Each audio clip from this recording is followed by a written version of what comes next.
Hey there, Gets This Metro. We're back again, and today, back to Mythic Plus. Although it looks like they made some changes to the vision vendor person. So, where's that? Oh, over there. There's a lot of buildings in this place. Let's go see. I want to buy that bag. Apparently it's purchasable now. What time is it? Until next time? Thank you, What does that say? hero. Symphony of Masks, completing a heroic vision with at least 5 faceless masks. Oh, interesting. So that's how you get the hero gear. Those are just transmog, basically. They're all green, yeah. Hey, Chris and JL, welcome. You'll find nothing better in the This is Isles. also, those are just the different armor types. Has been time well spent. Okay, there's the backpack. Wait, oh, the black one, you can buy that as well from the old days. What other options? Oh, that's like the legendary cloak or something. Is that what that is? Different things from Nyalotha, I guess.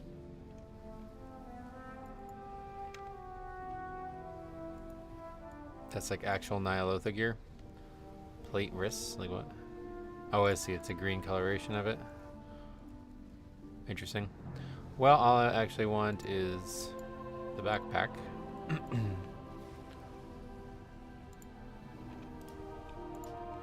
Took him 6 hours from launch. You had the fucking whiners win again, man. That's what I was thinking as soon as I saw this. But we'll get the backpack, and that's fine by me. We want that. Very pretty. Best I could finish yesterday was 4 masks. I don't think I can do 5 with what's available. I'm going to try after work. NIST. Max with somebody welcome as well. Alright. Let us do some keys. Nelly deals for a friend of the Grumbles. Like you. Oh, wait. Oh, yeah, no, that was that's the piece we replaced yesterday.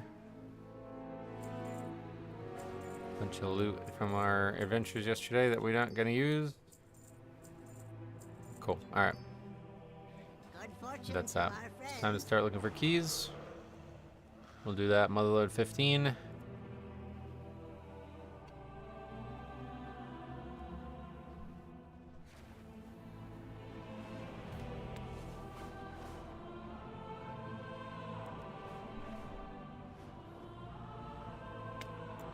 Do some mining, I guess, while we wait. Still need to finish 2 more dungeons for the week. We'll stream today and tomorrow for sure. Extremely unlikely to stream Friday, but yeah, I think that's we're not gonna stream Friday. Unfortunately, things aren't going great IRL, so I hope to have videos made, but at this point, I don't even know what the weekend's gonna look like. But we will definitely stream today and tomorrow one way or the other.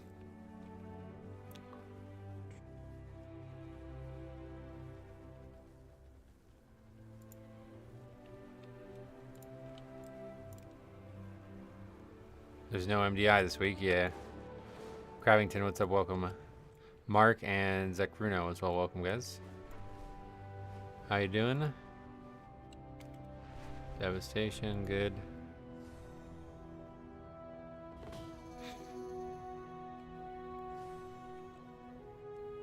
Oh, he didn't accept the invite. Okay, we need below list.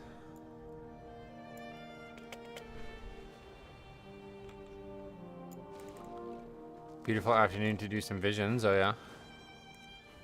Here it's very rainy yet again. We're having an absolutely pathetic May.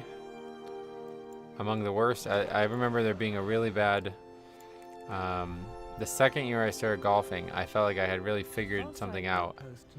And then we had like an enormous amount of rain for 2 weeks straight and I couldn't golf.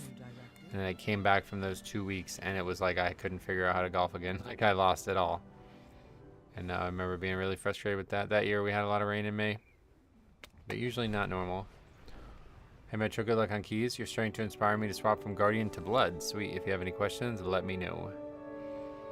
Just got done baking some bread and cooking some soup. Oh, that sounds hearty. What are you doing with that? Opening a Panera bread competitor.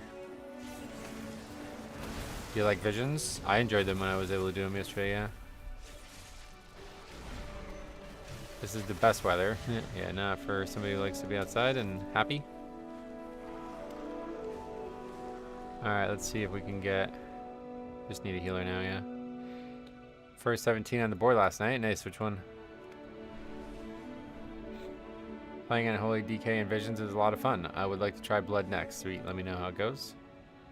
Yeah, Blood seems like... maybe it's not the strongest thing for Visions. They don't seem challenging at all. But I do kill stuff nice and fast. It rained every single day of May here. Wow, really? Every single day? I remember my senior year, we had every single day of June it rained. To some precipitation, like not always for at least 20 minutes, but Theater of Pain, we pulled 2 mini bosses, 2, and had 3 minutes left over. Nice. I'm Pull for Blood. How do you just not get insta-clapped? I always rotate one, at least major CD. Sometimes you'll need to. You just gotta kind of like learn, like, wow, I died with Vamp Blood up? Holy shit, you know what I mean? Like, okay, now we need 2 there. East Coast people are conditioned to like bad weather. Rained pretty hard the past couple of days here. A couple tornadoes touched down. I had a weird dream that there was a tornado where I was. I had a dream that I was like on vacation in Oklahoma. I guess because watching the OKC game or something, but I had a dream that we were on vacation and there was a tornado, and I was like, who the fuck picked Oklahoma for a vacation? I remember being like mad.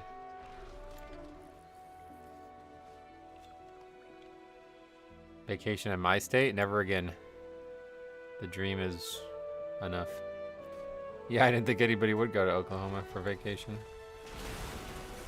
It's pretty cheap with some stuff, I bet, yeah, including the houses. What's even in Oklahoma? I don't think anything, yeah. Like, I guess you would try to see a city of some sort. But to my knowledge, there's no major landmarks that you would want to visit.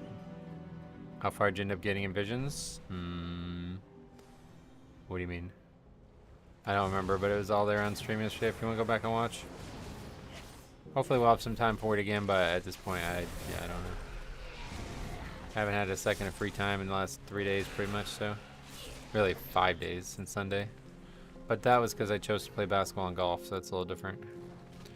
Haven't any free time for gaming in the last 5 days. Are you on EU? No. I'm on US, but I have a item level and score requirement. Is that, if that's what you're having trouble? Tulsa is pretty built up city in Oklahoma. Oh yeah. That's the king, the Tulsa king, right? There's in there somebody, Sylvester Stallone or somebody. There's wind, dust, tornadoes, and mosquitoes. We have most of those here, minus the tornadoes, luckily. Kind of the best of both worlds, it sounds like. Don't have to go to Oklahoma and don't have tornadoes. Alright, anyway, let's get to Mother Load. Kind of a strange comp here, but we'll take it. You can go to Oklahoma, where playing craps and dice is illegal, and they make you play it with a deck of cards. What the fuck? That's weird.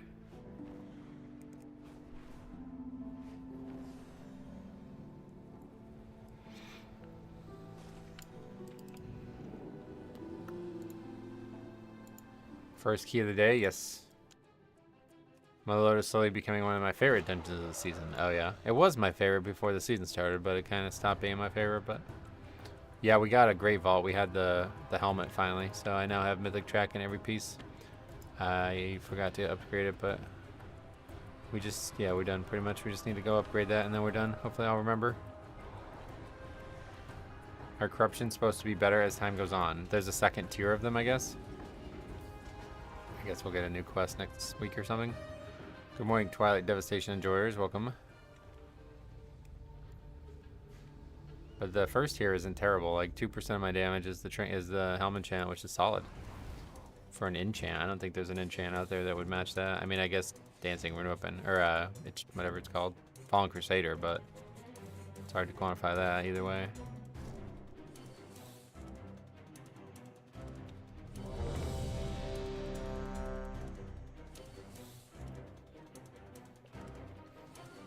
It's gonna be doubled next week, yeah, so that's good.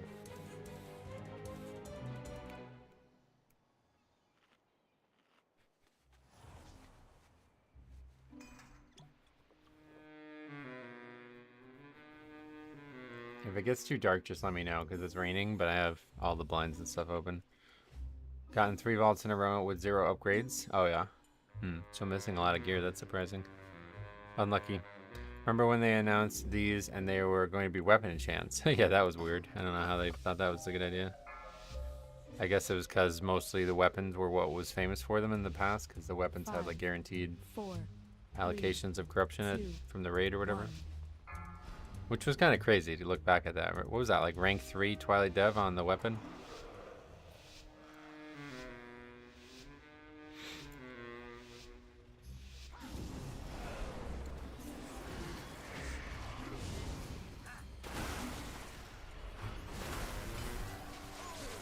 Okay. Big thing is just not losing Purgatory on this pack. If we can avoid that, that'd be good. Couple Twilight Dev proc in there. Now we're really in BFA. Yeah, Nazoth had that weapon, yeah. I missed that season. That was a really good season. Last time I enjoyed raiding. Although Castle Nathria was fun, but not for more than a few weeks, unfortunately. The beginning was very, very fun, and then that felt like that was the end of it.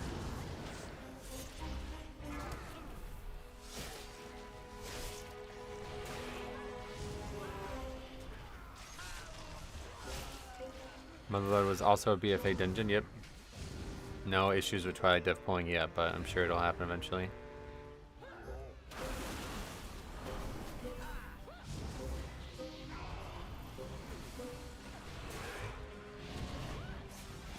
It'll come, don't worry. Although, I don't know, maybe not. Maybe they changed it or something.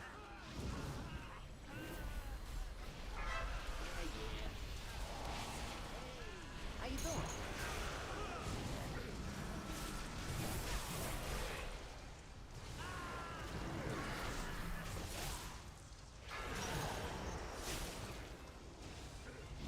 Immediately wanted to quit again after 3 months of Mythic Sylvanas progression. Oh yeah. Yeah, we never did Mythic of that raid, but... Well, we did, but not for very long. Guess rune weapon's probably fine here. Yeah, it's a long time. Lucky that, yeah, I still had a guild after that, I think. 3 months on one boss, that's... Sounds like not really progression at that point.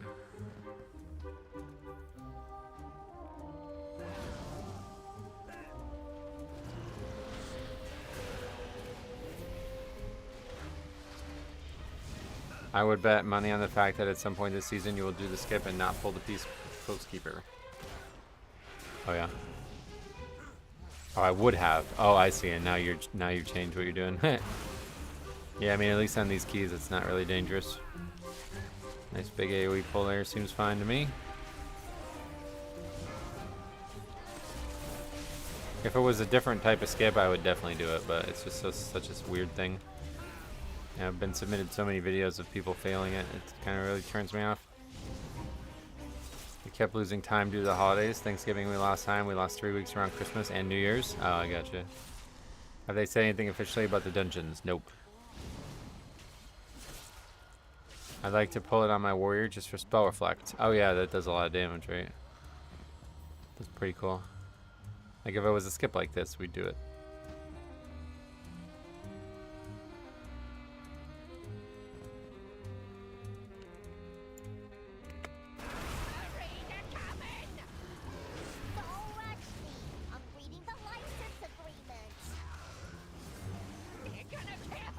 This is exactly why I started pulling it, but I pretend like I needed 2%. I like, yeah, the spell reflect thing, that's fine. Oh, you're playing Prot Warrior as well, is that what you mean?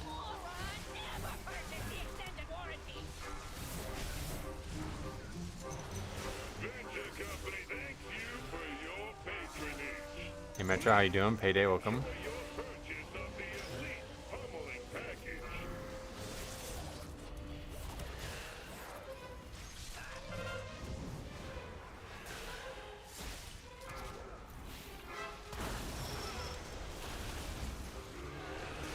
That went off, but it didn't matter because it died.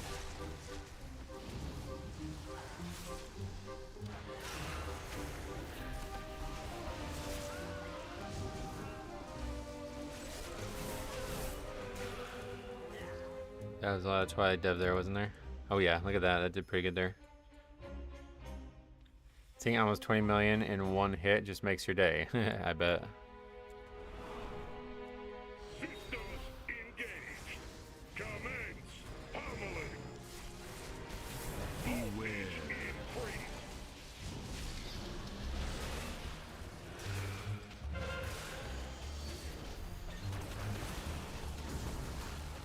Look at that fucking damage. What the hell? Everybody's under 1 million except one guy doing 3.5. Tyskin, thanks for the sub. Everybody's waiting for the bombs. Beware.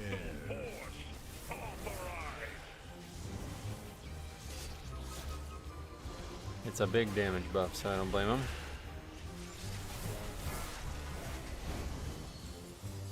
Oh shit. Oh shit, I didn't think they were close enough, but it ended up being insanely close. It ended up getting 2. So that's very bad. But probably fine.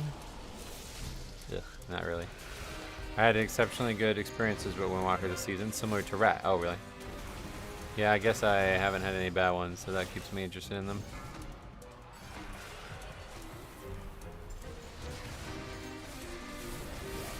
They're not super popular, I guess, but... Hey, Jen, welcome back.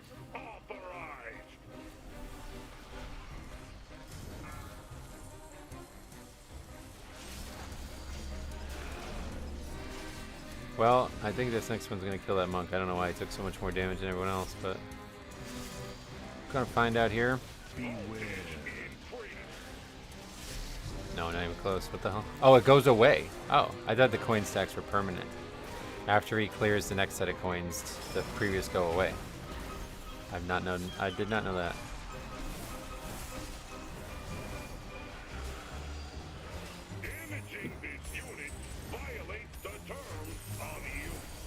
That's kind of fair, to be honest. That one's about to explode. Oh, we got it.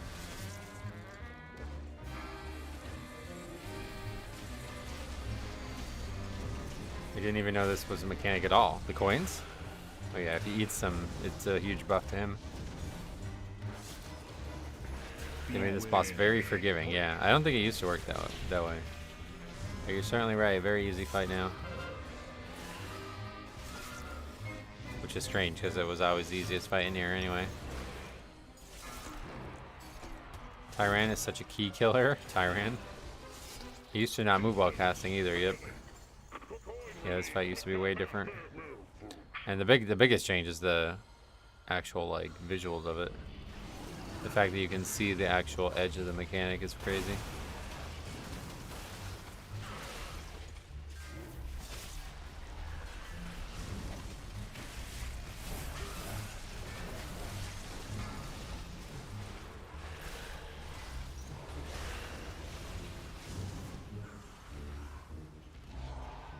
That was unlucky.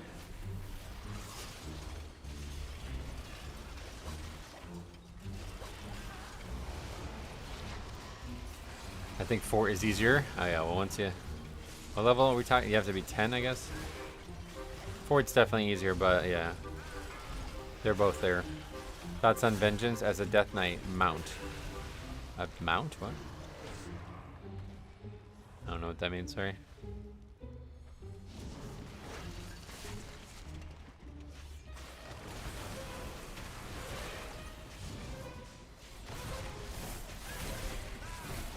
Black Dragonheart mount from Mythic Sylvanas. Oh, I have no idea.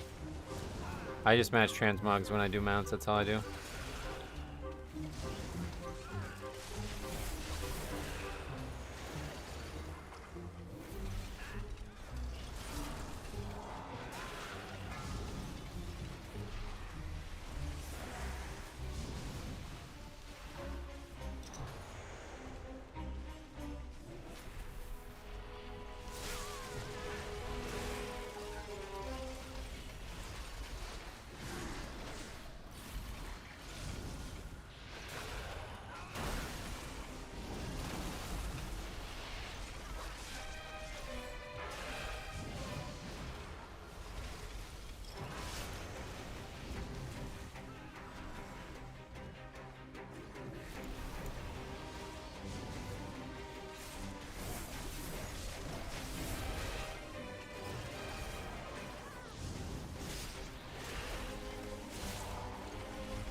Their boss in here needs to do more group damage. There's nothing to heal in that fight over there.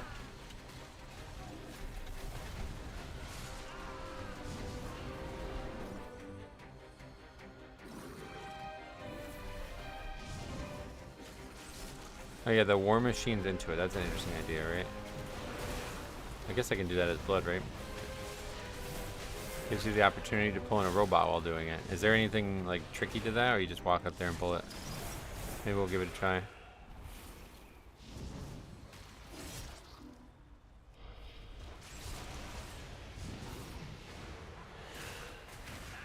People bring in 2 robots over there. Nothing tricky, gotcha. Good afternoon, David. I watched your stream from yesterday. I got home from work and immediately went to the Parasol toy afterwards. It's as easy as go get it, yeah. I've heard. I've had one for years, so I don't know, but everybody tells me you just go out there and get it.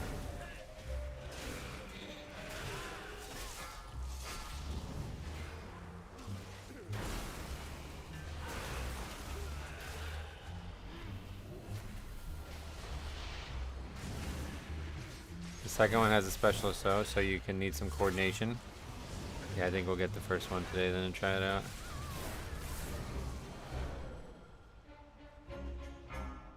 Beware.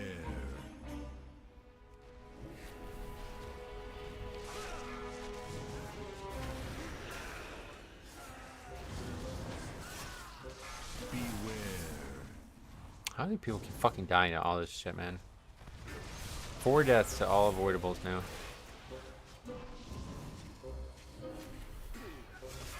Beware.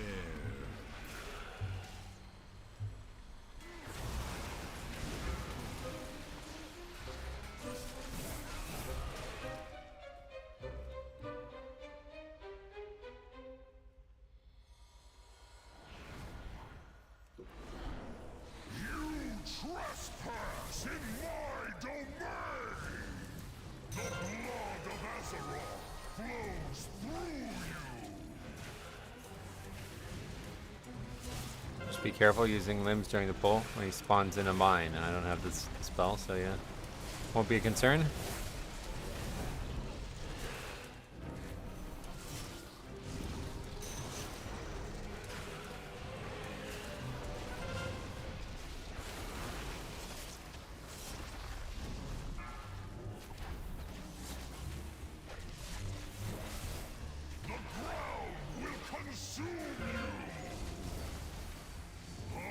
What is your problem with limbs? I have 4, that's enough. The death effects is so annoying. It's just very hard and very punishing, yeah. Annoying, maybe not the word I'd use, but definitely doesn't need to be in the game.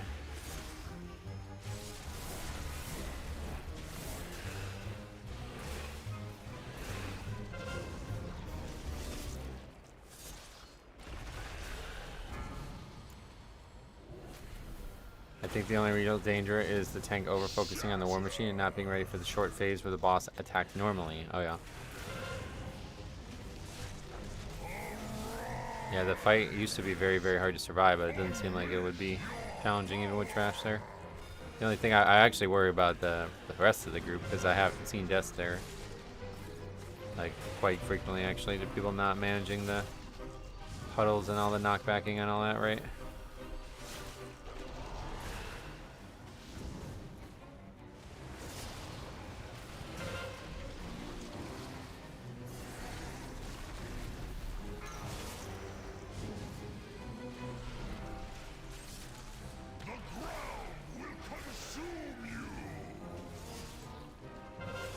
Bosses are kind of meh in here. I like the bosses in here, actually.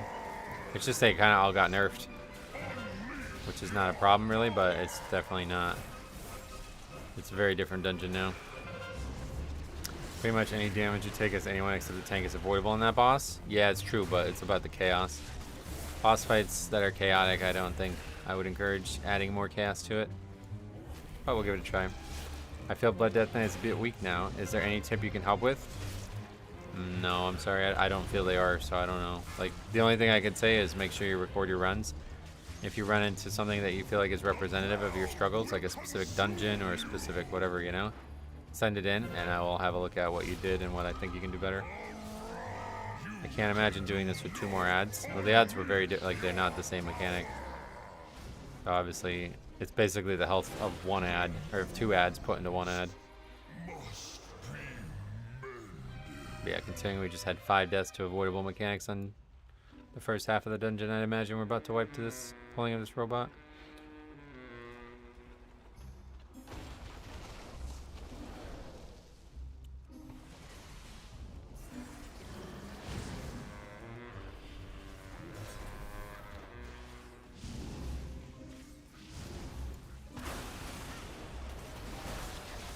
Beware.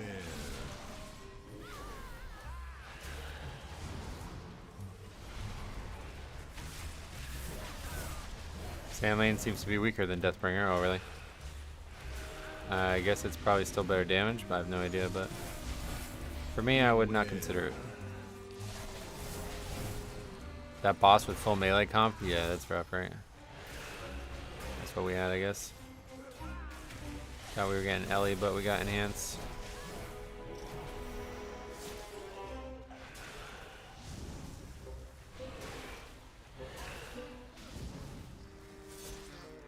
Beware. As Prot Warrior or Bear, I think I will die to that boss in that phase when he spawns new zones without a good defensive up. Oh, yeah.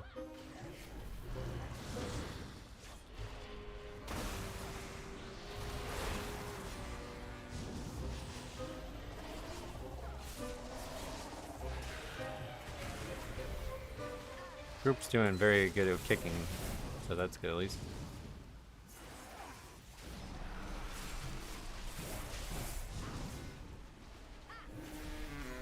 Metro had the Taco Bell nuggets last night, way better than McDonald's. Oh yeah, they're basically not the same. I think McDonald's now has an answer to them too, because I saw they have some kind of new chicken product. They're basically like, I don't know if McDonald's has had this recently, but when I was young they had something called Chicken Selects. It's basically Taco Bell's chicken, but with actual like breading that's a little bit tastier. I did that boss with the full melee except me and was confused why the ad fixated on the healer. Oh yeah. Yeah, I'm not sure about that part. Beware.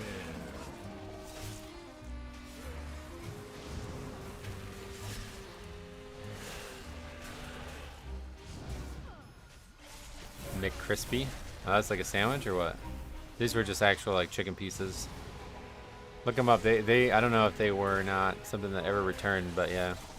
In like 2007 or something they came out with them, and it was maybe like 2006, there was like a huge amount of hype for them.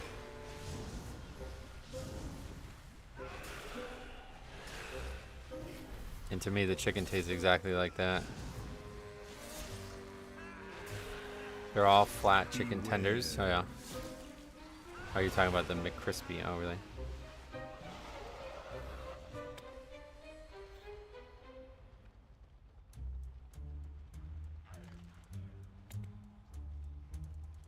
I guess we just want that, right? There's trash behind it, which makes this very inefficient to pull just that one robot, but we'll see what happens.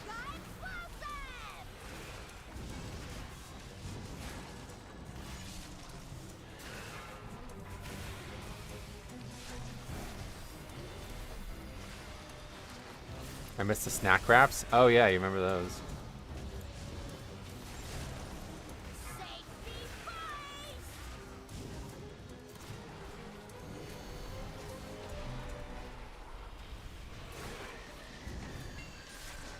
Hello, fellow key enjoyers. Randy, welcome.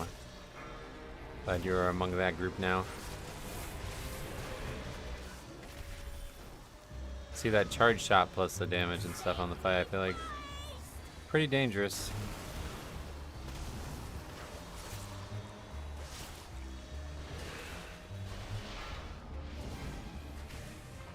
I tend to go to semi-regional chain for chicken needs. It's called Lee's. Oh yeah. I don't know if you guys ever heard of Dave's Hot Chicken. There's one up here now.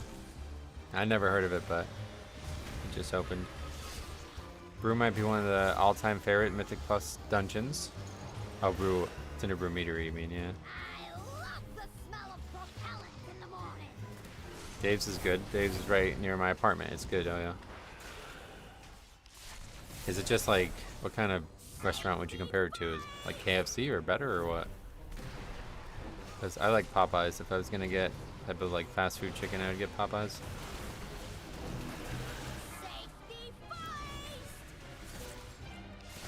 A better Popeyes? Oh yeah. Oh cool. I'll have to try it, I guess. What is the skill that you have? The 4 bind. It's Heart Strike, but I changed the icon to be the old Blood Strike icon.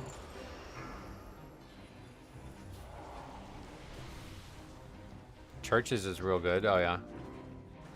Yeah, I don't think there's any of those around here. Dave has decent chicken sandwiches. It's kind of like Wingstop mixed with KFC. Oh, they have like, you mean like wings? They actually have wings or no? Like different flavors? Because Popeyes has those wings now. They're really good. They're actually really good. Lee's was the original spin-off of KFC. Oh, okay. Makes sense too, because Colonel Sanders.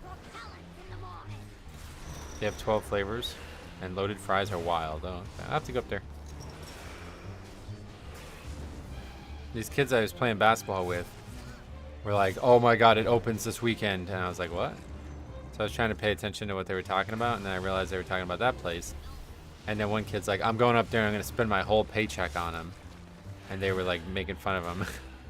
It's like, it's only $100. Like, it was a funny conversation.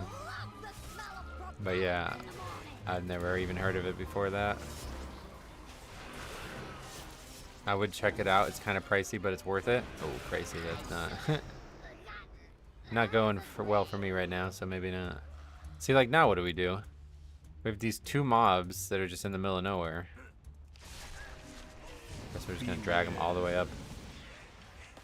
That's not really how I would like to see it done, but Beware.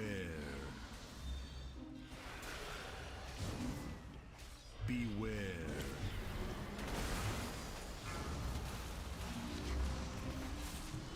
Beware.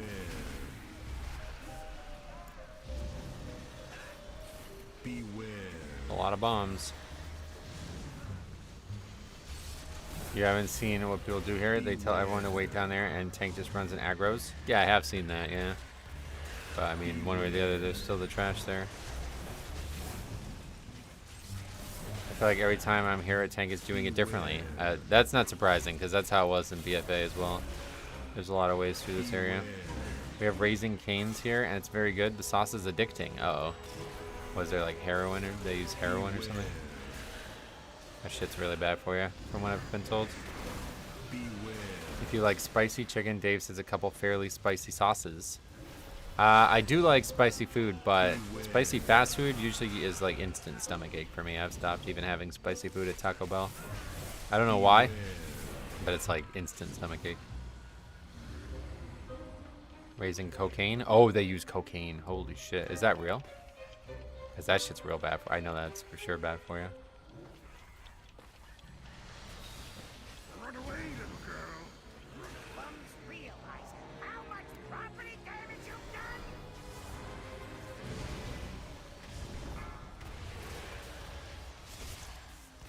I started skipping the last two, and to do that, you need to get the mines on the way to them. Oh, you can skip these two? Dave's is better than Kane's, so yeah. Fuck Dave, though. Actually, heroin is better than fentanyl. I just watched a video. Oh, really? Yeah, fentanyl's worse, I guess, but it's mostly because people don't understand that they're taking it. You guys are blinded by the sauce, not the chicken? Yeah, I'm not having no sauces. I mean, what the fuck? I mean, maybe a little bit, but if I want sauce, I can just buy it and add it to regular chicken. I'm sure they sell it. Dave's is definitely better than Kane's. Dave's is a tool, but the dude makes good chicken. Oh, is he actually a tool? What the fuck? I was just joking. Kane's sauce is what makes it. Otherwise, it's not very good. Oh, man. So if they were ever out of sauce, would you just turn around and walk out? Do you have a Shake Shack near you? No. There was one on the way. My father's, long story. Somebody passed away a while ago, and we went up there, and there was a Shake Shack. That was the only time I've ever seen one. But I don't know. There's not like anyone that's super close. The only place that does good chicken around my place is Chipotle. Chipotle. That's good, yeah.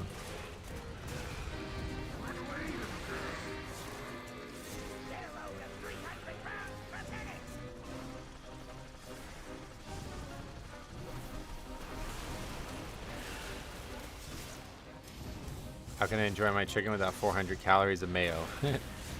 Yeah, that's what I mean. Like, the sauces are way too salty usually. I'll take a little bit of a taste here and there. But, like, when I was getting Popeyes frequently back in the day, they would constantly... I would ask for one specific sauce, and I would just never get it, so I just stopped trying. And then recently, I got it again, and they just put, like, 40 sauces in there of all different types. I was like, wait, what the fuck? What's happened here? They went from, like, refusing to give me any to now giving me 10 that I don't want. If you're near a Shake Shack, I'd suggest the Frisco Melt. No, I'm not. Pop's here. I mean, if you're looking for a good shake place burger, Baron in Western Canada is S tier. Oh, yeah. No, I'm not really, but... I guess Five Guys is really the best if you're looking at that kind of thing, but... I don't know, it's just shit's way too expensive, fast food. It's like literally just Taco Bell that I think is worth paying for at this point.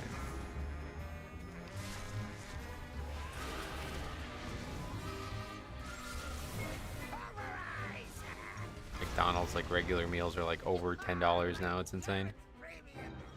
Don't know how this has gotten to this point. Yeah, Five Guys super overpriced. I can't really afford it anymore. What is going on? How do these people keep dying, man? This is crazy.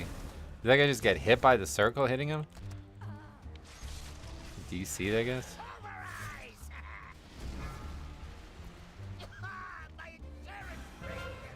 Popeyes has a banger deal right now. 3 tenders and 2 sides and biscuits for $5.99. What the fuck? Yeah, he's DC'd. Yeah, I don't think I would, I don't think they would have that deal here, but what I want is to go up to Buffalo Wild Wings, because I don't know if they still have it or not, but they had a deal for like 20, it was like a really, really good deal for wing bites and stuff, so I haven't been up there in a while. It's funny because Taco Bell is 5 times as expensive as it was before COVID. It is definitely more expensive than it was in the past, but it's still absurdly valued. Like I said, I can easily get 1 meal a day amount of calories in food for like $12. There's nowhere else on the planet. I mean, I can't even do that at McDonald's. I probably could, but I don't know what I would get because it's all garbage. Taco Bell's actually also good. Nightmares of Mechagon after running it as Shadow the other day. I had a healer friend that wanted it, so I swapped from disc and it was not pretty. You mean you died a lot like that Paladin or something? That guy's died 4 times. The bulkiest class in the game. I don't know, I guess he DC'd this last time. People seem to like to throw keys at the last minute. It's because the last minute you're fighting a boss. And people suck at bosses. Pizza Hut 16 boneless wings and large stuffed crust for $20 is my favorite deal right now. Oh yeah, that sounds good too. I wanted to actually have their wings are really. People were telling me their wings are very good. Like their chicken products are very good. Anybody agree with that? Domino's is like so bad. I tried it, but it's like so bad. Phase out. Thanks for sub. For now. Okay. Pizza Hut wings are very good. They bought out chicken plates and just added them to their menu. Oh, really? I didn't know that. They're sloppy with their sauce. You mean they have a lot of sauce? That's a good thing, right? They are not bad. They use a vinegar base, so it's a little extra kick. Nice. Yeah, I wouldn't mind trying that, honestly. There's a Pizza Hut somewhat close, but it's kind of far.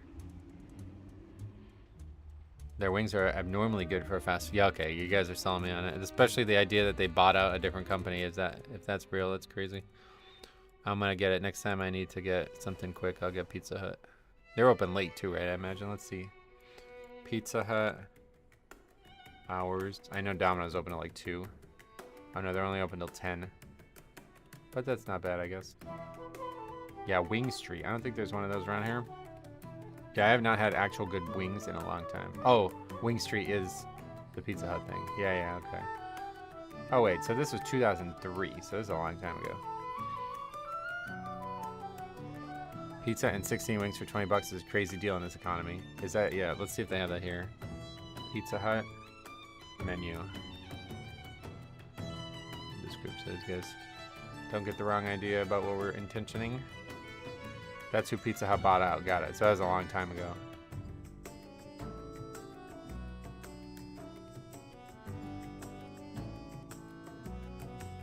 Hate that you always have to put in a location just to see a menu on these restaurants. Okay, so do they have...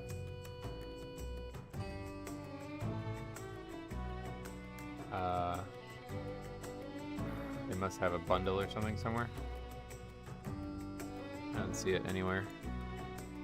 This it? Party of one?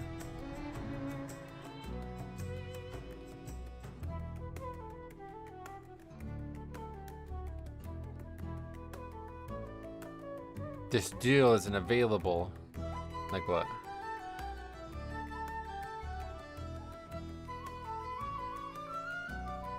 Not as crazy as Domino's. $7.99 large one-topping pizzas. I love Pizza Hut, but most of them close near me, yeah. What am I looking for this thing? This one? I don't want stuffed crust, brother. Yeah, this must be it. 2 sides of wings. One topping, or one topping stuffed crust pizza. You have to get the stuffed crust. That is such garbage. What should I, pork? What is that really? What is that? What do you mean pork? The fuck? Oh, here you go, cop. No, maybe someday we'll get it. You Addy at the top, mate. That's not my address. That's the address of the place. So I said you have to pick a location just to put an order, like to even look at a menu. It's really weird. All right, let's get mother load. 15. Now Domino's is good value for the money. Great balance between cost and value. Yeah, but their food is like, I don't know. I don't enjoy it. They have some decent pizzas, but it's like not great. I tried getting it. Did I tell you guys the story? A couple weeks ago I got it, and it was like the most unsatisfying meal I've ever eaten. I got totally baited into the stuffed crust thing, which is disgusting, by the way. And on top of that, it like ruins the pizza because like 30% of the pizza is now crust. So that was terrible. I was like also baited into buying like a deal because of it. And so I got the pizza, a sandwich, and bread. I guess I got a bread thing, right? And they were all supposed to be $6.99 each or whatever you guys were just saying. But because I got the stuffed crust pizza, it was not $6.99 each. So one of them was, it was like 12 bucks, I think, the pizza. And I was like, wow, I got fucking scammed here. It's insane. Shout out to my hometown, the birthplace of Pizza Hut, Wichita, Kansas. Oh shit. The Shockers. Alright, anyway, what's the key now? DFC. We do need that one. Ordering pizza? No. I'm just looking at Pizza Hut stuff. Hating on stuffed crust is crazy. It's disgusting. You like it? It's fucking gross. So fucking gross. It's like oily ass cheese inside the pizza. Like, no, I just want the sauce. I want the actual pizza. Yeah, this stuff, that was the thing that bothered me. It added a ton of money and it was not good.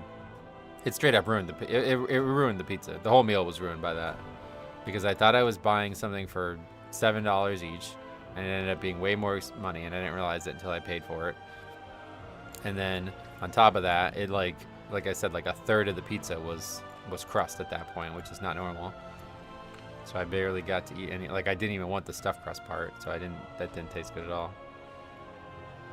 Stuffed crust is too filling. It's too much cheese, right? I mean, it's probably a ton of extra calories too. How's Metro doing today? Not great, to be honest. Americans do enjoy high-calorie food. Well, regardless. Someone's hungry. I was kind of hungry. Usually I don't start getting hungry until 2 or so, but I have been hungry. I think it's basketball been throwing me off. And exercising late in the day, it's kind of fucked my whole thing up. You pay for it with years off your lifespan. Oh, yeah. All right, Hunter's useful here. They stick a mozzarella cheese stick around the edge and never fully cook through. Yeah, that's another thing. It was kind of like, it was like cold too. I feel like it wasn't like melty. It was like kind of just like a kind of a block of cheese in there. Stuffed crust from Pizza Hut with extra sauce and pepperoni is so good. Oh really? That's what we were just looking at. I guess I'll try the Pizza Hut one because they're forcing me to try it. But at worst, I just don't eat the crust like on Domino's.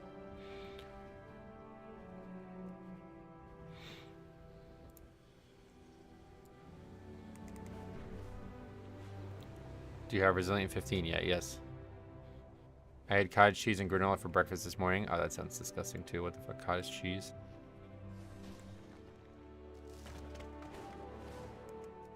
The story behind how stuffed crust came to exist is kind of funny. Didn't the guy try to fuck the dough and there was like a hole in it, so they had to put something in it? I heard about that. Even if the crust sucks, a pizza and 16 wings. That's what I mean, like, yeah. 16 wings alone is worth $20. So I would put the pizza, like, I can literally just eat not the crust and be happy, I think. Get a side of marinara. Oh, that'd be a good idea, actually.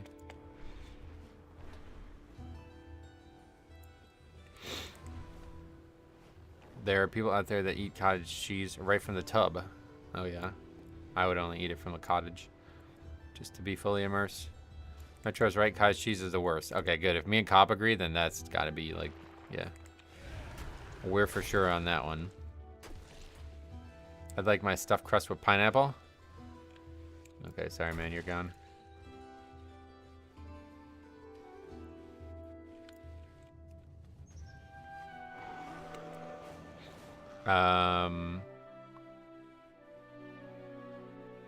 What, that guy left?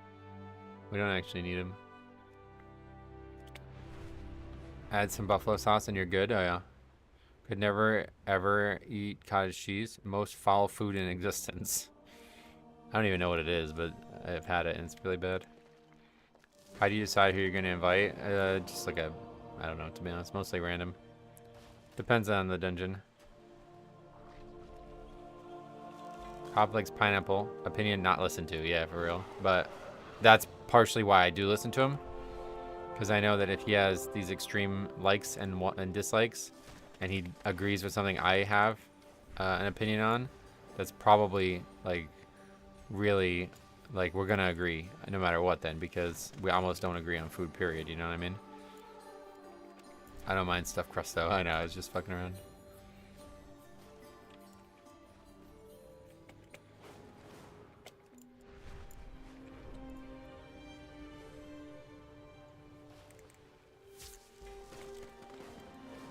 A druid actually would be good here for Vortex.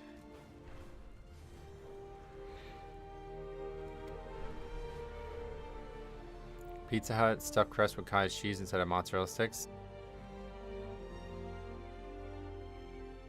Alright, well. I'm gonna end the stream now, guys. I'm gonna go throw up. Just kidding, I'm not gonna end the stream, but...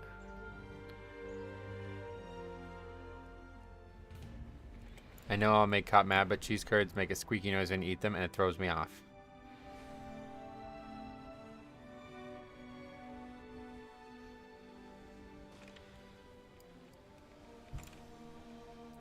I generally like cottage cheese, but I feel like Team Zach is wrong team to be on, so I'll withhold my vote. Cottage cheese has casein protein in it. Forced to eat it at basic training for recovery during red phase. What the fuck is all that?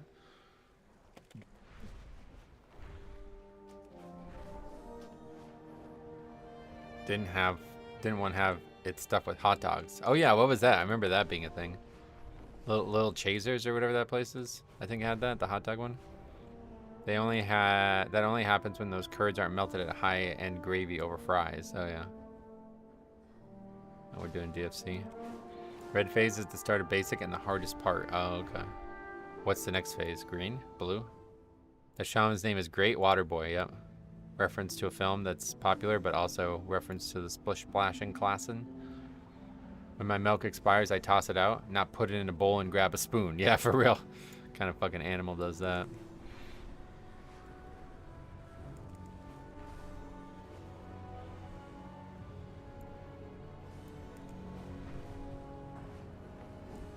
Macros on cottage cheese are pretty solid. 10 protein, 5 carb, 5 fat for most brands. Oh yeah, so you just eat it for its... It's hard to get protein in this world anymore, huh? You heathens will eat yogurt, no problem. Why, what's wrong with yogurt? I don't really eat it, but what's wrong with it?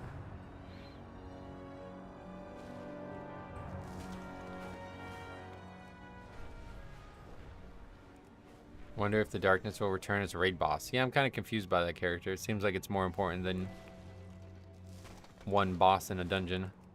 But maybe it'll be even at midnight, right? With the name. You guys said something about Frankie Murphy or somebody as well. It's a reference to a real person or something. Old milk turns into yogurt. Same with cheese, does it? Everything is protein now, it seems like. Not everything, I could tell you that. I was shocked to learn how much protein the chicken nuggets at Taco Bell had, though. We were just talking about that.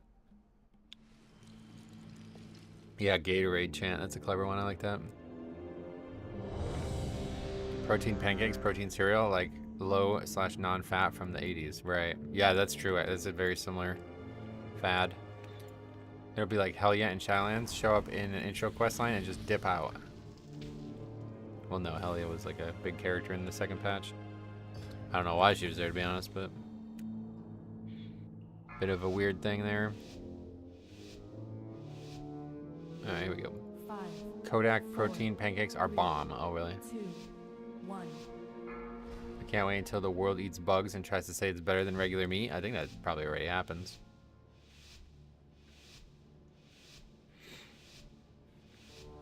We can talk about something other than dairy, fellas. Maybe. I don't know why we would.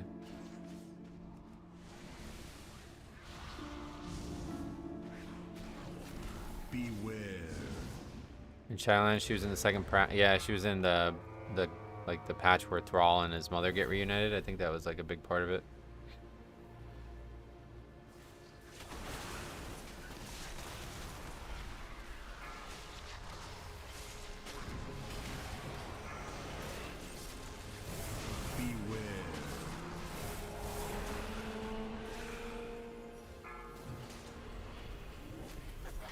Lobster and crabs are just sea bugs. That's true.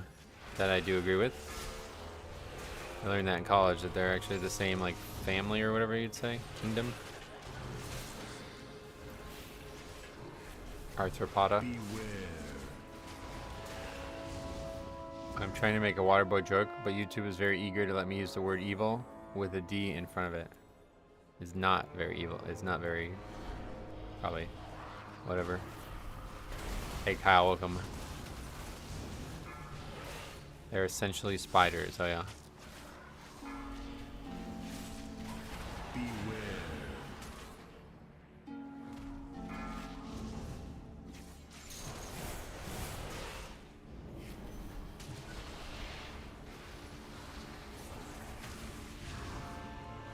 Oddly, lobsters used to be given to prisoners way back in the day. Yeah, I've heard about that.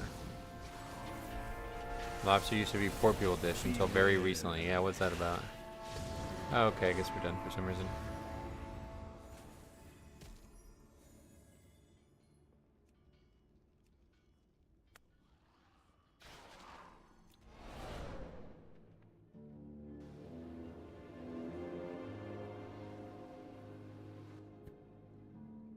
I ate foot bread in Afghanistan and it was delicious. Oh yeah.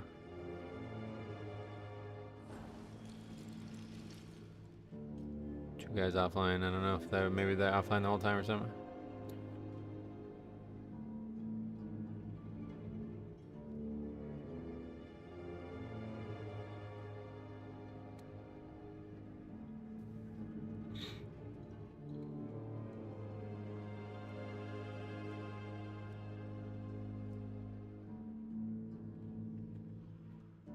Oh.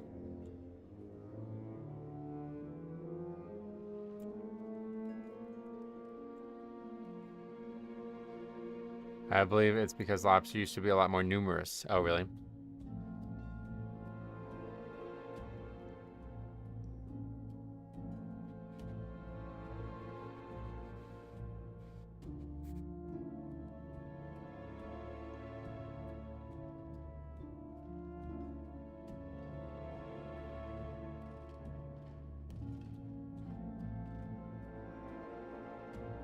I love shrimp. Nice.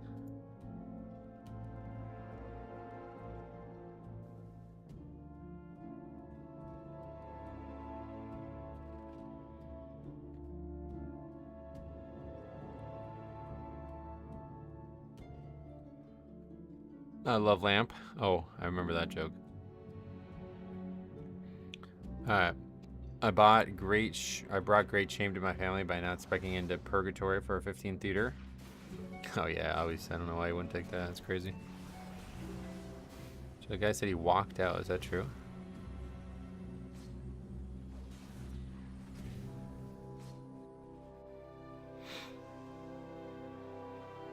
Me personally, I never ate at local Iraqi or Afghan food. That was good. Oh yeah. You know you can make a lot of different dishes with shrimp. Oh yeah. I didn't know that. Oh yeah, the paladin's like actually just running out at this point.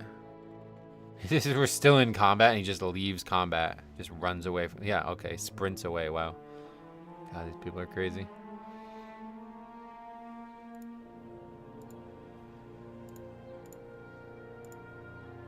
Game is populated by people I can't understand. Impo. Rolbane.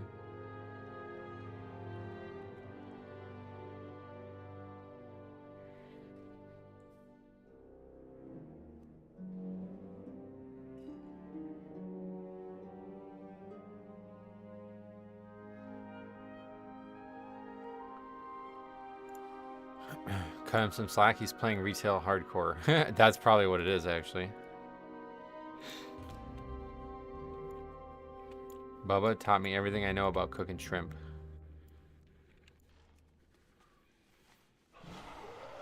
Lamp with Tabasco? That's good eating. Oh, really?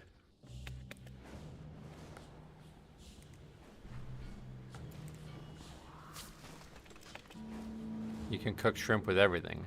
What, like other shrimp too?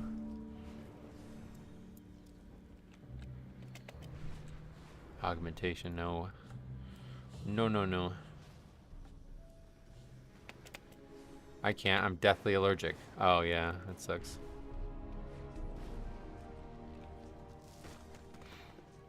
My family has been cooking shrimps for generations. Oh, you're in Louisiana? Is Og still mid right now? No, I would say they're worse than mid. See many Ogs lately? No, luckily. I mean, we have yet to see one the whole season, so I'm trying to keep that streak alive. I'm sure we'll see one eventually, but if it's my key, I'm not picking one on purpose. I have an aversion to arthropods, so I don't eat shrimp. Oh, yeah. See, that's more normal for me and Cop to have conversation-wise on food. Grilled shrimp with garlic butter is the only way to go? No, there's other ways. What the fuck? Why would you say that's the only way? Garlic butter? What the hell? You can put a lot of things on it. I just ate shrimp with broccoli. Oh, that's a good combo. That's Chinese food, right? I always go for Chinese food.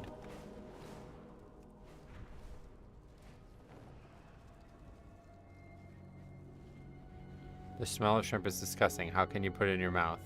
I don't have any issue with the smell. What does the smell taste like or smell like? I guess it's just like a seafood smell. I don't love a certain seafood smell, but I don't hate it either. I think it's scallops that I don't like the smell of. My mother got, she went out to dinner and brought home some pasta that had, like it was an Italian restaurant, so.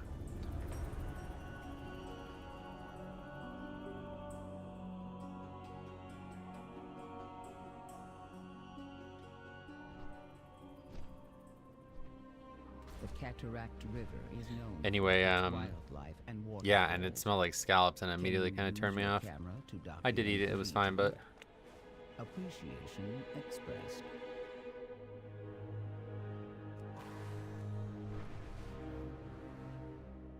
garlic butter on top of lobster, of course, so yeah.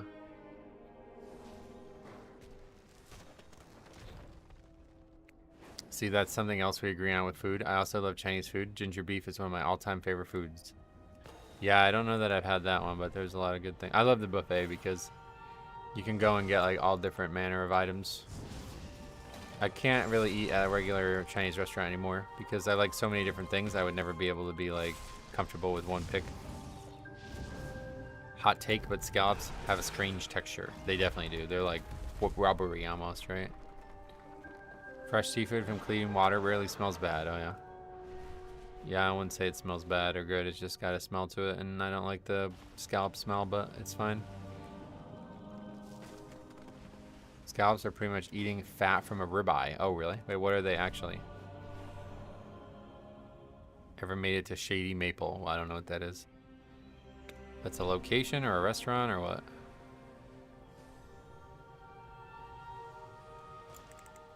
I just recently tried Panda Express and it really isn't bad. Oh no. That's that like song about a car or whatever, right?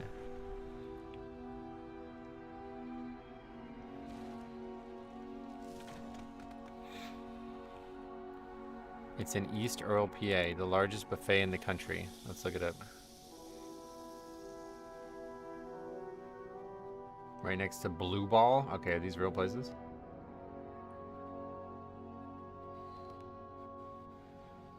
Wow, it looks ridiculous. What the fuck? They have probably everything, I guess, huh? Largest farm market in PA. Go to eat.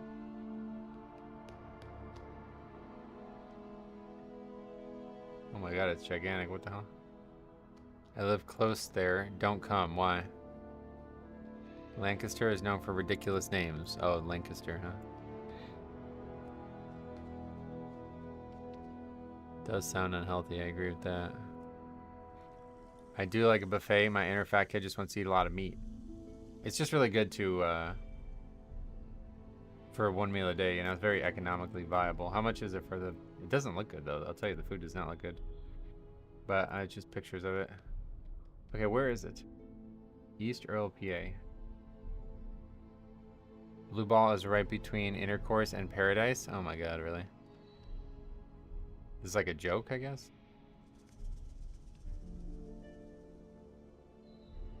Have you been to a Brazilian steakhouse? No. Oh, this is far. Oh, this is by Philly. Well, we won't be going.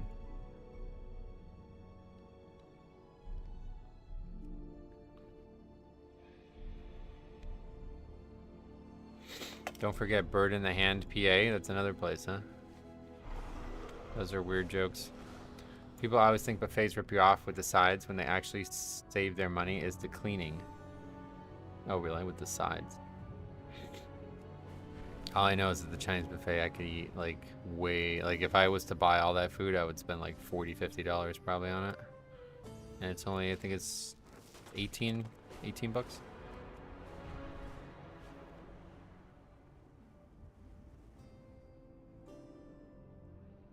I did more visions before leaving for work. I almost got to getting all 5 bosses in one run. Nice. You mean without the masks? Because that's kind of like step 1 for unlocking the rest of the system, it seems. Once you get a couple runs under your belt, you just end up getting all the power you need to do it. There's a buffet near me that every time I've gotten someone has gotten food poisoning. Safe to say I don't eat there anymore. Yeah, there's a restaurant near me that we had gone to a few times, and 3 times in a row somebody got sick. But it's always just like, it's not the same person, and it's like, I don't know what's going on here. It's like we share sometimes the meals, and I don't know. Seems like a coincidence, but we've stopped going there because of it. The message. These are earthen resources. We need you to mount a defense. Chinese buffet is the exception. That's the only good one. Oh, really? Yeah, I've never been to a regular buffet. I didn't even know that was a thing.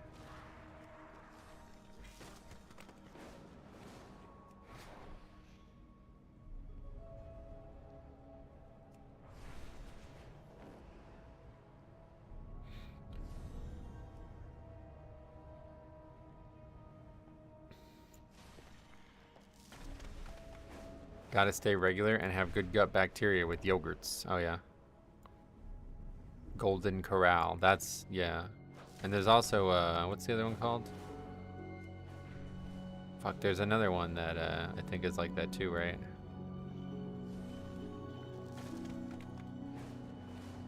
Old Country Buffet. OCB, that's what my friend used to call it. Are there a lot of Eagles fans in your town? I don't know. I don't really talk to people about NFL. I think it's a lot of Eagles and also a lot of Steelers.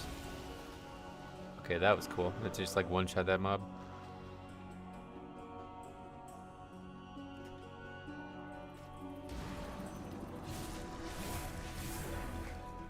Ever watched the incredibly awkward training videos from OCB? No. The best Chinese buffet near me closed during COVID and it made me beyond sad. Sorry, man. Yeah, the one I used to go to is gone, but there's one up by the mall up here that's pretty good. Old Country Buffet has really good bread pudding. Bread pudding, okay. They don't have probably, is it actually like old country food? Like, is that why it's called that? Or do they have like, I don't think I'd ever go to an American buffet, like a non-Chinese buffet, to be honest. It seems pointless. I feel like it's gonna be a gimmick. What would I even get?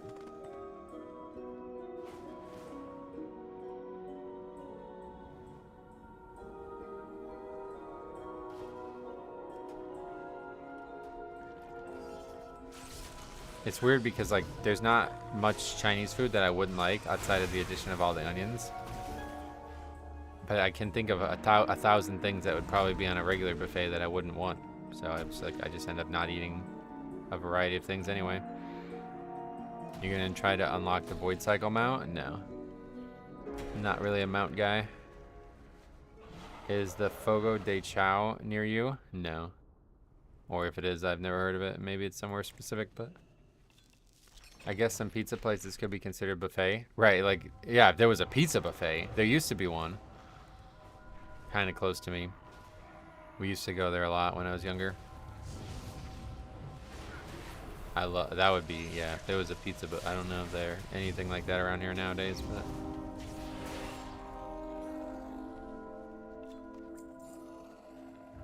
Hard to find damage healers for 15, I guess. I don't know what's happened. CC's was a buffet of pizza, but shitty pizza. Oh, really?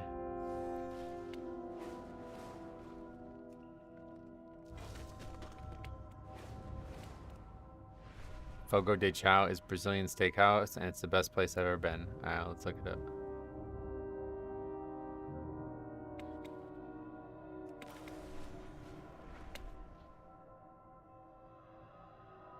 There is one about an hour away, but that's the closest.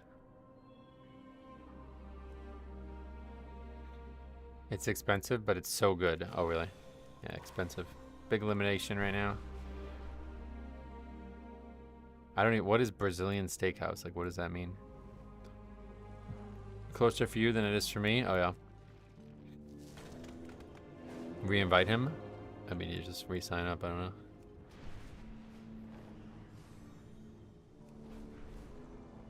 All you can eat steak. Oh, really? What the hell? Oh, that's cool. I didn't know that. They come to your table and cut any side of steak you want endlessly. Holy shit.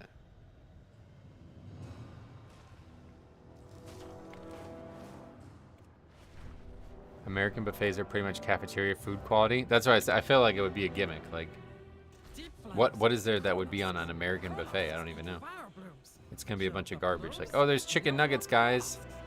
There's old cold pizza here. You want this? Like, what? I'm not sure of like a single thing that I would want from a restaurant that I would want to try a bunch of different things of outside of like appetizer level stuff. Like, let me get a couple mozzarella sticks. I'll get a couple pretzel things. Julia Childs did some crazy stuff. What was that?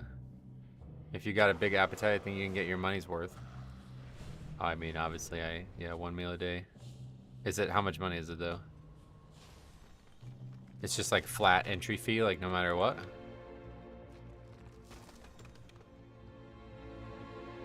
American buffets are just barbecue? Oh, wait, barbecue? Really? Old Country Buffet is barbecue? I would never taint the trip to Fogo de Chao by hitting up their salad bar there. I like Ryan's Buffet, but they're still a thing when they were still a thing. You feel like an absolute shit sandwich after you eat all steak, but it's worth it. Oh, yeah. My local Chinese buffet had all-you-can-eat crabs, and I took advantage of that. Oh, yeah. Roast beef, lasagna, salad, different types of ice cream are some of the stuff I've seen at American buffets. Yeah, see, that's like... No, I'm good. I can't remember. I went there in the beginning of the year. I remember my bill being around $100 with the tip. But not just for you, right?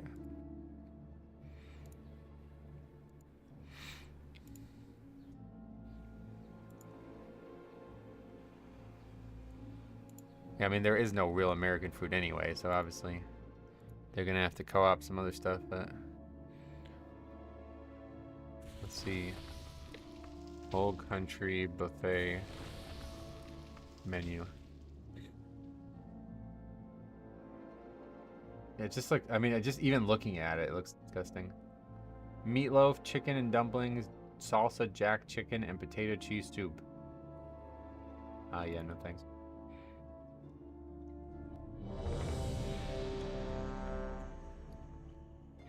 Don't Americans invent the hamburger?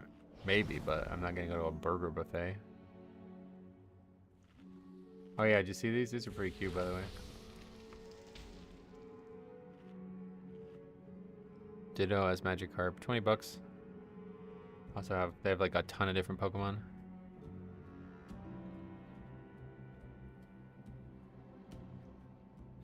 Alright.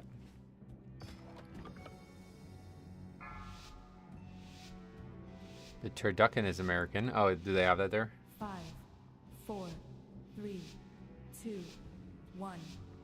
Americans may not have invented the hamburger, but we did perfect it. Yep. But those kids at the basketball court are right about Dave's. It's legit. Yeah, I might have to try that. But if it's expensive, I'm not going to be able to for a long time.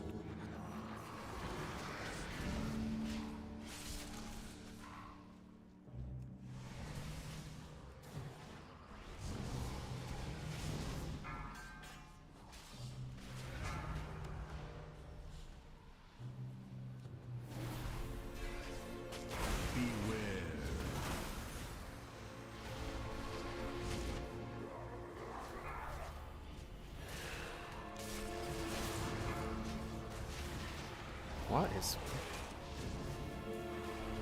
As his mom just like, this is just, I'm not gonna do this anymore. This is funny, like, because everybody was like, you gotta do it, and then I started doing it, and it's like actually worse than just fighting them where they are. It's really weird.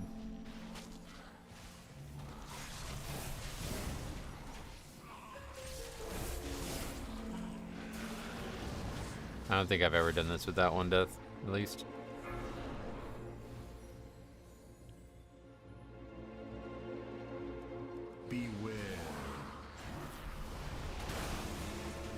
I feel like going into the room in the corner is better. It's way better. I mean, it saves time, too. Like, why the fuck do we run backwards? I don't get it.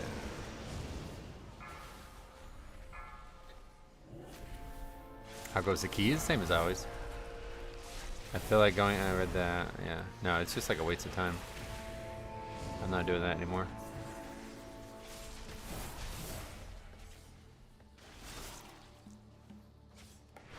Beware.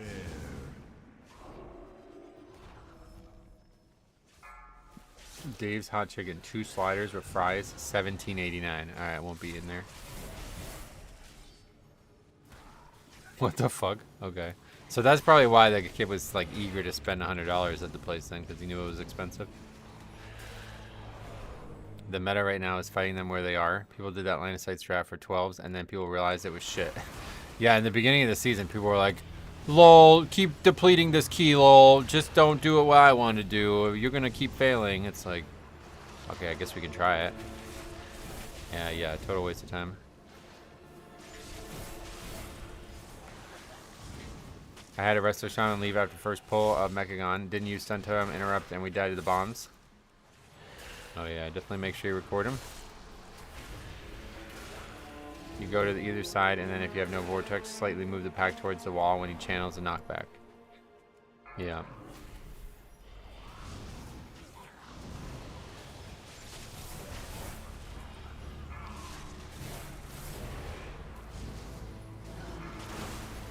I pulled the first room, but I'm Prot Warrior without any grips. It's easier for me to do it that way. Yeah, I mean, the grips don't really... Like, it's actually harder. Like, the grips make it doable, but it's still, like, really hard to gather them after that anyway.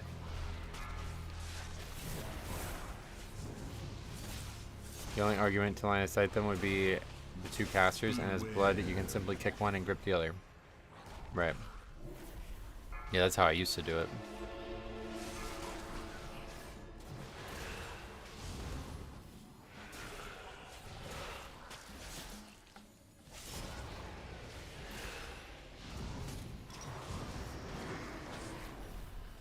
Beware. Weaklings, here we come.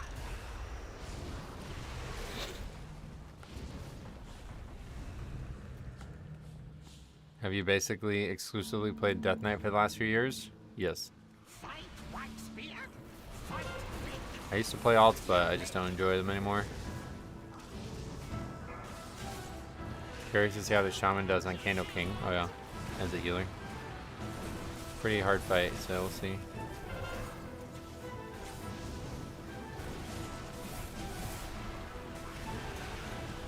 That thing died quick.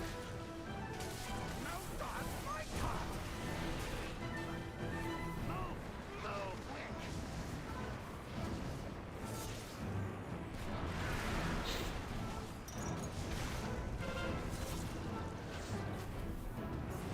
Here it comes. You're not like playing alts because of the time, or because chat backseats the hell out of you on the specs you weren't 100% on? No, I mean I still played alts that I enjoyed, regardless of that. But it was nothing to do with time. It's just I just don't enjoy it. Blood's just more fun. Like if I'm gonna choose to play something, I'd just rather play blood at this point, even if progression is stymied. Obviously that Resto Druid time was ridiculous, like the least fun thing I've ever done on stream, but besides that, it's usually fine.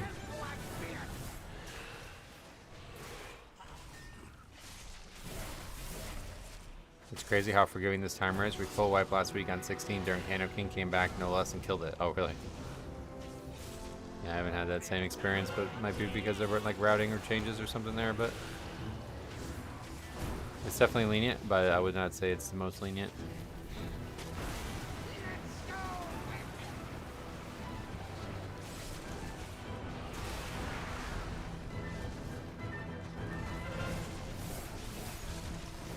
Top flexing that he's able to post links. I wish there was a way to enable it for other people too, without giving them mod, like the ability to ban people.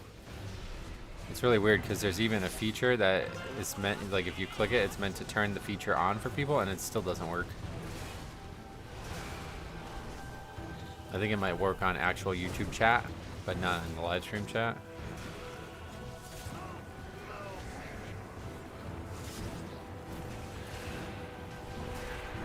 Brother, how about you stop running around and turtle and kill the fucking heart? Oh my god, now. A paladin named Baphomet? Yeah, it's funny. Let's enable instantly showing pictures in chat again. Oh yeah, I told you about that, right? That's funny. It would show up on the screen.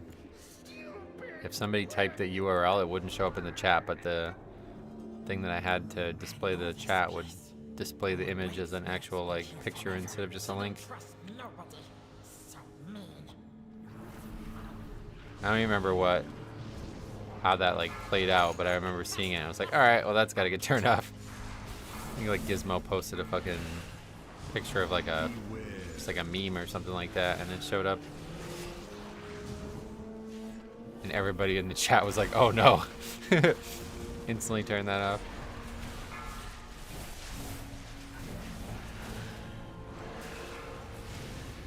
Actually, was it? I think it was not even in my screen. It might have been in Harry's screen.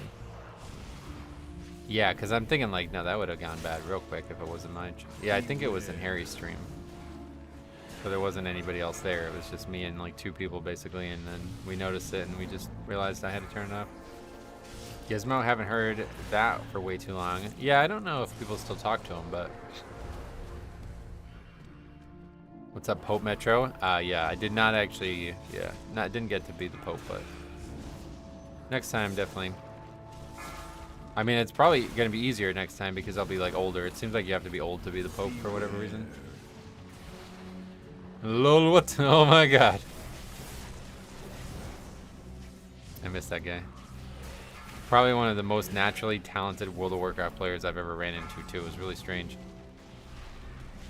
He was like so good at mage that he boosted a character during mop. He came into Mythic Garage in like greens still. Like he didn't even gear the character. He just boosted it, came into our raid, and was our top damage dealer. I was like, what is going on here? How is it possible to be this good at a spec that you're wearing gear like 40 item levels lower than everyone else and you're beating them all? It's really weird. Hierarchy's going today, same as always. I've seen mobs do some pretty weird stuff with a knockback mind. Like they get knocked the complete opposite way to where they were. What is that?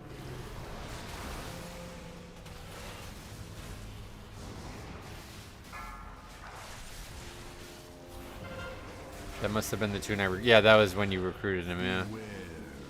At the end of mop. We had like more European players than we did English players at one point in the guild.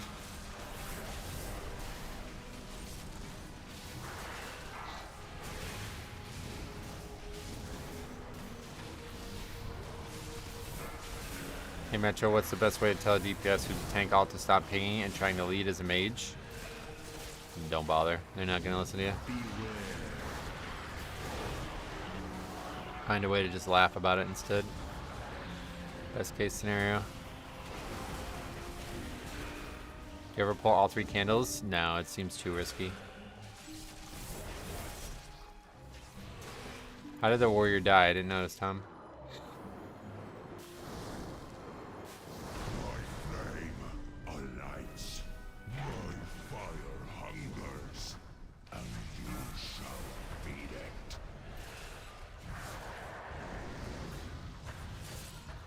Now he's died twice. Oh, really? Well, I gotta look at him. Remind me at the end of the key, we'll take a look.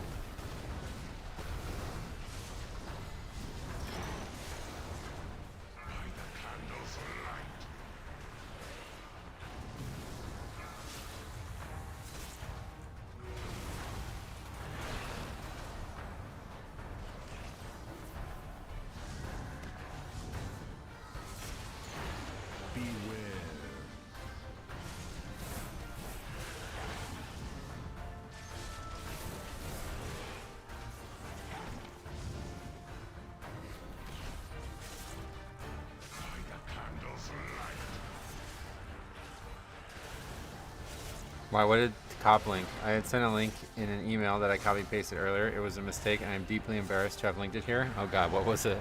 What the fuck?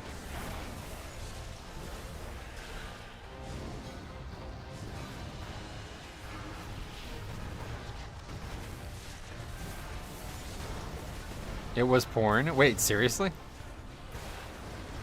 Well, thanks for deleting it.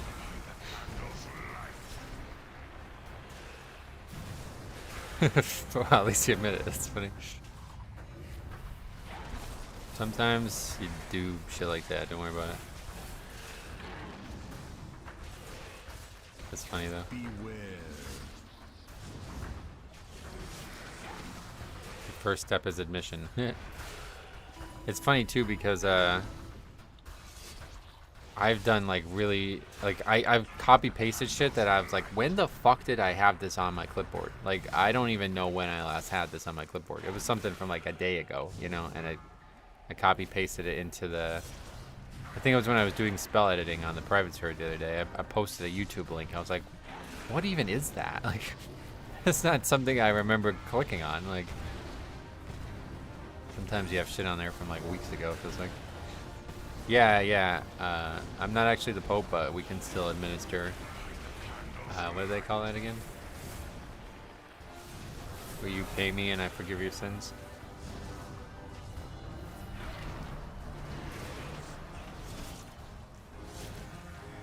I think I've seen Cop post that exact link 3 times over the years. Really? What if you made your own cult? That would be less fun. That's essentially what happened to me, and I feel bad. Don't worry about it, brother. Nobody cares. It's just funny. We can laugh. What private server? The stuff that I've been making for the second channel. I joined a Metro cult. Oh, really? Yeah. I don't have time to lead my own life, let alone the lives of you guys. Confessionals is the word you're looking for? No. There's a phrase for it. I don't remember what it's called, though.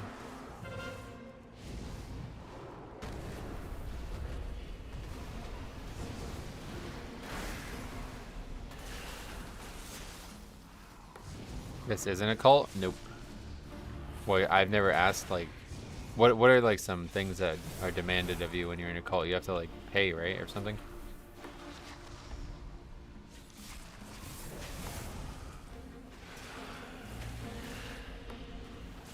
Do cult leaders get a say, or are they just assigned? Oh, maybe not, actually. Yeah, I don't know. You have to drink Kool-Aid? Oh, really? This is it. Court of Candor. I think that was just in that one cult, yeah. Beware. We have to pray to Metro at least twice daily. Nah, you don't. Yeah, I mean, just once is fine. Cult rule number 1, no routes. Yeah, seriously.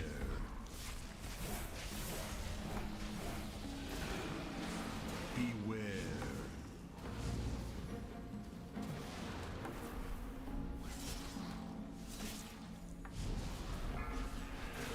God, I don't know. This phrase, I can't remember. It's like, it caused like a schism in the church, right? Isn't that what Protestantism was about? Beware.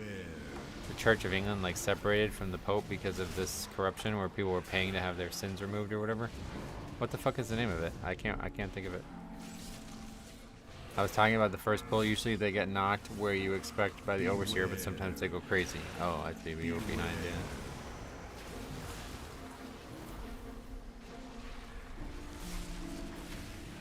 How are we feeling about no Oggs rule? I'm for it. How do you feel about frilly toothpicks? Beware.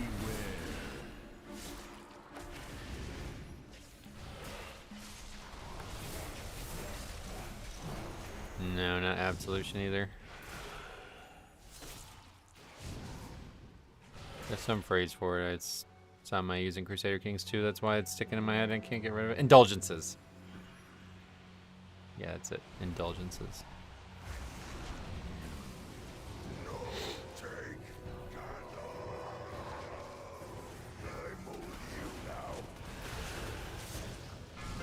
This Ragnar's Boomy kept signing up to the key I'm in with no Boomy Time. I saw that name.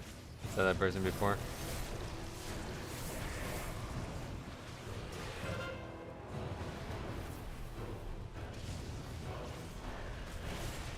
Well, we saved Lust here. That's good.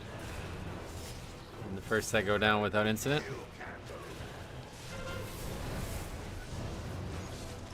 Ragnar, I read that.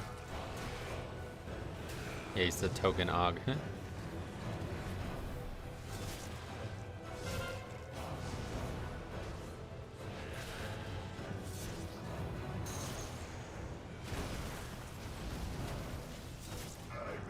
Leaving groups is sinful? Yep.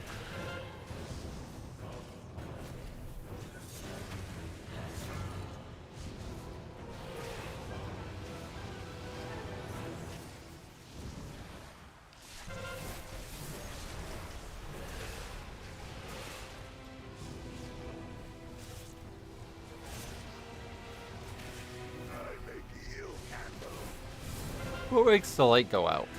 It gets dark in here at one point. I don't understand that.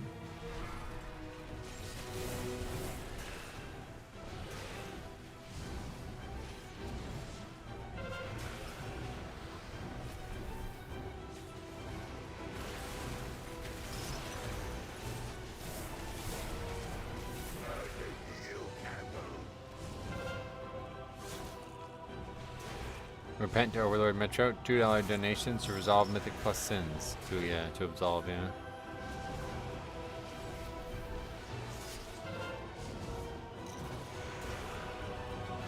It's kind of like how the Scarlet Crusade had that undead guy in the cathedral.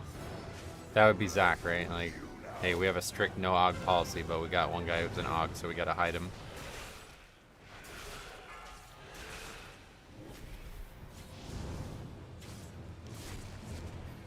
I still don't understand why that guy's in there. It's still Pete Fairbanks. Alright, well that was joke mode. Didn't even have like, it was like not a scratch on anybody really here. How am I the redheaded stepchild under the stairs? I mean, that's just the role you chose, yeah. The good thing about Fantasy World is you can choose a different one. No more Candorkin. We can be free. But first, the darkness. Darkness cannot be time to flee. Flee to freedom. We can use Big Candle Card to escape.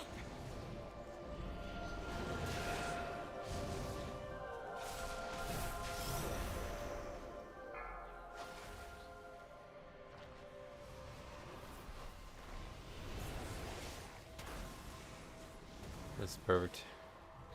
Gone very well.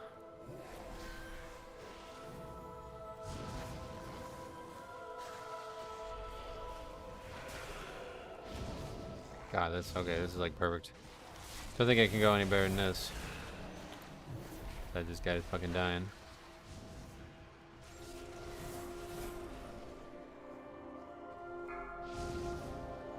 It's not, I mean, it's not me, brother. That's not how it works.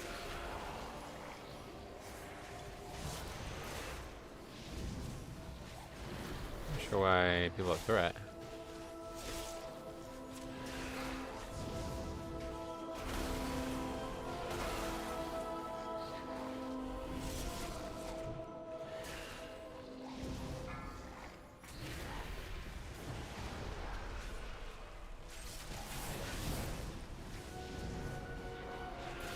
Just too much though.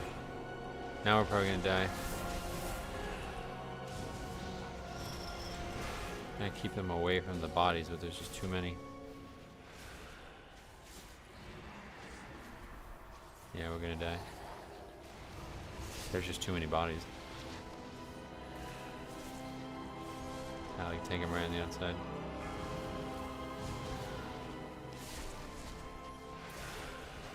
I think I died a second time somehow.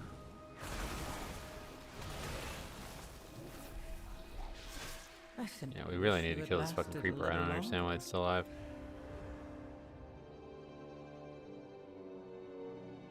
You can take them outside with a candle? Yeah, I know. Brother.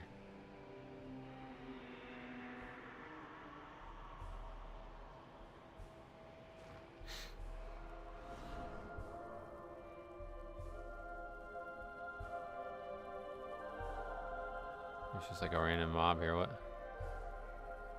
was that about? Why is he typing in caps? Because he has no idea what he's talking about.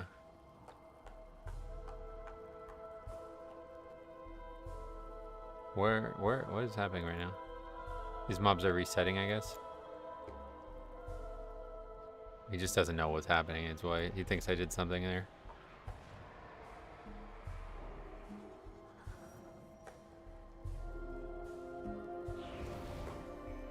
Actually worked out kind of well, even though we didn't kill half the mobs.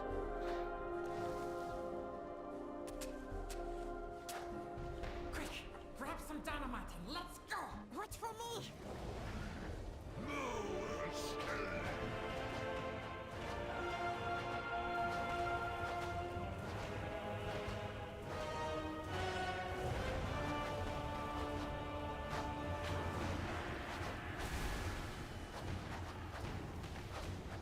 His Brazilian buddies are even telling him to keep it pushing. Why don't you take the shortcut to the cart? I always forget. It's only like the third time I've ever died there, so I always forget about that.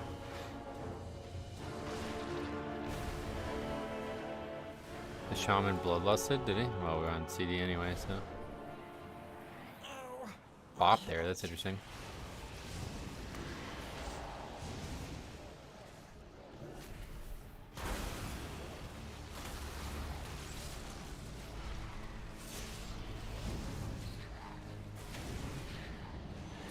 Didn't know that helped there. That's actually quite nice. We don't actually have Lilith up right now, though. Darkness descends. Where are you going? What are you doing?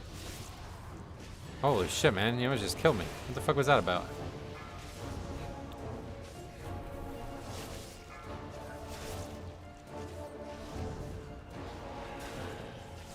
IBF doesn't work. I've tried that.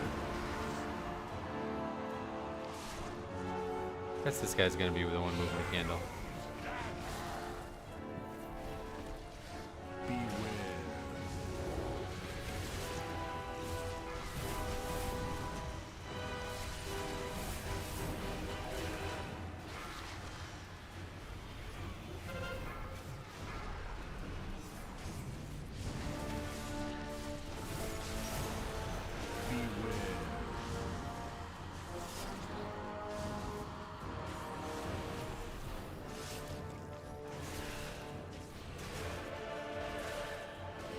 Any form of movement ability that actually moves your character will bypass it. Oh, really? So like blink or something? I've never seen anyone besides a tank even attempt to handle the candle. I hate it when people touch the candles. Well, that was just really weird. The guy just like ran it away from where I had put D&D down. I didn't expect that at all. But fine, if these guys want to do it, that's fine by me. Makes my life easier. Trent, welcome. Huge fan, welcome.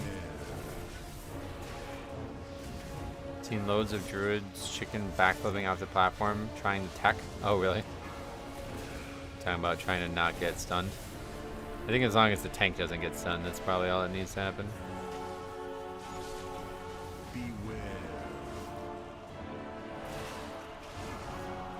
Okay, I'll do this roll then. Somebody's got to do it. All right. You can spam your ability after the second bounce so you don't get stunned. Nice.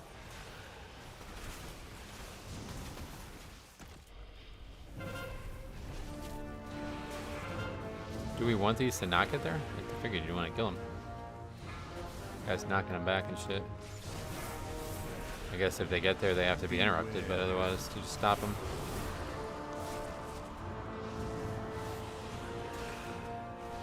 Strange dungeon, but yeah, 11 deaths kind of confirming the looseness of it. Actually very sloppy. The tech is really just so DPS can stand there and watch the tank be stunned.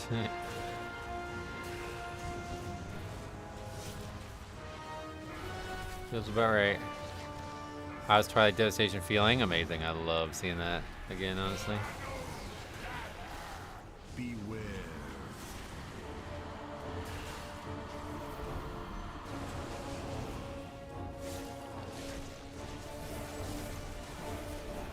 $11 deaths, that's what we call a clean run.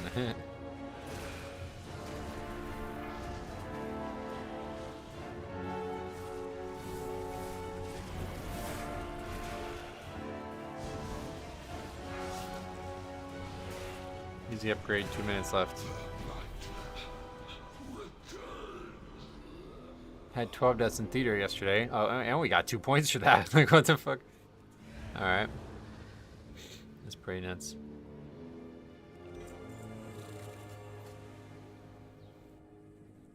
Oh yeah, the 2 deaths for the warrior. Apparently they were funny. Let's take a look.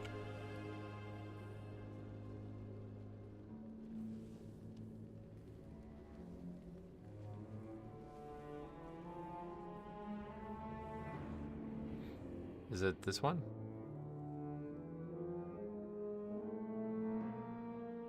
I think the paladin dies here, yeah. Alright, so not that one.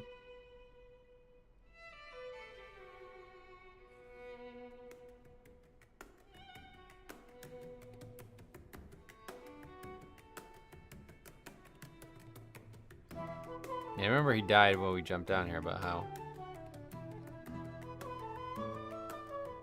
Okay, jumping down, pay attention to the warrior. He is under my webcam right now.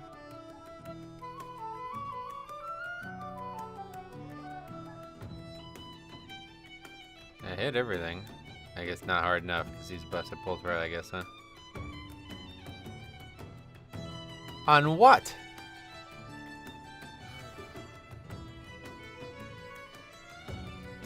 What do you use to record your runs? OBS.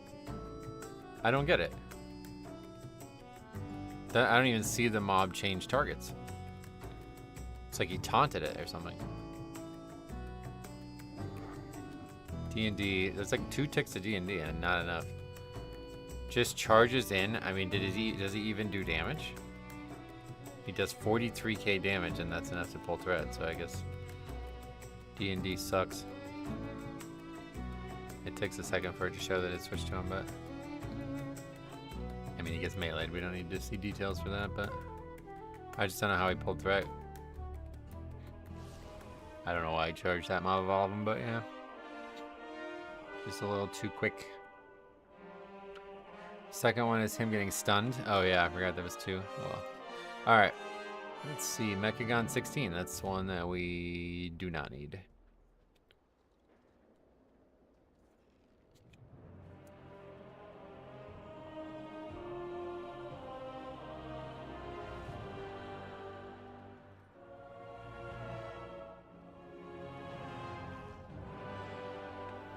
backwards. Always the case. Wait, did we even put that on the sheet? No. A white swing can one tap a plate class. I guess, yeah.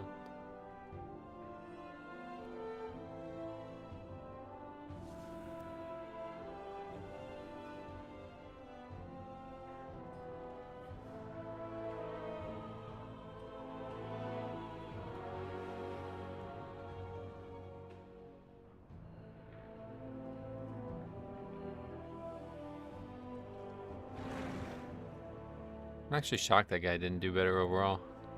He seemed to be doing really well every time I looked. Okay, we need Warlock though. Warlock and Lust. How's it going, Metro Lethal? What's up, buddy? How are the perfect vision and chance? I've only used the one, but it's just fun having it again. It doesn't really do a lot, but what kind of damage is corruption pulling?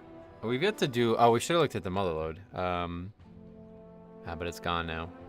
That was the one to look at because that obviously is going to be more value there. But yeah, I mean it's about 2% of my damage seems so pretty cool. Nice little buff. If you said you would have got a flat 2% damage buff when you logged on this week for like less than an hour's work, I think everybody would be really happy about that. But for some reason, everybody was not. They were really cry about that.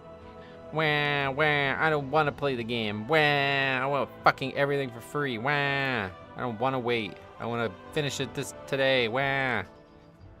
Really weird behavior in the community anymore. All right, workshop, here it comes. Yeah, another 2% next week. That's close to the damage done by the tome trinket, and corruption doesn't take an item slot. Yep. If it didn't scale down like trinkets do, it would be like 10% damage buff for healers. Oh yeah, okay. That's like a normal thing though now. I don't think they're ever gonna have that not be a normal thing. Unfortunately, Dispriest ruined trinket DPS.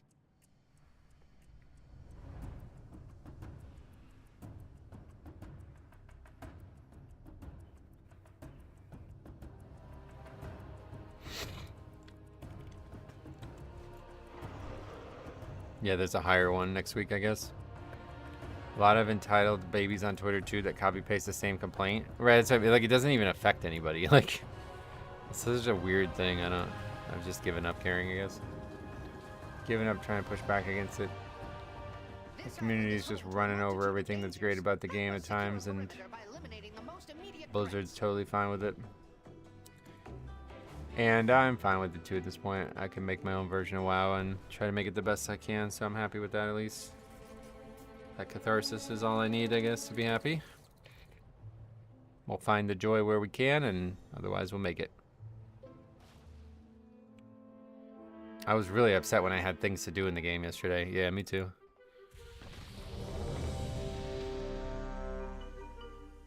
I guess I played with some random Twitch streamer at the start of the season, and I didn't soulstone them, and they posted about my lock on Twitter. What the fuck? He just sent it now? That's funny.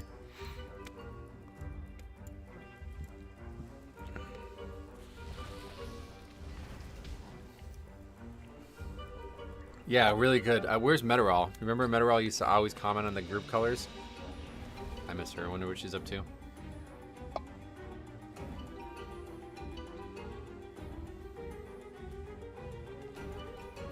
Alright, did somebody return not ready?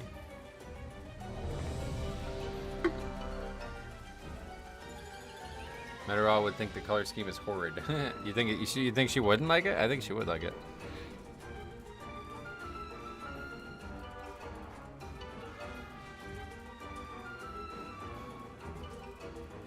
I forgot how much I enjoyed Visions. Tried doing a 5-mass run now. Have to do it with multitudes unless I wait a week.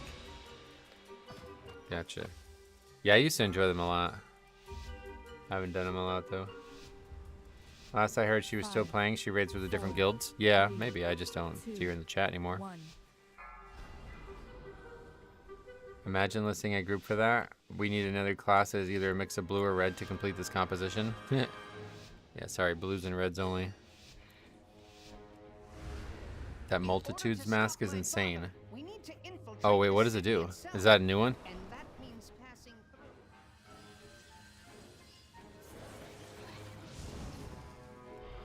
Beware. Wait, what's this? Some Beware. unwittingly stumbled into the arena. Beware. A word of caution to anyone sitting in the splash zone. Watch out for blood.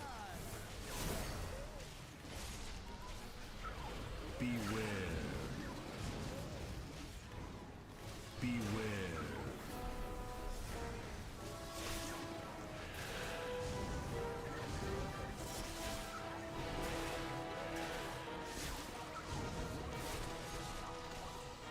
No, just didn't pull the other half. Oh well. I hate this pull. Oh, I'm sorry.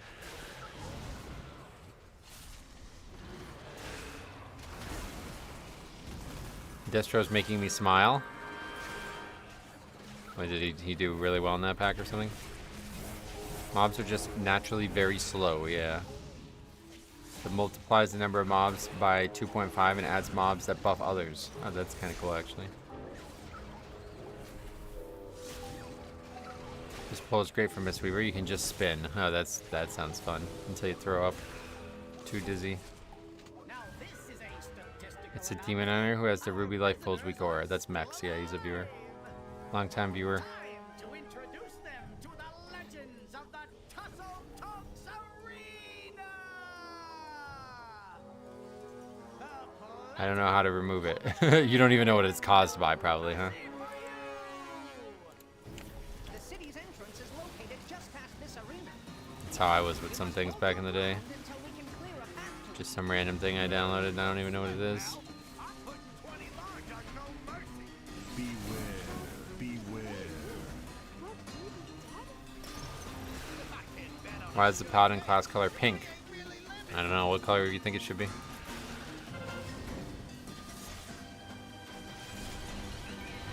I mean, once it's gathered, the pull is fine, but everyone loves to blast and the last 3 mobs take forever to walk over. Not sure if it's quite doable without the next level of buffs, but doing 5 mass early felt like the Mage Tower all over again. Oh yeah. Well, I'm glad you're enjoying it.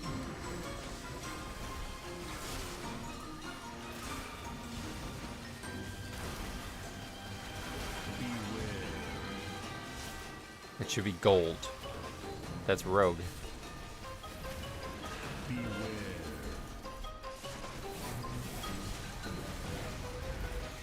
I always thought it should be gray, like steel color, but I think it's too close to priest.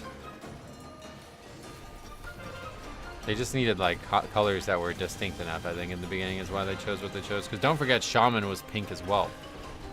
In Classic, Shaman is actually pink. It's not until TBC that it turns to blue officially.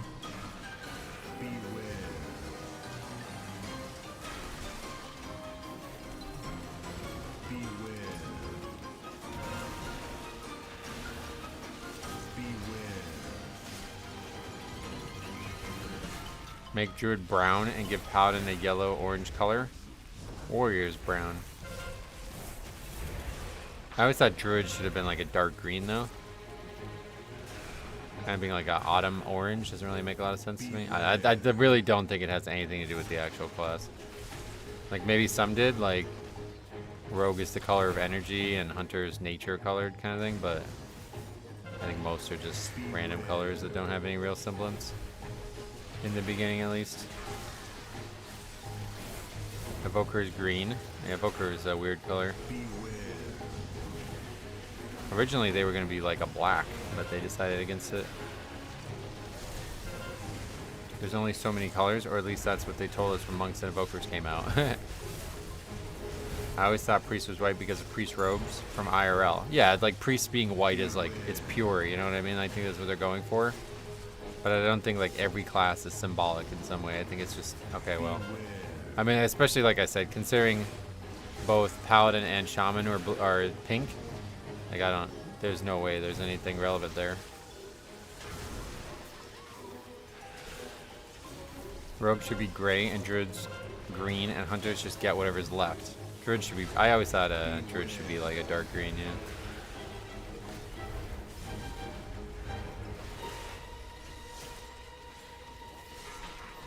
Hunter should just be clear, I think, because fuck him. It's like no bar color at all. Hope the rest of your keys go well. All right, see, man. Trash! Trash! Trash! Trash! Trash!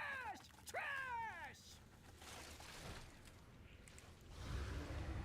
I think we need a maroon color. Like not, you mean deeper red than blood? Than Death Knight?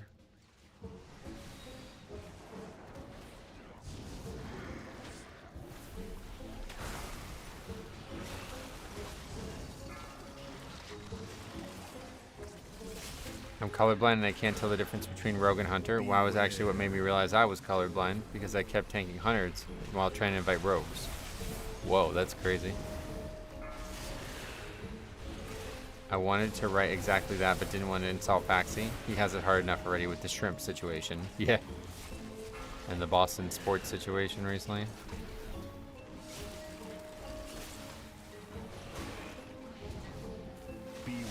You want a purple-red mixed color. Like a, yeah, magenta, right?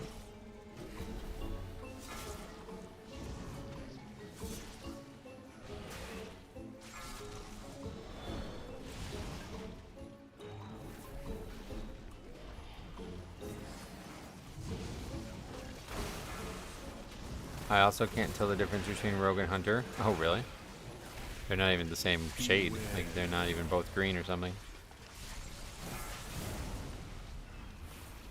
Hey, Metro, do you think they should have just given us the full vision perk tree and greater corruptions this week? No. Then everybody would think about them for 2 hours straight, and that would be the end of it.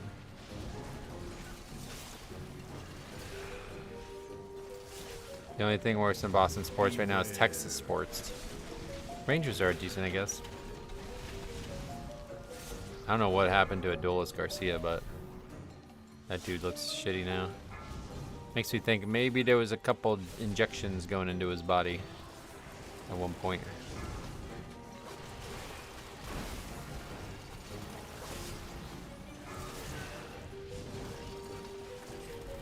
Rogues and Hunters are very easy to distinguish even without colors. Hunters get invited to keys, rogues don't. That's, yeah, that's a good point actually.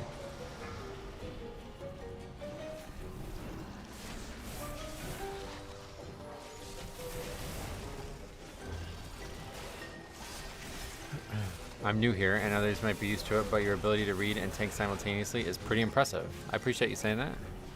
I'm not gonna say it's not impressive, but I always just say, like, if you did it every day, that you know, multiple days a week for 8+ years, you'd be pretty good at it too. I'm like actually terribly, like I am really, really bad at mentally multitasking naturally. Like I have like 0 skill points in it by default kind of thing. So doing it on stream is, I'm impressed with myself just because I was able to get to this level. But it did, you know, come over a very long period of time.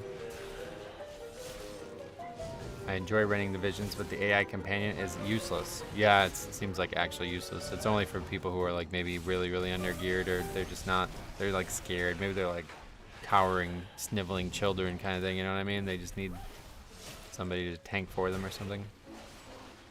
Because I think they can tank, right? Death Knight should have the color the same as their eyes, icy blue, and then pink should be for mage. That's an interesting idea, pink for mage. Yeah, like I said, I wouldn't ascribe too much meaning to it. You would be a great shot caller if you were in a coordinated team. Oh yeah, I was a raid leader for 12 years or something like that, 13 years I think. I loved it, and especially loved it, I really loved it when I found out about RTX voice. Because I used to have to do it with push to talk, and it was fine, but it was really hard to actually play the game when you're constantly holding a button. So it would dramatically impact my performance. And then eventually it got to a point where I was just like, listen, I'm turning push to talk off. Like, you guys are gonna have to listen to all the background noise, I'm sorry. But then, like, within like 6 months of that decision being made, I found out about RTX voice. And then it really changed things. And it was like, holy shit, alright, now I'm very confident that I can just speak and not have to worry about the button. Don't see a lot of rogues, period. Yeah, they don't seem super common, but neither do priest DPS.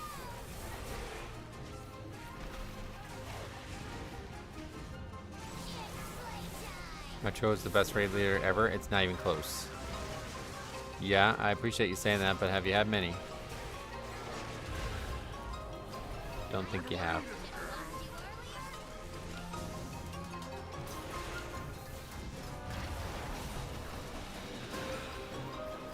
Have you tried the collapsing void corruption? No.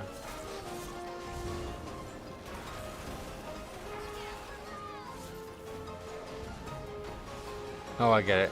I don't see a lot of rogues, period. That's their whole shtick. You're right, yeah. Is RTX voice the same as... Yeah. NVIDIA Broadcast is like version 2 of RTX voice.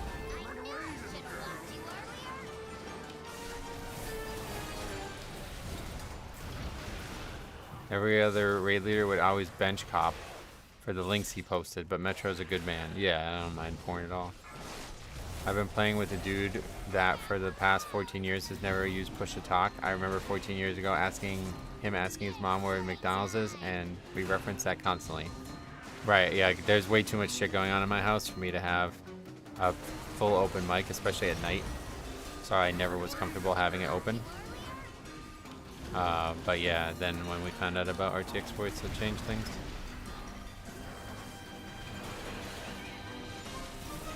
I have a small sample size, but still, you dragged me through almost getting cutting edge multiple times. No other raid leader could have done that. I appreciate you saying that. No other raid leader probably would have done it, I think. They could have. It certainly was not that great of a raid leader. But I was compassionate, I guess. Might be the thing to take away. I'd rather play with friends than just good players only. People that are filling a box or whatever. Checking a box.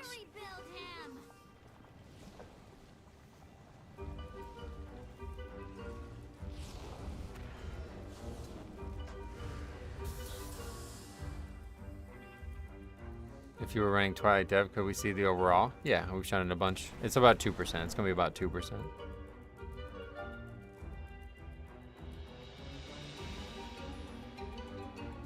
Warning, excessive levels of flesh detected.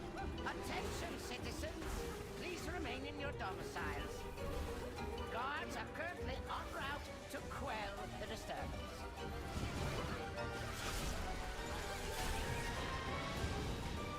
I think, not joking for once, the actual achievement as a raid leader is leading people multiple raids close to or towards CE and then liking you afterwards. Yeah, I wasn't always likable. But it actually it's funny how much of the frustration I had with raid leading went away after I didn't have to constantly hold the fucking alt button to be able to raid lead.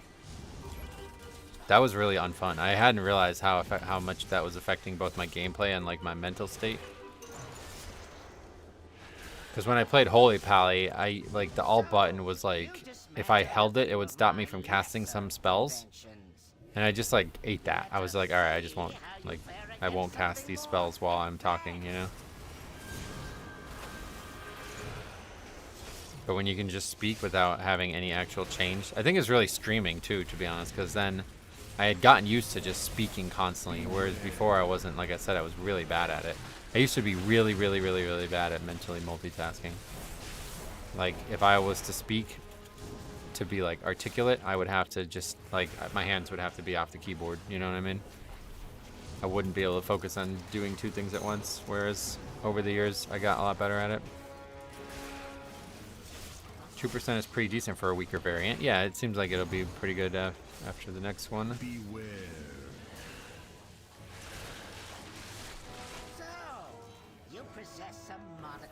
I never hated the leader in cutting edge raid groups. I sure as hell wasn't going to put in the effort they did.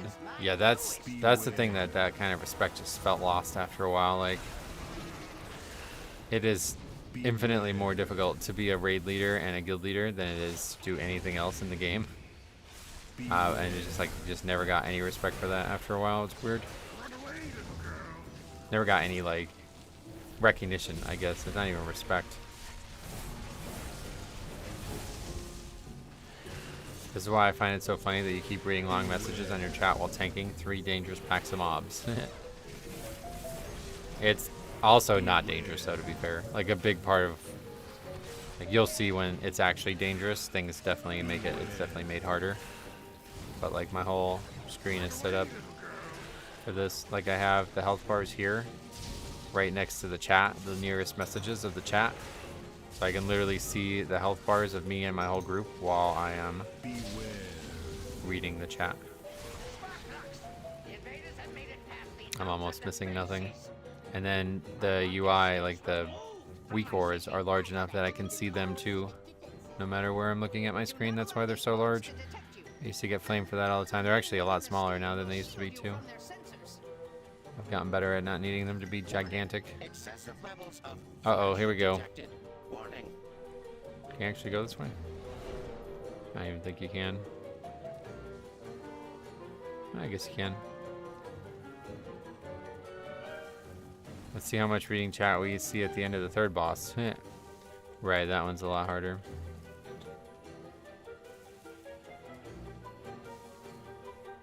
My first ever raid was Nighthold, and our raid leader was arguing with his mother the whole time. I guess that was common in the guilds. Yeah, if you're a child, you get in a lot of fights with your mother, I think. The only like memorable interaction my mother ever had with raiding was we were doing Windlord or Blade Lord. I can never remember the names of them. One of the bosses in Heart of Fear, and it was like about to be killed. Like we were like coming up to the end of the fight, and it's like a really, really hectic ending to the fight. And she walks in and asks me some, I don't even know what she asked me, but it was like a serious question, something I had to process with like less than 1% left on the fight. And there's like 3 people alive, and she's just over there like, hello, are you gonna answer me? And I was like, this is the literal worst fucking time you could ever ask me this question. I remember just yelling at her. It was really funny. Best part about being in a guild is all of the fast guild crafts. That's the best part, really? That's sad to hear that. Holy shit. If there was ever a raid where arguing with your mother fit well, it would be Nighthold. Oh yeah, what happened there? Mechs die instantly. What's that about? Mother, the fight was in BFA, right? That would be the one, I think.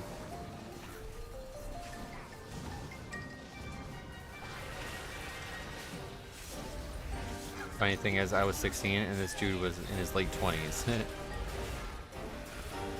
Dog died to a gear. Oh no. I remember your first set of weak ores. Them puppies were big. Yeah, they were twice the size. They've been reduced 50% twice now. Moments I remember involving parents while raiding back in vanilla, wiping on Nefarian, the 15-minute respawn timer, and it being late at night, trying to finish and go to bed with them yelling at me. Oh, actually, okay, so there's another famous one. When I first started raiding, I think my mom didn't like fully understand it, and she thought I was having like serious arguments with people because we were having like stern, you know what I mean, like the raid leading mentality kind of thing. And she would constantly come in and be like, "What's wrong? Is everything okay?" Because it was like midnight, you know what I mean? But other than that, yeah, I was like 18 at that point.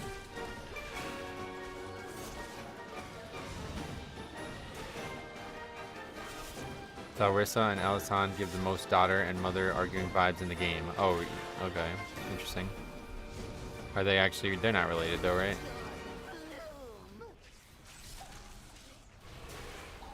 Do you see all the Nyalotha tier set recolors? Yeah, I was looking at them. They're all shit though. I never liked the original colors, and definitely don't like green. They needed to make some like white ones or something. They would have looked really cool.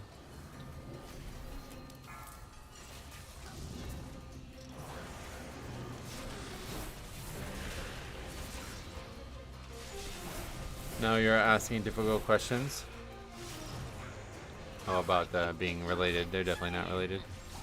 I don't think anybody's in, like, WoW's very few relations. Like, almost nobody's related in WoW. Which is relatively abnormal because there's so few actual characters. Holy shit, man. There's so few actual characters in the game. So you somehow have like all 3 Windrunner sisters are like major characters, but there's like no, like nothing else. You know what I mean? Like what other brother sister combos are there out there in the game?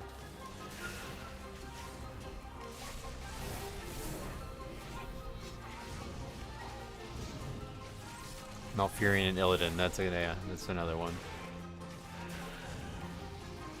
Even the two people named Hakar aren't related. Wait, there's a second Hakar. What is that? One's like a serpent god. The other one's a person, I guess.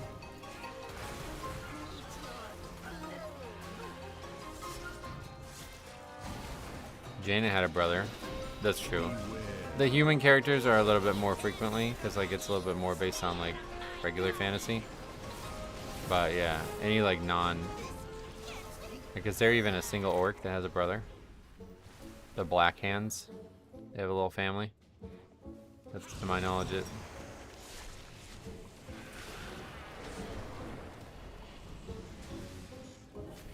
Beware. Akar the Hound Master. Oh, in you're talking about in Scarlet Monastery.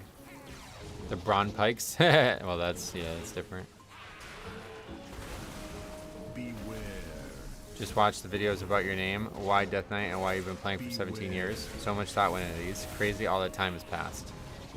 17 years as well. I mean, that was 3 years ago now. Beware. Beware. They're Sarafang brothers. Oh, really? Ansgar and Franzok were brothers. Oh, yeah. Isn't the second boss in Floodgate's brother with the first boss of Grimrail? Oh, that would actually make a lot of sense because they have very similar behaviors. Beware. So, my miss. The only cool times I see like family stuff used is when it's like an undead is one and the human, like regular alive human, is the other. You know what I mean? Outside of that, I don't think there's any like interesting family stuff in this game. And then you go to like Game of Thrones universe and it's like the complete fucking opposite. Family stuff is like the whole universe basically. 3 Windrunner sisters, yeah, there's 3. And they're all like major, like super important characters. There's no like minor characters like, oh yeah, that's her brother, right? But she doesn't do shit. Beware. Or he doesn't do shit. If they have a brother, it's always somebody really important, like Jaina's family. Like, okay, he's there to die. Can't just be like, oh, I'm here still. Didn't the Windrunners have a brother? I have no idea. If they did, it's not something that's ever been part of the game, I guess. Beware. He's dead. Oh, really? Maeve and Jared's Shadow Song. Oh, yeah. Are they brother and sister? He died during the Lich King attack, gotcha. We pretended for 1 week that Velen's son was important. Yeah, that was just more story for Argus, right? Valyria had to wait a long time to get into modern lore, though. Yep. But she was, like, I mean, a foundational character. She was more important than Sylvanas at one point. Bolvar, Full Dragon. Yeah, he has a daughter, I guess, yeah. Who's got the best voice actor, and I love her. She's awesome. Ellie Kendrick. Yeah, Warcraft 2, Valyria, yeah. Beware. From what Legion remix are you most interested? Beware. All. I mean, we know almost nothing about it, so. Ani and Nefarian are related. Yep, yeah, they're brother and sister. Deathwing's children. What about all the dwarves? There's plenty of families there. Is there? I think there might be some characters like in Classic that are like, my brother's here, go there, kind of stuff. Beware. All I was thinking about is like, in Game of Thrones, it's like the #1, like you cannot identify anything stronger than family in that universe, you know what I mean? There isn't anything stronger than family. It's like the whole premise, it's what ties the universe together. Whereas in World of Warcraft and Azeroth in general, it's like, just, well, it's biologically possible that you have a brother, and that's the only reason it's important. It would be impossible for there to be nothing but only children, you know what I mean? So they're just like, yeah, some characters have siblings. WoW needs more story characters. I think WoW needs more characters. Like, I don't think WoW's story is bad, but I think the problem with them is there's only like a handful of characters that ever do anything, and they don't like. And then when one of them does something that you don't like, people lose their fucking mind, right? Like the Sylvanas stuff. Like it worked out in the early days with Warcraft 3 because there was only a few stories that they could tell. But nowadays with World of Warcraft, it's like so many characters should exist and they just don't. Or they don't even like, they're there somewhere, but you don't know where they're at and they don't have any impact on what's happening currently. Right, like that's what I mean. Like Jaina in every raid, you know, Khadgar appearing at every fucking like area for all of Legion and all that. Like it's just, it's too much. Like there should be way more characters. Game of Thrones style show for WoW would be amazing. I don't think they would ever do that, but I would say the opposite. How about a Game of Thrones MMO or even a single player like a Skyrim type game? I don't think it would work though. I think the best Game of Thrones mods are the ones for like Bannerlord or for Crusader Kings, where it's just more about the top-down, like the dynastic elements like we were just talking about. I guess Mankrick's wife would be one example. Yeah, who's Mankrick's brother, you know? There's no way that he shouldn't have a brother. I thought they were making a Game of Thrones MMO. Are they actually? I have no idea. It works well in Final Fantasy, the Scions, but not in WoW, yeah. Most expansion level stories are the same cast. Yep, it's really weird, isn't it? Beware. I always wanted more Kill Thoughts and Blood Elf storylines. Right, that's what I mean, like, I don't know, there's just so many characters that could exist and they don't. Game of Thrones King's Road. Isn't that like a mobile game though? I've heard of that.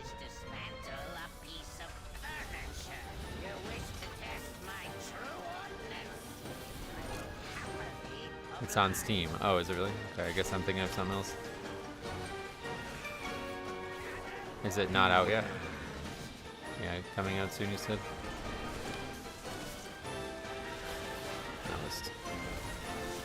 Almost really bad. I don't know how the Warlock died, though.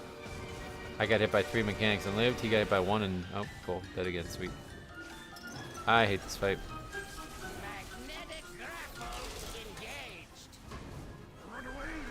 Hardest fight in the game for people for some reason. All Game of Thrones games are gacha or money grabbing. BS. Yeah, that's what I was thinking. I don't... Like I said, the best ones are just the mods. Because they're, first of all, they're free. They're made by people who care about the universe. But most importantly, they're in like grand strategy type games, and that's what Game of Thrones, like it's the dynastic stuff that matters the most.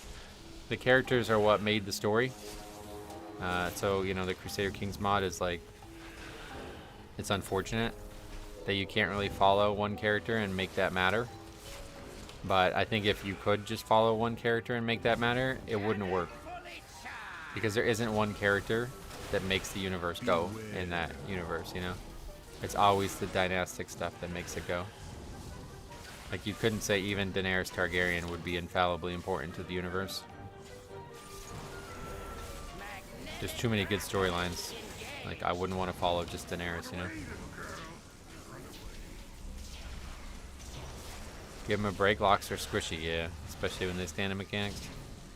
So that's the key right there. That guy's death means we don't upgrade this now.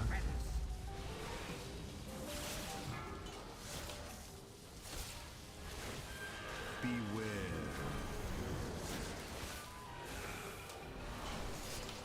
I think the orb needs a line to show their path and not just an arrow. That's asking a lot at this point. We're pretty good on this. Just don't stand in this.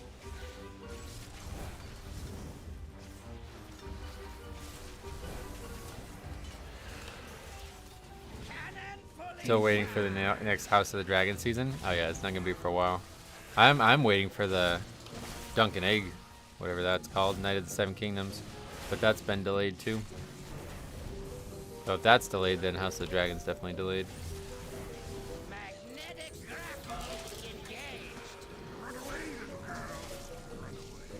That's supposed to come out first, and that was supposed to come out this year, but now it's been delayed to next year.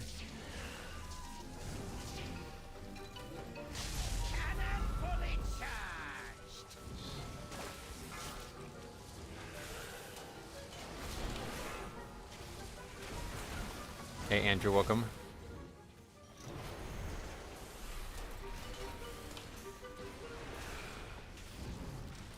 Going to run out of time during his RP? Yeah, it's over, yeah. That Warlock's death was all we needed. 4 deaths from that guy.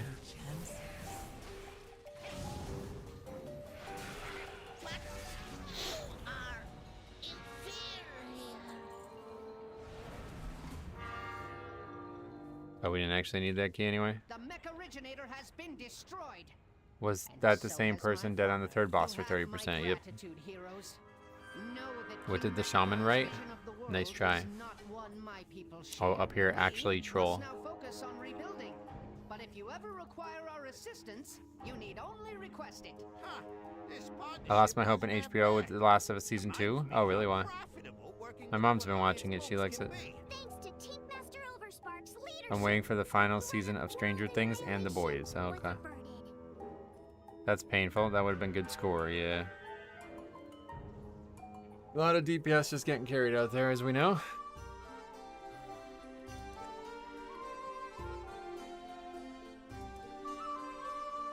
Severance Season 3? Oh, yeah.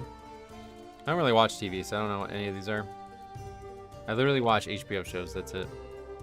I didn't think, like, what was the last... I watched Nightfall, that was on the History Channel. But that's, like, a show that nobody cares about. Besides, like, Dragon Ball and shit, like, what other shows have I watched that are not on HBO? I actually don't know if I can name one. I don't think I can name one. I still never watched Shogun or whatever. I really wanted to watch that, but... Sopranos? I never actually watched The Sopranos. I was too young when it first came out, and it's just too long. Ever watched The Wire? No. I've heard good about that show too, though. If it was a Game of Thrones MMO, then the Lock would be allowed to just leave. He would either take the black or get flayed by the shaman. He wouldn't be allowed to leave. Yeah, no, yeah. The new Dexter series is coming out this summer. Oh, yeah.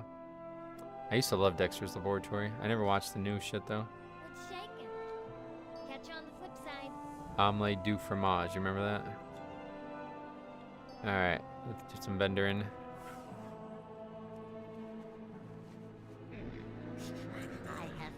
Turn stream off and watch The Wire. No thanks.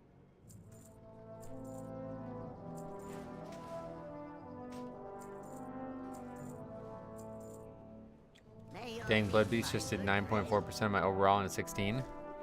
Nice. That's all the French I know, yeah.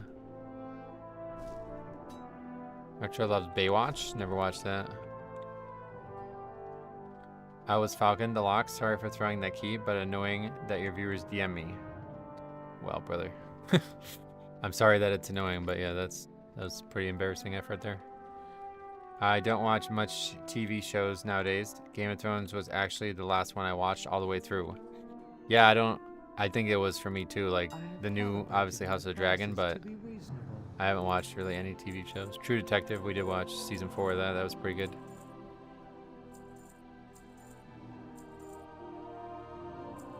Wait, people watching DMU? I mean, that is weird, but either way. It's annoying, maybe, but so is dying twice to the boss and losing the key by 7 seconds.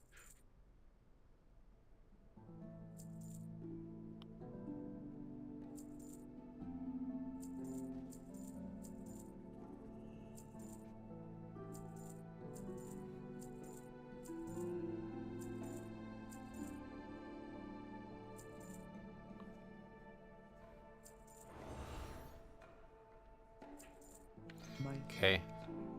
Next up is DFC again. Yes. Have you watched The Penguin? Yes, that was excellent. I forgot about that. That was excellent. If you guys haven't seen The Penguin and you like I think it's very similar to like a Sopranos type show even, you know what I mean? It's just in Gotham City instead. There's not even really much like fantasy to it. It's almost like a real world show. Really cool. Have you watched Better Call Saul or Breaking Bad? Nope. Yeah, so I mean, like, I don't know what the last show I watched was that wasn't an HBO show. I actually don't know.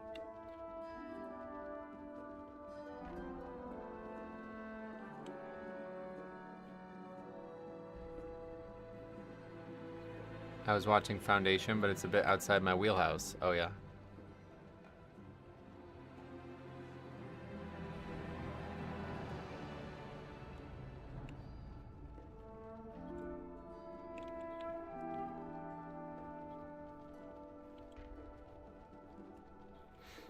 Better Call Saul is S-tier television. I've heard it's great, yeah.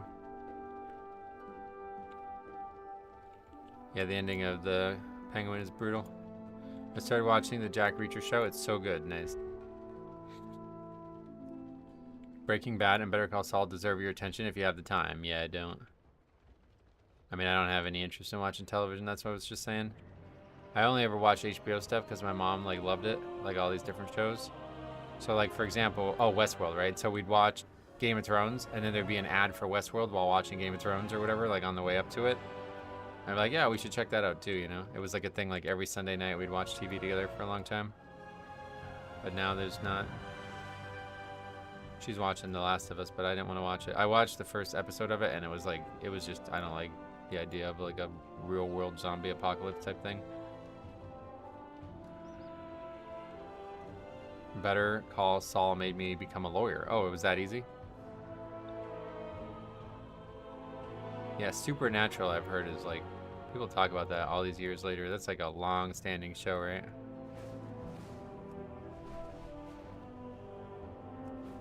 Game of Thrones was a disappointment in the end. Kind of makes me not want to invest into much of anything.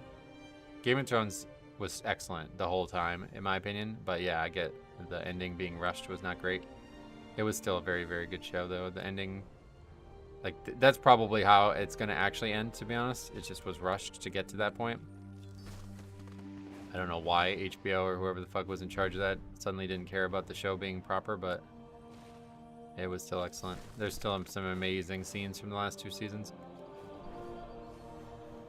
Supernatural has 30 seasons? Oh wow, really? Matlock. Yeah, I watched an episode of that, but I didn't realize you had to have like a service to watch it, so I stopped. I bet it was costing them so much money they wanted to cheap out and finish quick. Well, that's harmed them.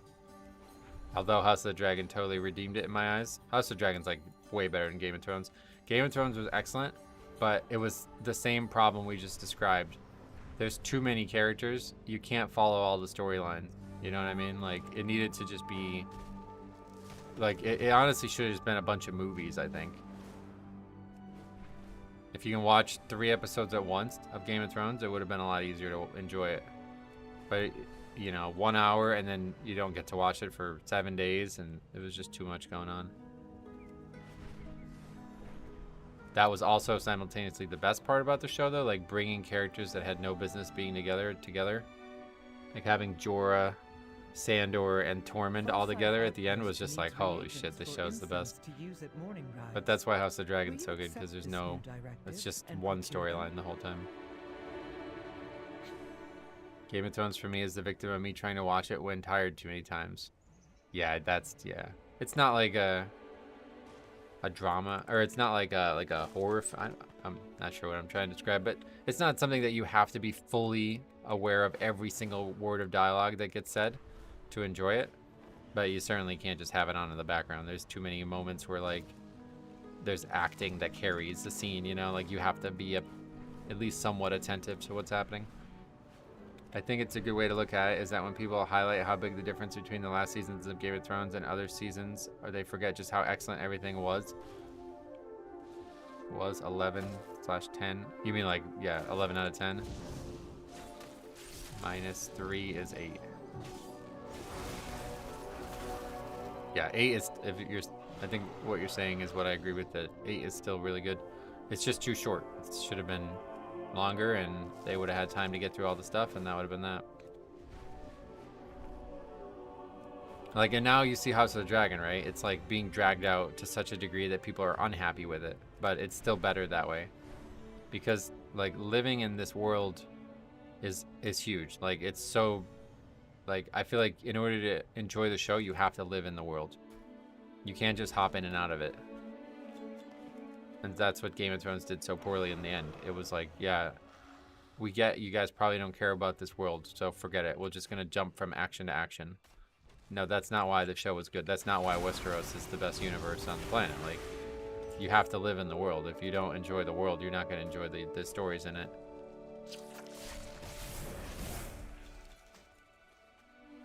I watched Lost till season 4, but at the end of season 2, they got lost. Oh, that sucks. But wait, wasn't that the point of the show, though? Ran out of word count. Yes, last season is only bad by comparison to the perfection that Game of Thrones was before. Yep. Yeah, and I think the biggest thing that bothers me about everybody talking about Game of Thrones is that they act like the story is not going to resolve that way, and you're a fucking idiot if you think that. You really are. You're just not paying attention. I think the one unplausible thing is the whole, like, Bran becoming, like, whatever, like, the council thing. Like, honestly, though, I can see that happening, too.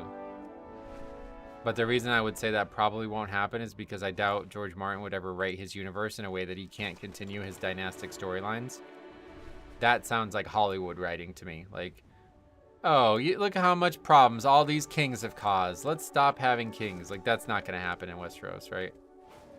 But other than that, that's the only thing about the entire season that's like, no, this is probably all going to happen this way.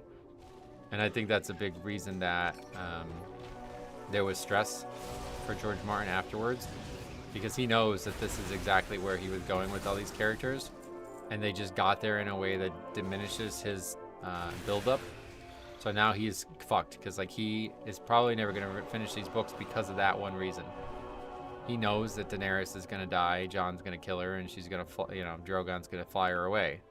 But he can't possibly write enough story in there to not make people think of the show when it happens. You know what I mean? It's just, like, unfortunate. Like, the show coming out so much earlier than the books did have ended the books, I think.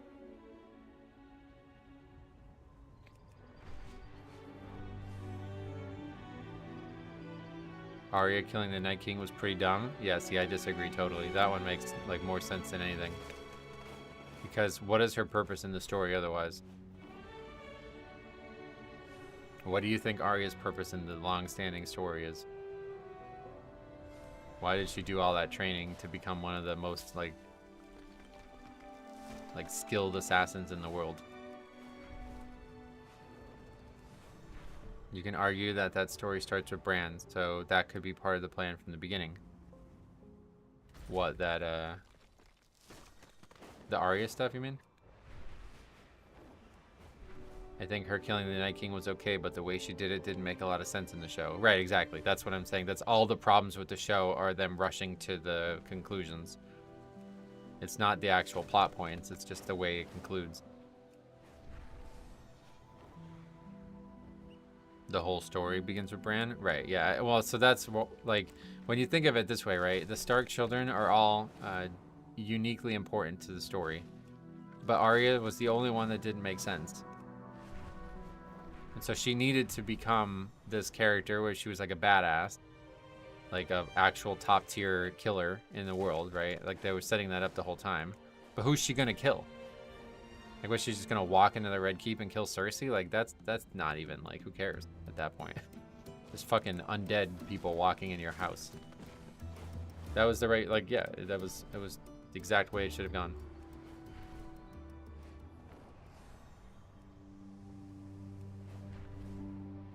Maybe if they built it up better, but it seems to make more sense that Jon is the one to kill the Night King.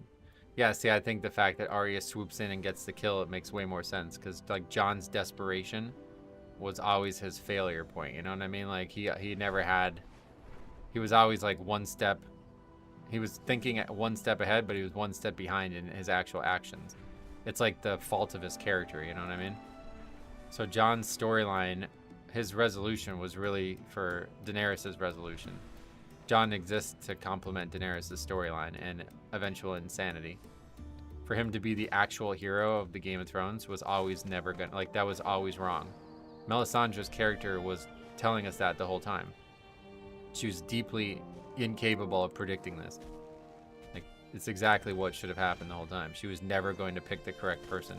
And, ironically, she shows us the truth of that when she sees Arya in the Kingswood, whatever that is, the Brotherhood Without Banners area. She's like actually telling us the truth, that she recognizes something, but she's so dogmatic that she can't recognize her own, like, The ruins of Dalaran hold more her than just instincts a told her that she should have They cared about that conceal moment, invaluable but she's so arcane dogmatic that talents. she ignored them. Our mission is to retrieve them before they're lost. It's the to most history. important characteristic of her. When the whole series is about how prophecy is not reliable and how people from special bloodlines are all just normal people who can make stupid decisions. Yeah, that's what I mean. Like, it makes the most sense that Arya, the most basic and useless character in the Stark family, is the one to resolve the plot. For sure. I was hoping Bran would warg into one of the dragons. I think he would have in the books, yeah. That's what I mean. So, like, now you're talking about budget. Now you're talking about CG and time that they didn't have, I guess. Or didn't want to have.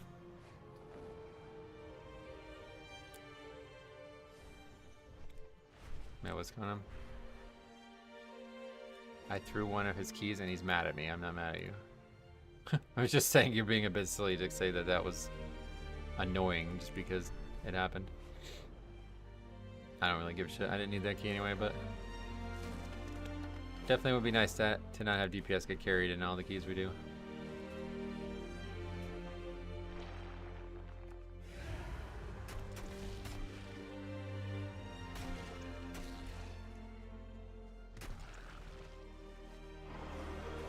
Rickon was pretty useless. That's true, I guess, yeah. The younger siblings are even more useless. Kind of forgot about them, to be honest. He was important for the actual, like, Stark claim. And I think that's his only function in the actual story. One of these days I need to go through and watch Game of Thrones. I'd honestly just watch House of the Dragon. It's way better. And it actually explains Game of Thrones. Like, it summarizes Game of Thrones in House of the Dragon, which is kind of cool. What did you think about Jaime Lannister's ending? Yeah, perfection. I loved it. I think that's exactly how it would go in the books as well. Jaime was always a character that was going to betray himself. You know what I mean? And that's exactly what he does. He talks a big game and he always wants to act like he's, you know, in control of the situation and that he's making choices that benefit him, but in reality it's always, you know, it was always about his love for Cersei, I think, was always the character's true motivation.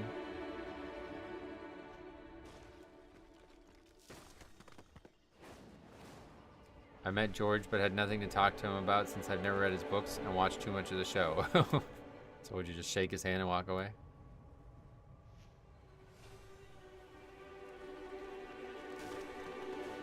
Yeah, the Jaime and Bran stuff was excellent, yeah.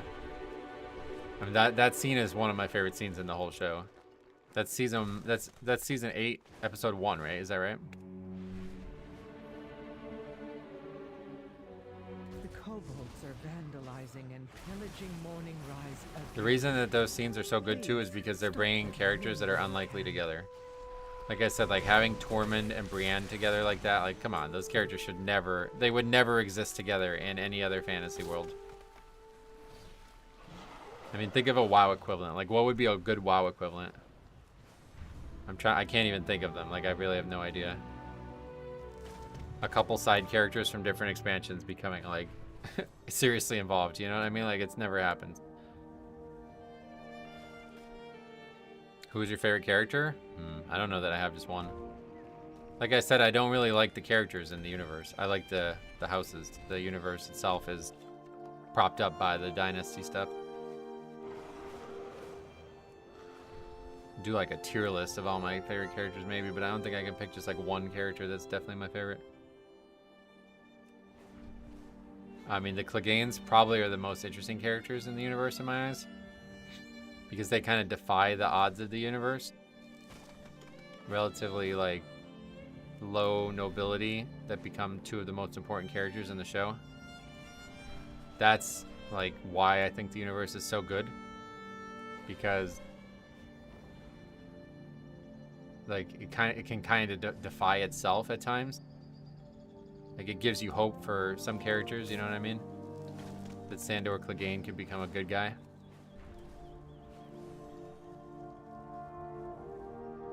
Main a hunter, please? No.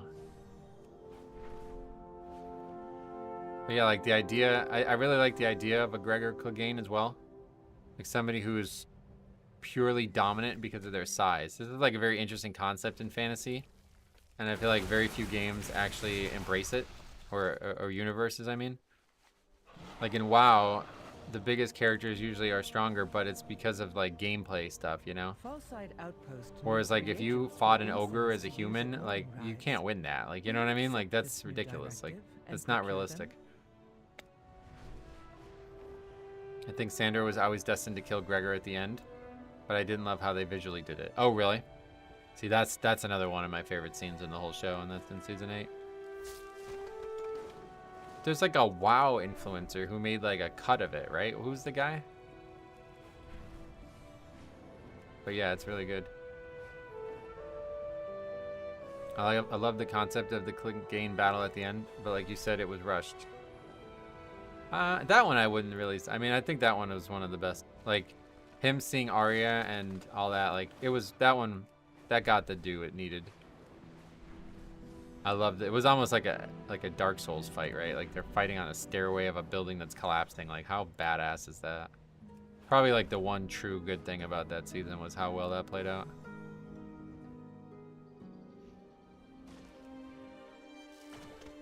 I don't love that they are falling. Oh, really? So here's a question that I think perturbs a lot of people's, like, not the question itself, but the concept. Do you think one of them should live? I've heard a lot of people get mad about both of them dying. But I think it's extremely unlikely that either of them would survive a fight against each other.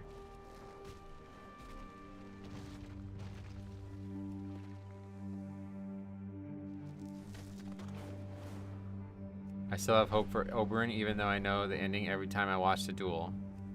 Right, that's why the show's so good. That's what I mean. Like, it can kind of defy itself. Like, Oberyn should win that. In like a traditional fantasy setting, the, like, you know, higher nobility, the revenge story, like, all of that stuff should mean that Oberyn wins that fight easily. That's why I don't think Gregor Clegane would lose to Sandor, even though Sandor should beat him. Again, in the fantasy tropes that we have, Sandor beats him. But in reality, Gregor wins.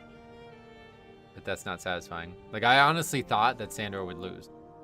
Like, I thought the story was going to end with Gregor beating Sandor. That's when they started the fight, I was like, he's going to fucking lose.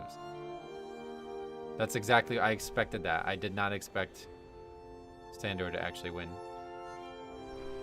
Yeah, I think both needed to die, yeah.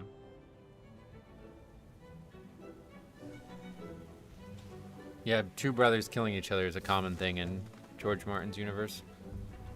Do you have some kind of mining macro? No, it's part of the base game.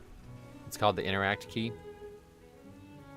Sandor portrayed himself as a self-serving egoist guy that didn't give a shit about others, but was at its core more dutiful and good. Sandor wouldn't be able to win without sacrificing. Yeah, good. We agree on that. There was a lot of people when the show came out that were so mad that Sandor dies. And then there's even people that were like, hopefully, like he lived. Oh, no, he didn't fall 500 stories. No, he's alive. Yeah, no, he's the good guy. Don't you guys know about that? Good guys always win. There was a lot of people who were like saying that when the show was on. I was like, what? I felt like a lot of the criticisms of the show were coming from people who just didn't pay attention.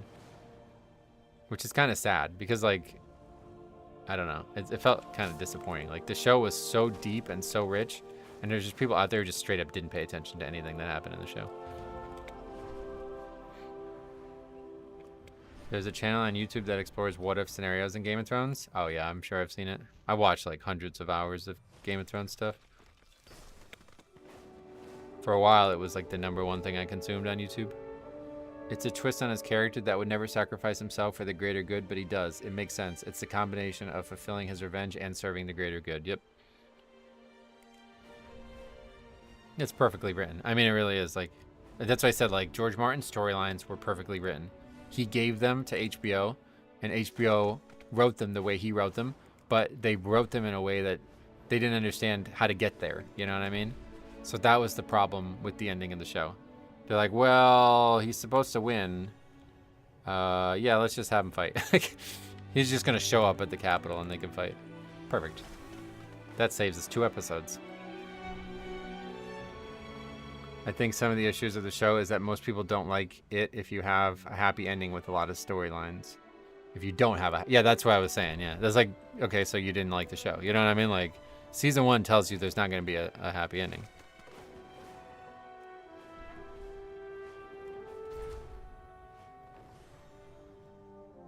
Hey Metro, I've been lurking for a few weeks after finding you.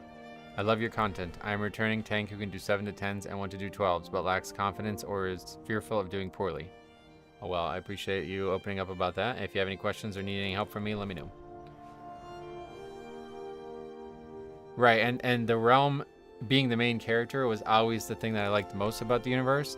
And one of the, again, top scenes in the whole show is that scene where Varys and Littlefinger, who both seemingly don't matter to the universe, talk about how important the realm is to the universe.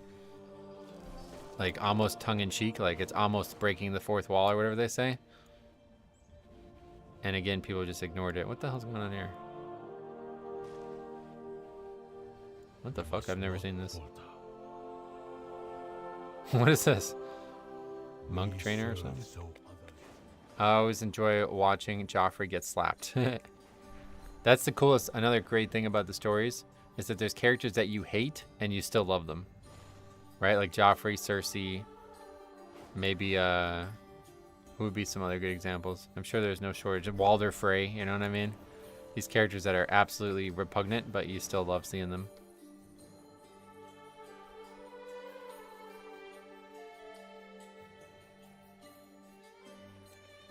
Ramsay. No, that's the number one, yeah.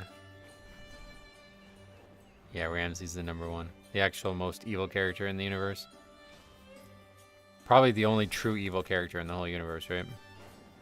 The bad guys, well, okay, besides like the Night King type thing, but like the actual human bad guys are set up like Tywin and Cersei, and they're immoral characters, but at the end of the day, like it's totally plausible that they could also be looked at as good characters.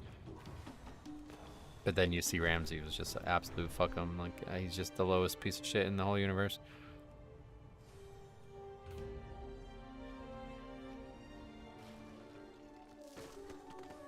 That one guy north of the wall with all his wives, Craster, right? But so even he can be looked at as a good character because he's like helping the Knights or the Night's Watch, and like, you know, you could see his point. Yeah, what's that girl that he's with? Miranda? What's her? That actress is. Oh wow. Ramsay was the guy who skins people alive. He was part of the Boltons who do that, but I don't know that he does that in the show, but I think it's implied that he does. Joffrey was also young and spoiled, so that detracts from him being evil. Right, exactly, yeah. They're all logically evil. Jack Gleason did a good job as Joffrey, and then he ruined his career with it. Yeah, he's too evil. He was too evil. Nobody will do anything with him now. He was also in Batman. Did you ever see that? As a young kid. Hey, we got a player. That was a long time of waiting, huh? Back to World of Warcraft, sorry. Game of Thrones talk over.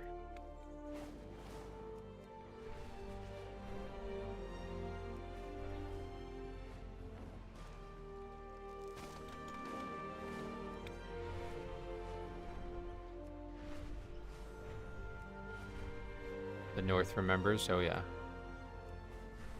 Joffrey would have been different had Cersei not enabled them. And Inbreeding, yep, it really is. Game of Thrones really. A Song of Ice and Fire is the best fantasy story ever written, if you ask me.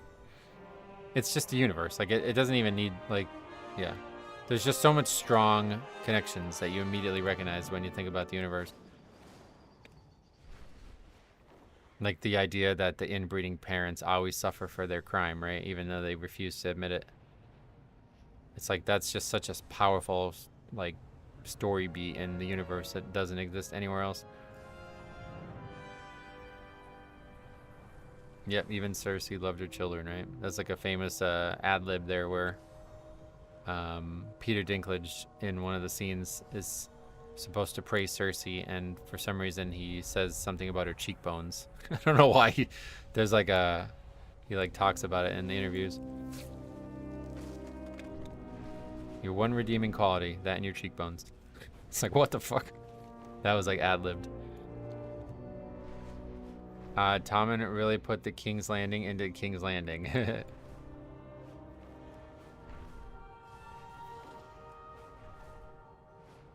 I think we are attributing too much to the inbreeding. Well, no, it's like about the coin flip, right? Like, that's what I mean. Like, that's why it's so cool, because it's like a trope within the trope, right? Like, the universe is famously aware of how bad inbreeding is, and it was like a common phrase to say every time a Targaryen is born, the gods flip a coin, right? That was like a phrase. And then you ask Cersei about Jaime, and she's like, the Lannisters did this for hundreds of years. Why should we be concerned? It's like, what are you talking about? They have a fucking, like, a trope within the universe after them. Like, what? Really looking back, I can't imagine how much work it must have been to cast all these deep storied characters. Right? To get, like, actual good actors for them, too. I don't think there was a bad actor on the show. The bad acting came from the main characters. Sansa and Jon. The worst two characters, acting-wise, in the whole show. The two of the main... Probably 2 of 5 main characters, right? And they were the worst actors on the whole show. I mean, really, there was, like, just fucking killers in that show. Like, Michelle Fairley absolutely dominates. Sandor, whatever that... Rory McCain dominates. Like, you know, these guys aren't... The character's not the same without those actors. Robb Stark even as well. Like, the Karstark guy, the actor for him... you know, they just got every... It was just perfect. It was just perfect.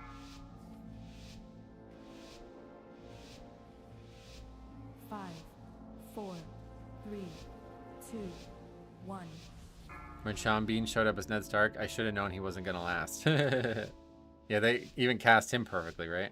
It's genius to have him and Mark Addy in the show because they were big names in fantasy at that point. And they were not ever going to, like, you know, you're not going to have Sean Bean get paid by HBO for 12 years or whatever the show ultimately ended up running. So that was always how it was going to go, you know? Like, actually, yeah, the whole thing was just absolutely picture perfect in my eyes. And there was some bad at the end, but it's totally outweighed by the good.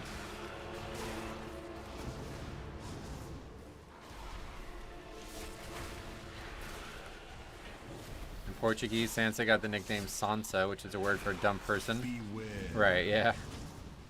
A lot of people... I can't remember what they would say. But they call her stupid in the United States discussions as well.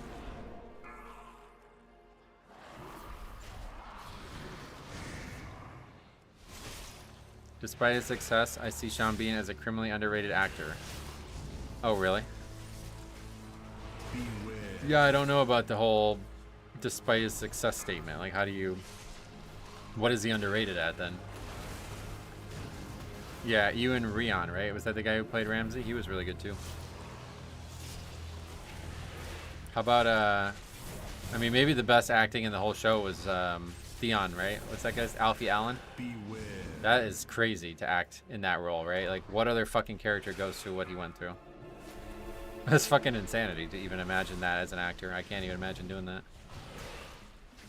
I think Sean Bean is not underrated. He is well-known legend. Yeah, that's what I mean. Like, I don't know what he'd be underrated at. He's fucking, like, what was the character? He was in Troy, you know what I mean? Like, some of the most popular fantasy in general has had Sean Bean as a major part of it. Lord of the Rings, Troy, Game of Thrones. I'm sure there's even more. He's in James Bond film, right? Like, oh yeah, Charles Dance, one of the best actors. Like, he was a legend before the show. I think the thing about the show was that it was great at making legends. Like, it just spun out legends. But Charles Dance and, you know, a couple of these people were, like Max von Sydow being on the show, like, they were just walking in with their fame intact already. Peter Vaughn as well. Like, these guys were huge actors before the show even started.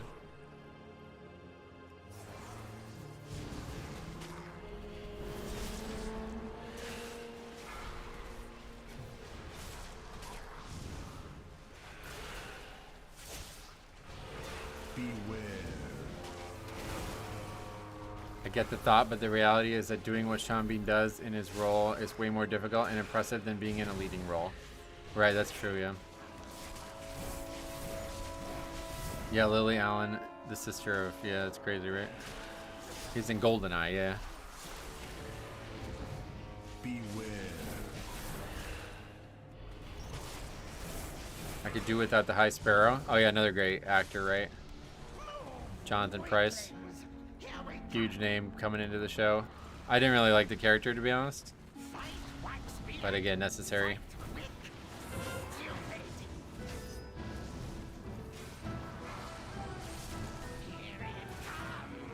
The reason I didn't like the High Sparrow was because it kind of devalued what I liked about the world in Westeros. Like, it made you feel like the political machinations of the universe didn't have as much relevance as we all thought they did. Whereas all of a sudden this like group of religious people can just take over and just dominate, and it's like, okay, that's not why I fell in love with the universe, to be honest. But yeah. Wouldn't have had the scepter blowing up if it wasn't for them, so thank you. One of the best scenes in the show yet again. The best music, definitely, I think, in the whole show. Light of the Seven.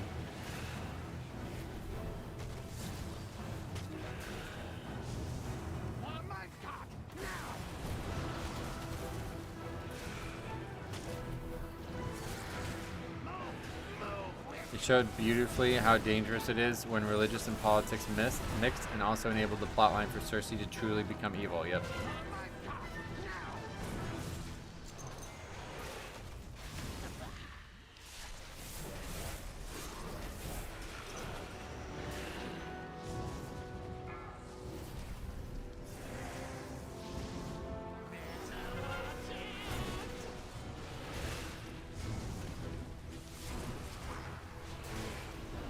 Game of Thrones intro music always gets me. Oh yeah, that one's iconic. The dragon coming over the hill with the Dothraki coming at the Lannister army was amazing. That's such good, like, I really like that, how that was shot. You get to see Westeros, like, versus other, you know what I mean? Like, and it really makes you feel like, whoa, Westeros is not the powerhouse that it has been portrayed as, you know what I mean? Yeah, I don't know. They did such a good job with that show, man. It's crazy. I like the books and the stories, but I honestly don't think they hold a candle to the show. Because the splendor of the visuals tied with the music is like irreplaceable. Like, that's why it's such a good show. The music is so fucking good in that show. It's insane. And then how good the visuals are at times, it's like, yeah, I mean, you just can't. You're never going to get a book to match that. House of the Dragon does it even better because it's better CG at this level, like more modern and powerful CG. If you haven't already watched The Wheel of Time, my boyfriend got into it via the show, and then I wanted to read the books. Yeah, I don't know much about that. A friend of mine back in MOP was talking about them making a show for it, and it's only just come out now or something. I don't think the reason this all started was because I was talking about how I don't really watch television outside of HBO shows. So I probably would never watch it, but I've heard people talk about it. What's your eye level? 681. I need to remember to go and upgrade my final piece, but Wheel of Time is really good. Oh yeah.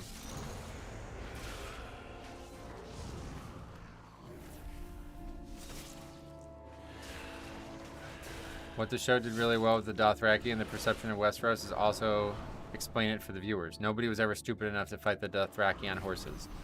Yeah, it's actually interesting how you get told that in season 1, and people that was another thing that people were like criticizing of the show, like Robert Baratheon told us you shouldn't meet the Dothraki in an open field in season 1. How stupid is this writing? It's like, what? No, this is like, it's elegant. Like, they're doing it despite people knowing it's a bad idea. That's again why it's so powerful. I don't know. People really had that. They just didn't pay attention, I think. So many critics of that show just simply did not pay attention to what was told to them in the show.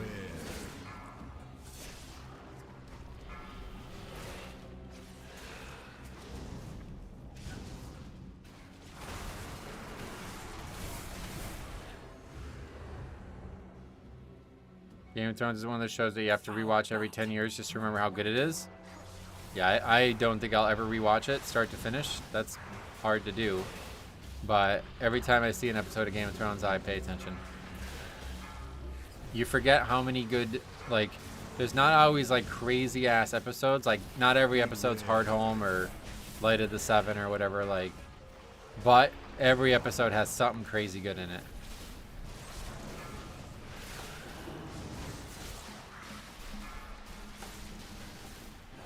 What is the yellow number on the top right of your enemy nameplates? That's the damage I'm doing to that target. The DPS, that is.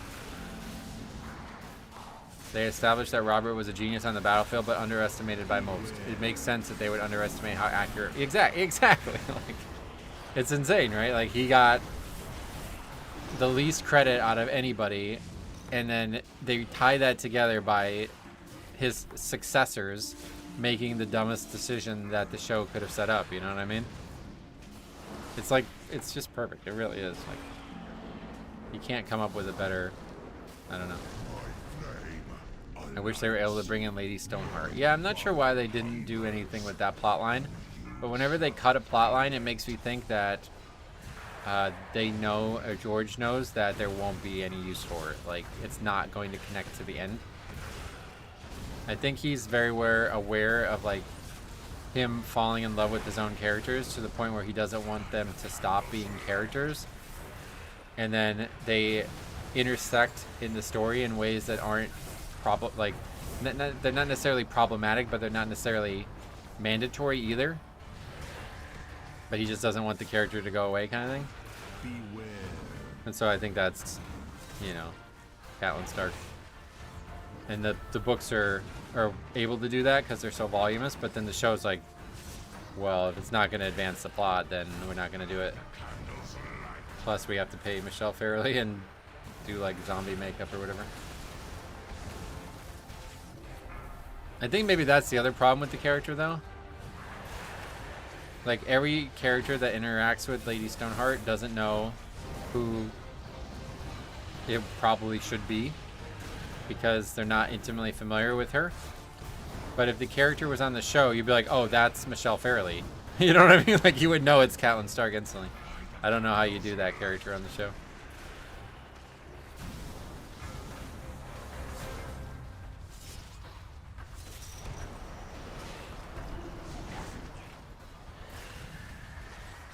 Wheel of Time is fascinating take on fantasy, magic, and how it ties into a penultimate being. Oh, yeah.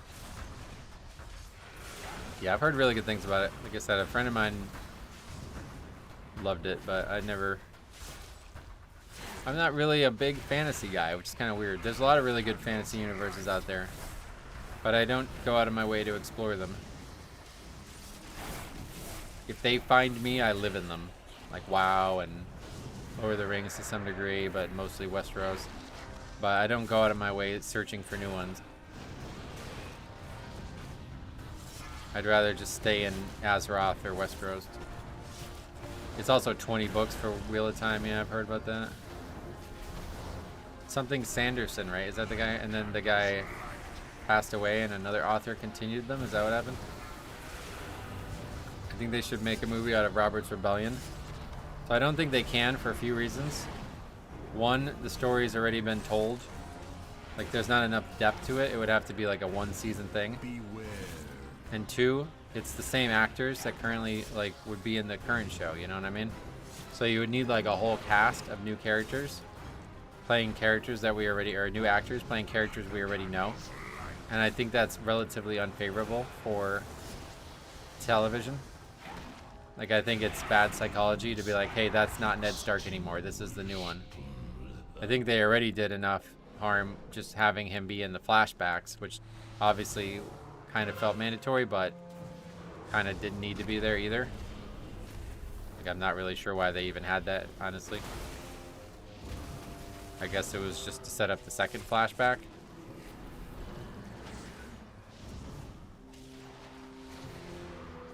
But either way, having a different actor that wasn't Sean Bean, I don't think that's good for the show.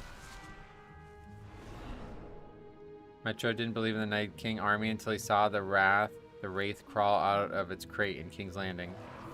Me? My guilty pleasure is watching reaction videos of the Red Wedding. I could only imagine there's probably insane ones. I remember my mom's reaction. I knew it was coming. I didn't know what episode it was going to happen in because I felt like it might have happened earlier in the season. But I remember the day that I read that it was happening, that episode. That and Oberyn's death. Those were the two that I was most interested in seeing people's reactions to, basically. That's what happens when you have a deep, complex show go viral and watched casually by millions, as trendy things do. Most don't understand the nuances. Yep. But it's disappointing because the show set it up. Like let's put it this way. I know people who watch Game of Thrones. I know people who watch every episode of Game of Thrones, and they were like, yeah, it was a good show. That's all they will say about it.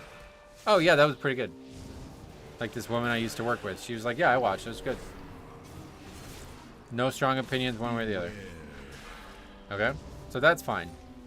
But if you act like you hate the show and you feel like, you know, Dan and Dave ruined my favorite show, but then you say things like, there's no way Daenerys would ever go crazy and burn down King's Landing. It's like, what are you talking about? You can't do this. Like, you can't be like, I love this show. This is my whole life. I loved watching every minute of the show. But, okay, but then you say something that makes me think you didn't pay attention at all. You're basically a casual who's not aware that they're a casual. You know what I mean? Like, just, you can't do both. If you're not paying attention to the show, then just watch it and enjoy what's good about it. And if you don't like it, then that's fine. You can move on.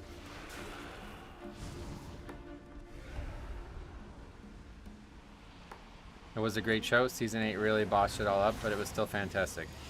Yeah, the pacing of the Season 8 was definitely a big issue.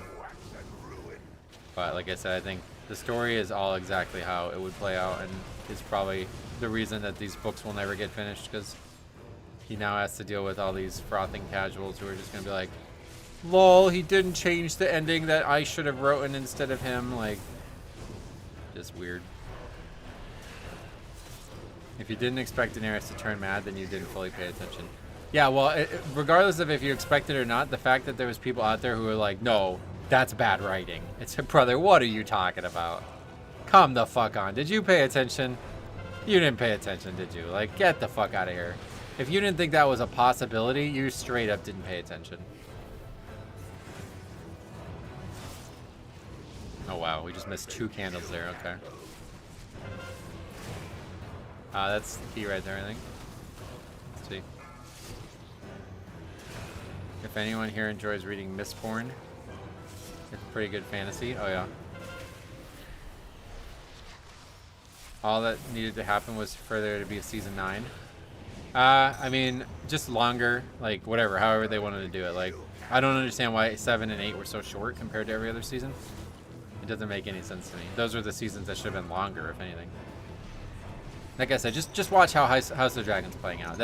This is how it should have been. Like, House of the Dragon season 1 flew. Like, they're skipping like 10 years at a time in between episodes. Ridiculous, honestly. They should never have done this, but they do it. Okay, fine. Then season 2 like drags to a point where people are upset.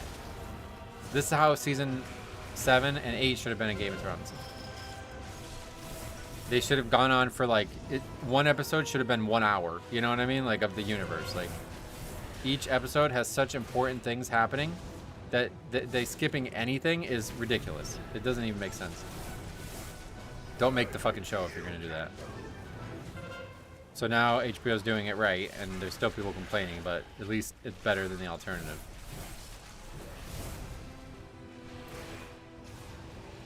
The cost per episode increased so much. I'm sure it did. I'm sure it did.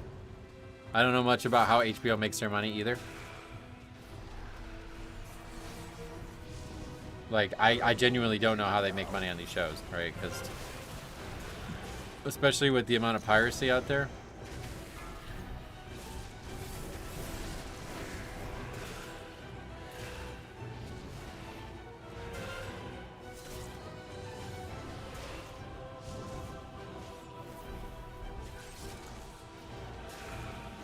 Like, HBO doesn't get to sell expansions, right? Like, you would imagine WoW makes most of its money for an expansion with the expansion cost and not the sub fee, but HBO only has the sub fee.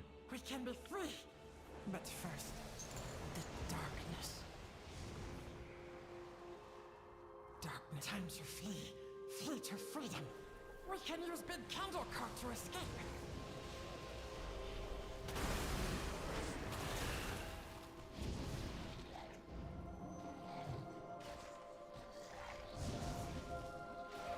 Cart's tucked back there.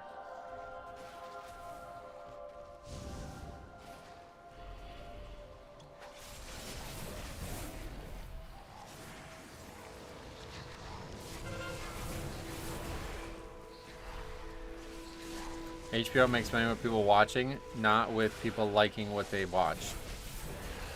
Yeah, but I mean, do you really think, like, what is it, like $20 a month or whatever for an HBO? I don't even know how much it is, but you really think that, like, for 2 months of a show being out is enough to cover the show? Like, I don't think so, right?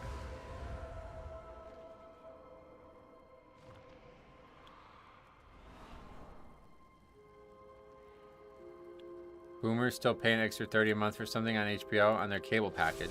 I mean, my mom does too, but like I said, it's like, even like, it just doesn't make sense. Like, there's no way that adds up to enough money to justify the cost of the show.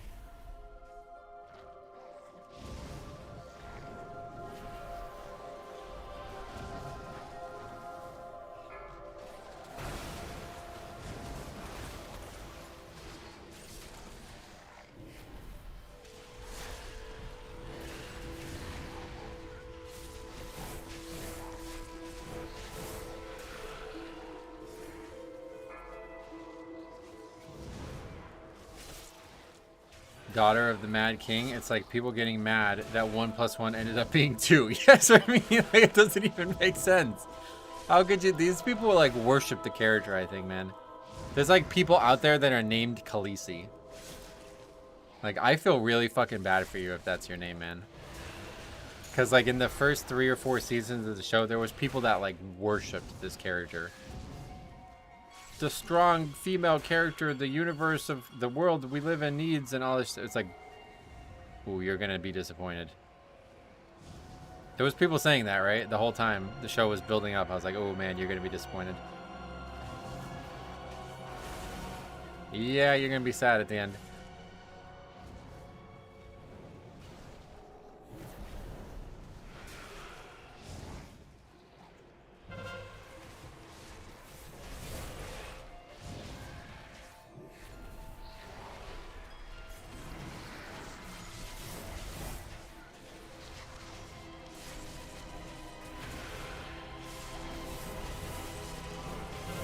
Probably a lot of income from abroad TV markets and reruns. Oh yeah, that's true actually, isn't it? Like, in England and shit, there's no subscription for HBO, so there's like ads and stuff, I guess. I don't know how that part works, but it's like a different market.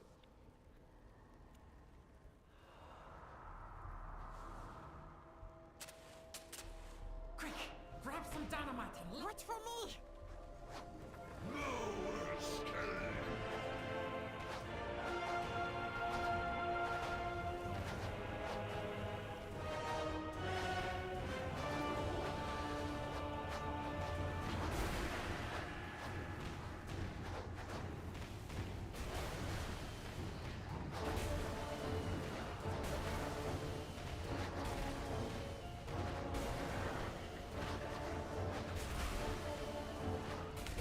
This is my daughter, Daenerys Wilson. First of her name, Unburnt, Queen of the Andals, the Roiner, and the first one, Daenerys Wilson. Yeah, like, what do you disown your daughter after she burns down the Red Keep? Like, I don't know, you know, okay, I feel like genuinely bad for these people. At least if it's your dog or some shit, like, alright, it's not the end of the world, but...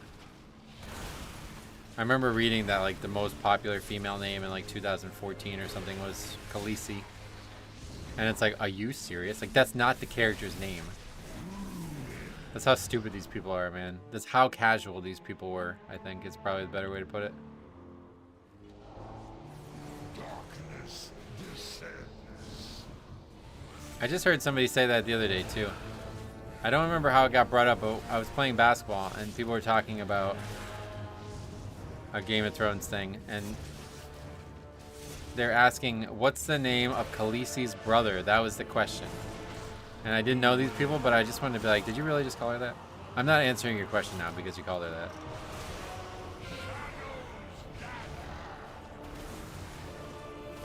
Beware.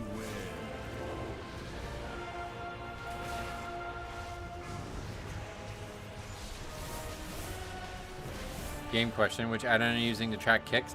It's a weak warrior, yeah. It's in my UI video.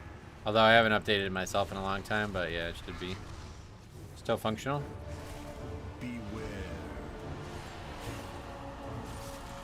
I know it's Viserys, but I don't know the number, either 2 or 3. What? Oh, Viserys the second, you mean? Well, it's definitely... It's gotta be the 3rd, right? Wait, what do you mean? His name, what do you mean?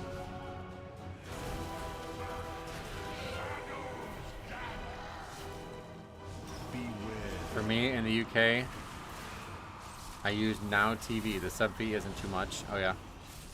You mean like first of his name kind of thing, yeah. Well, it's obviously the 2nd. I think... Gotta be the 3rd, probably, I imagine. They reuse the names so frequently, there's no way that they're only 2.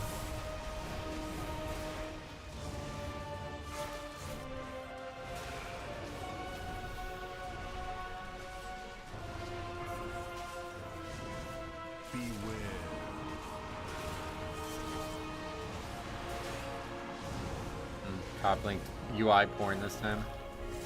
Yeah, is there any maesters here?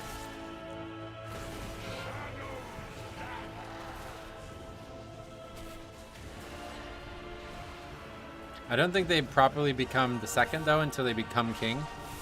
Or maybe because he was in line to be king, he would still be considered that. Because like obviously there's way more than just like there's so many Aegons, right? But Cop would be a maester, yeah. No, Cop's basically Samwell Tarly, right? No offense, not to insult your stature, physical stuff, but he's basically Samwell Tarly. I think he's the same person.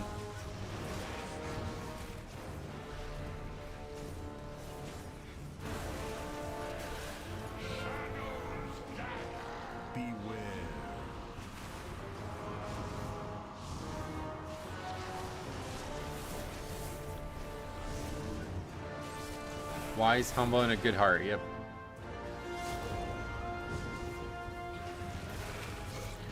Also has trouble seeing.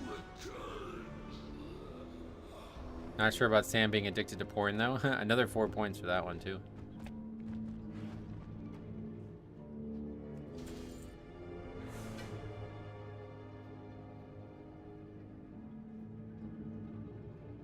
Yeah, Sam's actually probably one of the most important characters. Because without him, it never would be revealed to Jon that the link there.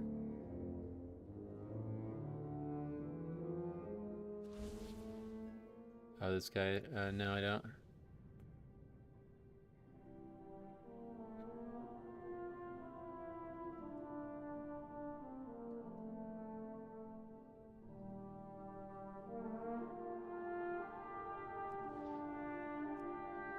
Target is unfriendly. Huh? We can't trade out in the world.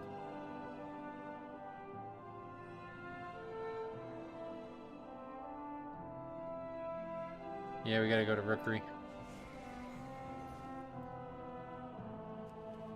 Oh yeah, hold the door. You remember that? That's such a good... All the stuff with Three-Eyed Raven and all that was so good. Doesn't make any sense. Nobody comments on that. That's like the one thing that's like, what? How does that get? Like, where's the explanation for that?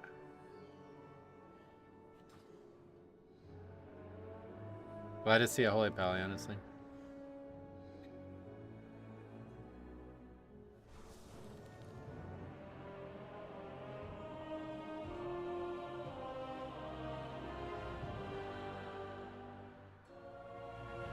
Been a while. Okay, we got Arcanage, Mage, Markmanship, and Havoc. So if I'm Sam Tarly, does that make you Jon Snow? I think so. Yeah, kinda. Kinda. I think I'm a better actor than Kit Harington, to be honest, but yeah, I think so. Oh, ironically, Rookery 16.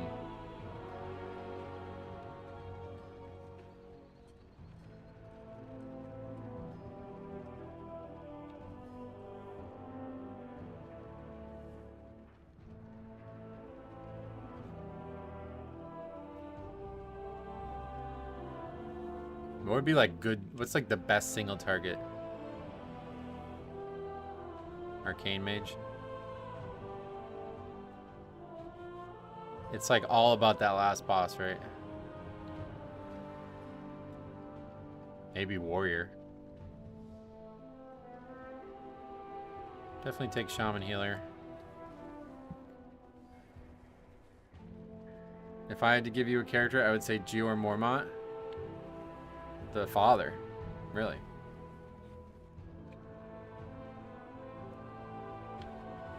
Windwalker? Really?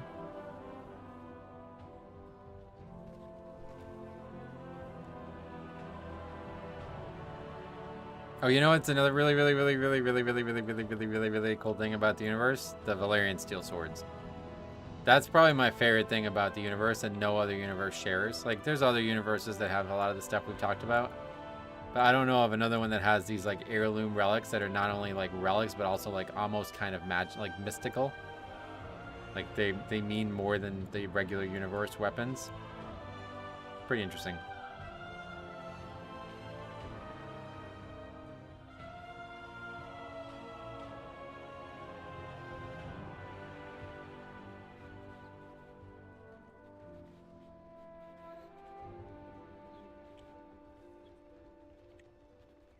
I straight up don't know what like a good single target damage dealer is in this game anymore.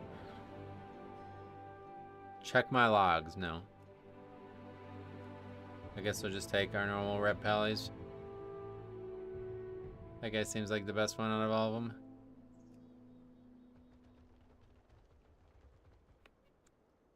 I think BM's better than Marks, isn't it? For single target. Oh, there's a Windwalker. Alright, let's try Windwalker.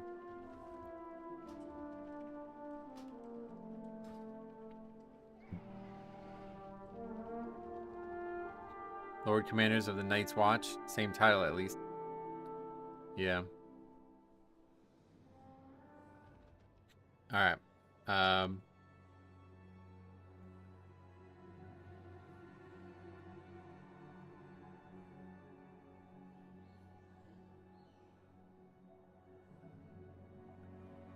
Yeah, I think BM's better than Marks for single target, isn't it? I don't know. I'll have to ask the facts. Fair point. I mean, there are specific weapons in like Shannara or Swords of Truth series, but I'm sure there's a huge class of weapons that have that. Yeah, well, it's like, so like in WoW, I was thinking about it in WoW, right? There's like artifacts, and there is some like legend to them, but they're mostly actually magic, like actually more powerful than regular weapons. Like if you had the Ashbringer versus like a regular two-handed sword, you'd be like, what the fuck, they're not comparable, right? But in Game of Thrones, they are. Like, they're the same weapon, but one is just, like, intrinsically better than the other one because of the history of it, almost, you know? It's, like, really weird. I don't think there's anything like that in any other fantasy. BM is better for first boss, and that's it. Oh, really? Jorah Mormont is a seasoned warrior that serves the realm and teaches others the right way. Jon Snow just knows nothing. Yeah, I guess that's true.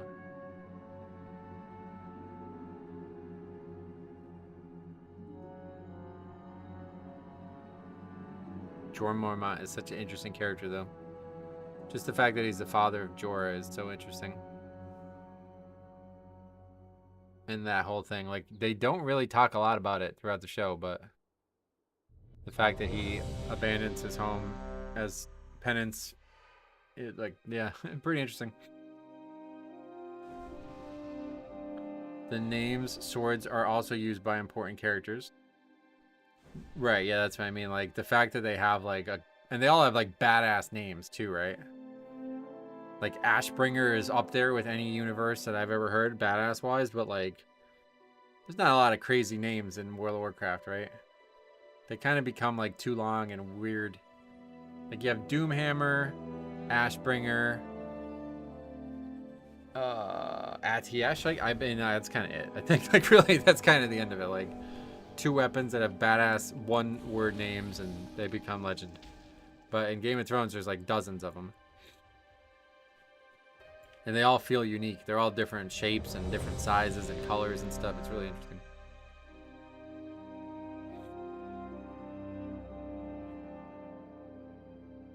Widow's will was intentionally bad and really good at being bad.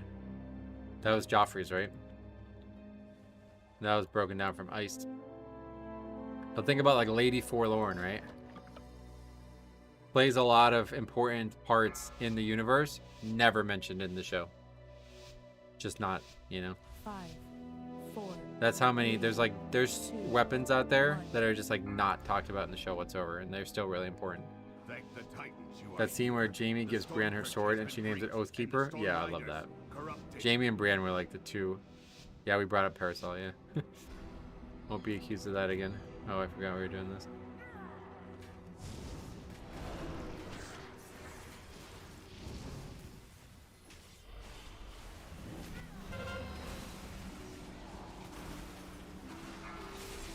Yeah, I just got up by the front. And so did that guy. Beware. Okay, so now we see we had the same problem again. This time the bird just went up and did its own thing.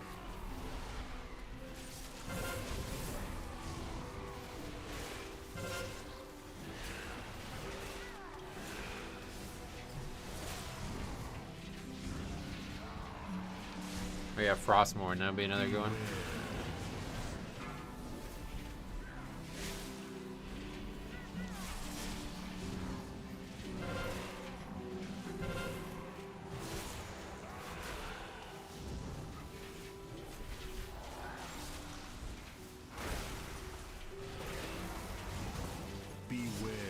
No, what's going on? Why don't I have root power?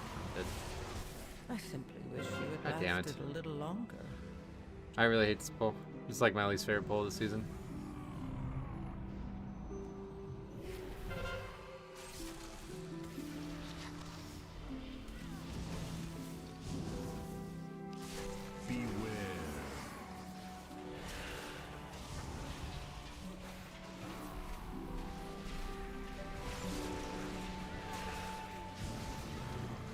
Kiting around in circles kind of works out.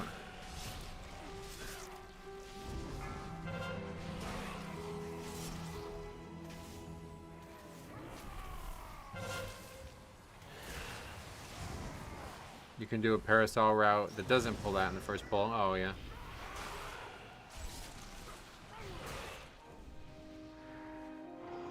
That orb, it's radiating dark. While you go to the roosts, I will distract them here. We can link.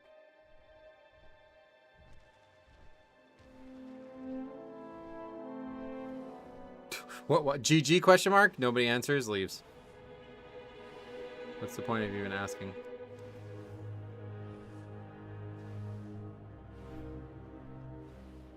No one ever talks about the lands of Ollie's Winter, a place of extreme cold, perpetually locked in winter, and the home of the origins of the White Walkers.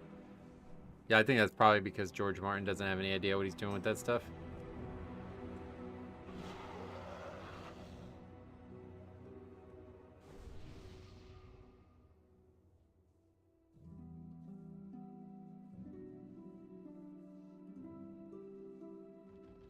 Okay.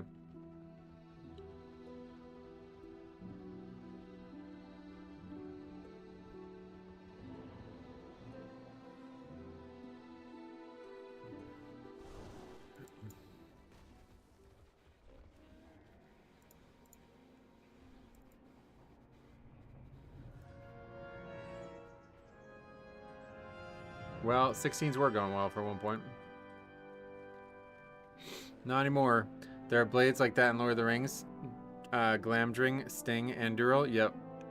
But they're a little different, right? Because, like I said, they're actually more powerful. Like, they're actually magical. Or, like, they have some property to them that makes them better than a regular steel weapon, you know?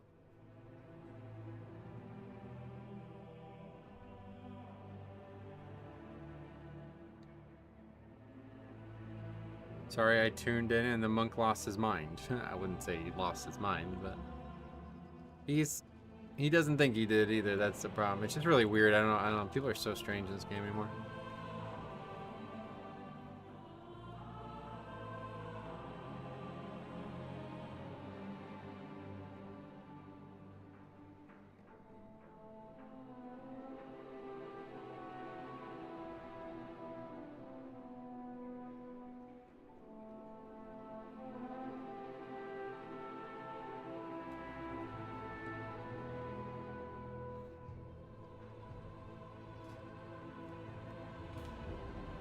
My parasol route, all I pull extra is the 3 side mobs in the big room before second boss, so yeah. I still think, I mean, if we're going to do that, then we're just not going to do the parasol thing anymore. Because I think the reason to do it is to get a more effective lust. But when people died at the first mechanic that comes out, it's just like, I don't know why we even bother.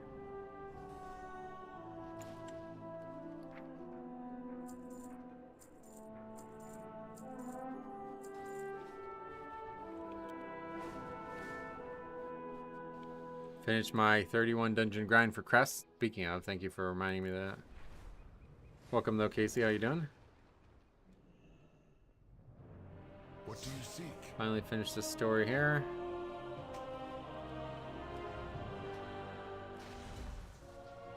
Okay, fully upgraded, 682. There might be some vaults that give us loot that can replace crafted gear, but for the most part, I think we're done with gear. Fully done.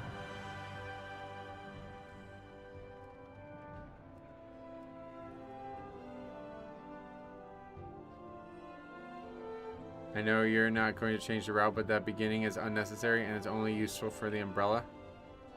That's what we're talking about, yeah. Do you ever see Blizzard bringing back any cool borrowed power? No, unfortunately not. People made such a big deal about borrowed power, quote unquote, that I don't think Blizzard will ever dabble with it again. Or if they do, it'll be like years from now.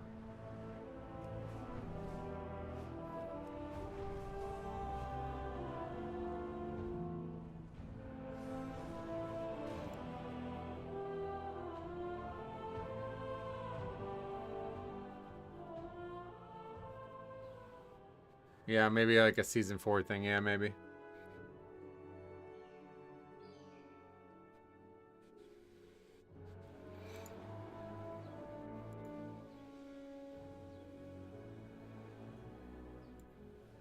I still think that there will be a form of it in special things like remix.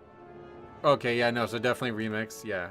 If you mean in like Mythic plus progression content, no, but yeah, obviously things like remix have kind of just taken over. Thank the Titans you are here.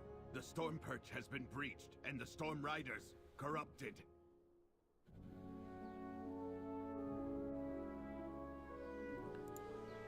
Season 4 always seems to be the funniest season. Oh, funniest? Why?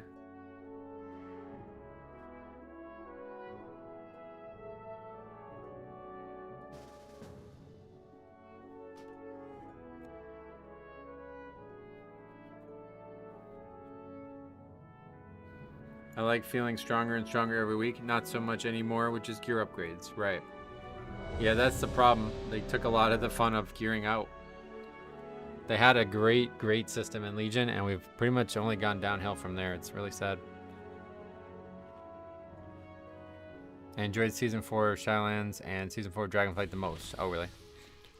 Yeah, I think those seasons are definitely not the most popular or anything, but they're fun. They're definitely fun. Okay, see, I did this last time. We did it twice in a row.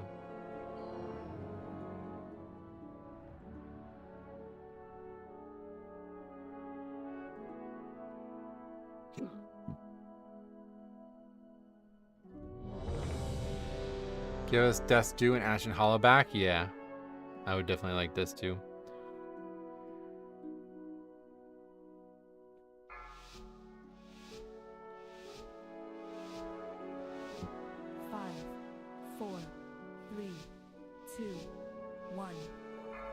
Grimrail and Iron Cocks. I mean, Iron Dicks. Iron Docks. Oh, we're so much fun. Oh, really? I didn't really like Iron Docks this time around, to be honest. It was more fun in WoD.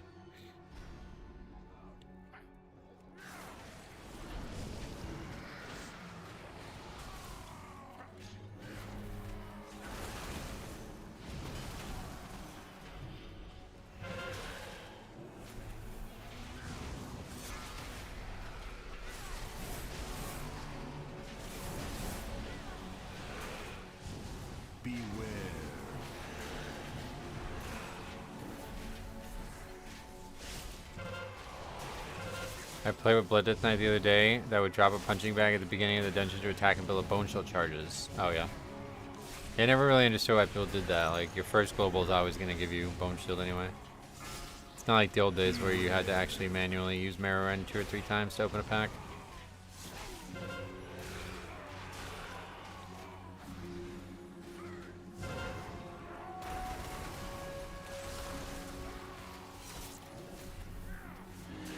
What happens if I click it now? Oh, shit. See you guys. Good thing he just kept casting that. I didn't even know you could do that. What the fuck? That's funny, right? What the hell? That's why Dev missed.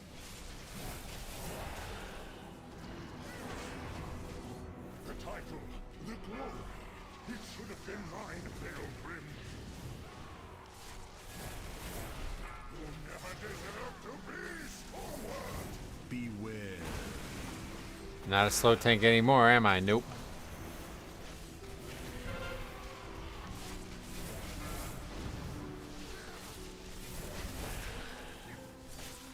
I miss feeling like an unkillable god during Rage of the Sleeper now. Oh yeah. Well, that was probably not... I think if you're describing a CD and you say, I feel like an unkillable god, that probably indicates a moment of imbalance in the game, right? Does the Nitro boost work in Mythic Plus or Engineering? Yeah, apparently people use it still. What is the number on the top right of your enemy nameplates? Is the damage, the DPS I'm doing to that enemy.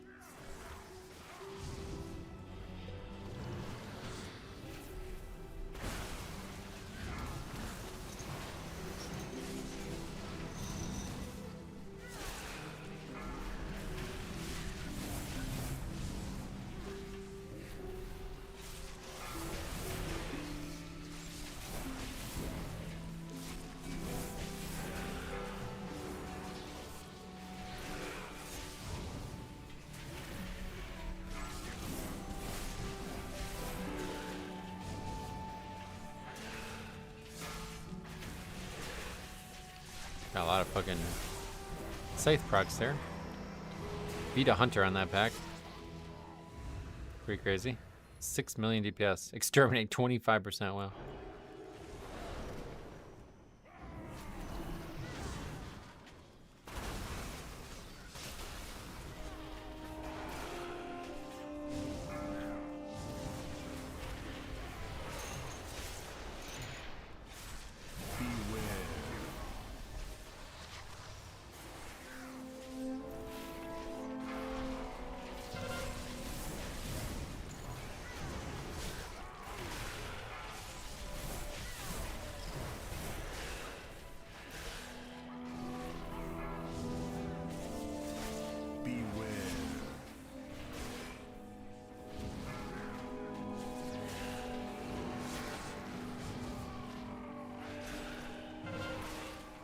This time we beat the other type of hunter. That was the demon one.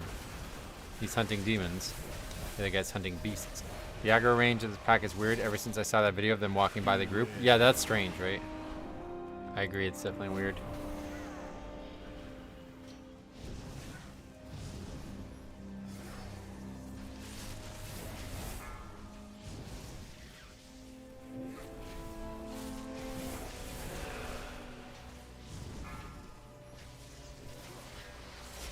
That roaming pack was too close to the boss and I death crypted it and aggroed the boss. Oh, really? I don't think I've ever had that happen. I'm surprised it doesn't happen, to be honest. But I don't think I've actually ever had it happen.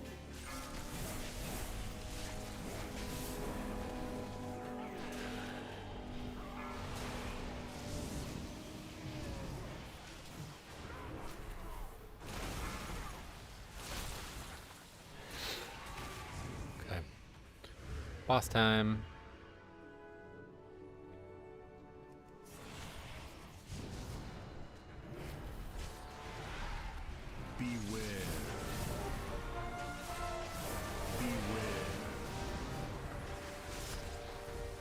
Darkness, what? Dangerous time.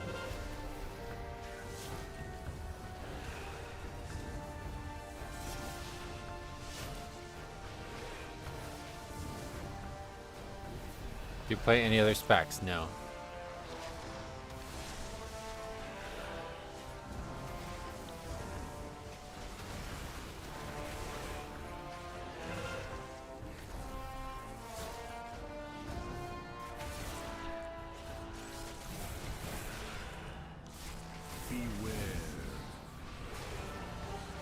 Will someone eat a laser? Doubtful.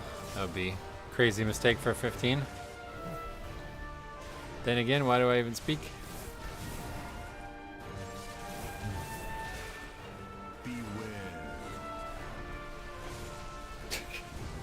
Not the laser, but yeah, die to a swirl. Do you only do your own key? Right now, pretty much, yeah. The absolute timing. Yeah, how crazy is that? It's like chat can well, he said the laser. He's talking about this, but yeah. Guy just stands in a swirl instead, might as well. Find new ways to die on these easy fights. Hey, Razor, what's up? Welcome back.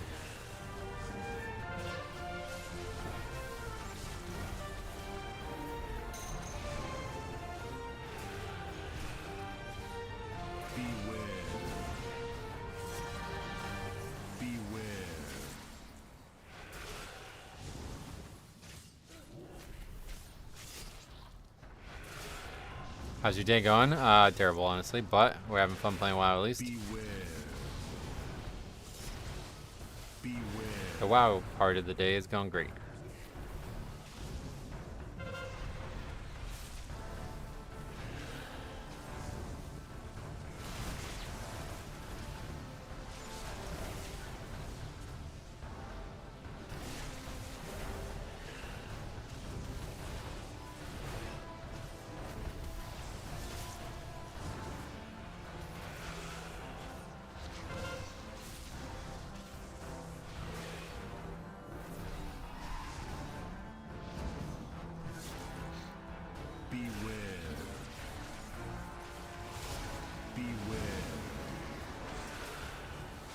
Hope WoW makes it better. Oh, it does, absolutely, yeah. Just all that like passionate discussion about Game of Thrones. That was like the best I felt all day. That was really good. That felt really nice. Metro, what do you think is the best healer for Mythic Plus? Blood Death Knight. Yeah. Thanks. 2 months. 2 months of membership. Thanks a lot, Randy. I'm glad that things are going well for you. In the game now after all that. And did you make a video? I think you like tagged me in it or something. I got like a notification about it.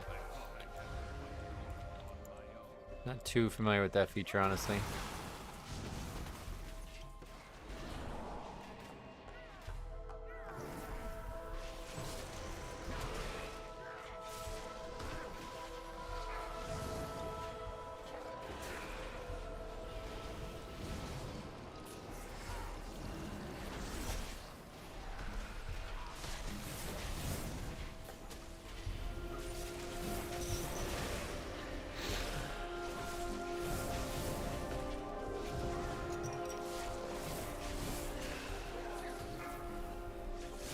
I have a few shorts. I made a whole run of a review public, so I linked to your video. Oh yeah, nice.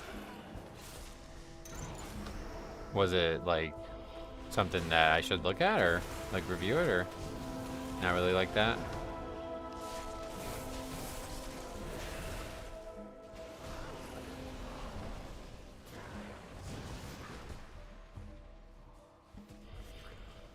I finished watching your stream from yesterday and got a huge kick out of that video that you watched that you made in Season 4 of Dragonflight. That's so crazy, right?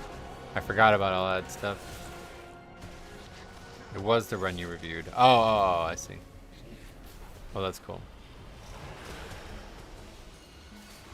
It showed up in my feed, so linking Metro brought some benefits for the algorithm. Yeah, I don't know how that part works, but that's good.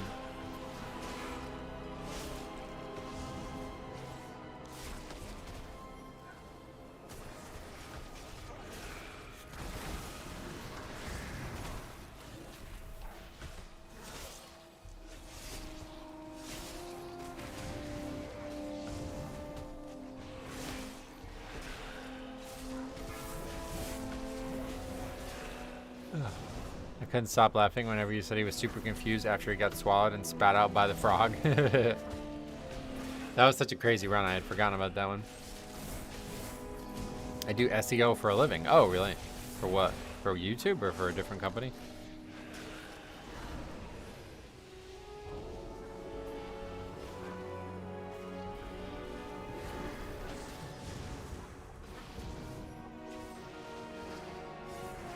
The booming running from toads will never not be funny. I still can't believe that. Dude's like literally sprinting, like running around in circles away from the thing that eats the frogs. They're kind of cute though, those little swagglets. In general, I'm mostly doing cannabis dispensaries right now. We're trying to do more wellness companies. Oh, cool.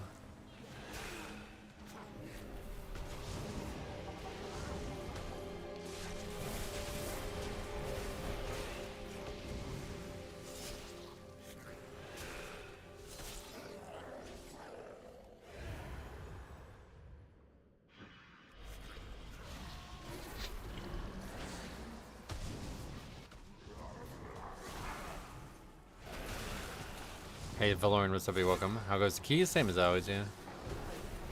Nothing abnormal today.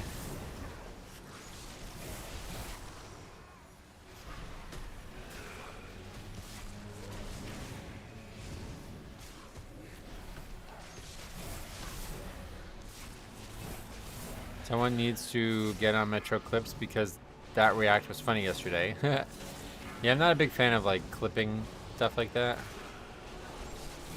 I could easily make a whole second channel just of that kind of shit.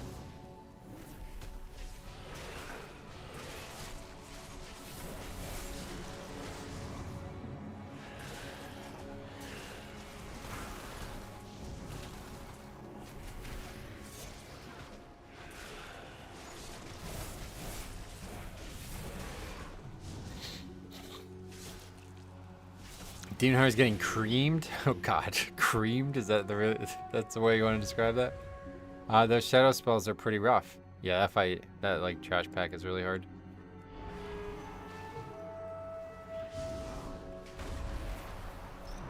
Come then, face me. I will stand proud on the debris of your corpse. I command this rookery by right. It's a Demon Hunter made out of corn. I haven't heard somebody use that phrase in a long time. Oh, I missed like a second too late, not even.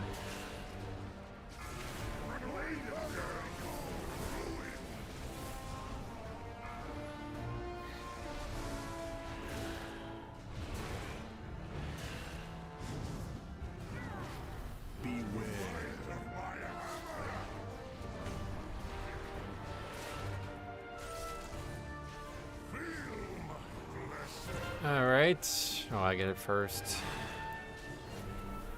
Probably Dev blending with the mechanic. It's the same animation, it's just inverted, if you notice. Kind of funny. Like, watch when it comes out here. The thick part of the beam is on top, and the narrow part is on the bottom. But when Twilight Dev procs, it's the opposite. See? It's the exact same mechanic. It was the exact same animation, just different orientation of it. You're playing Twilight Dev. I'm using it, yeah. Not much playing happening, it just procs, but...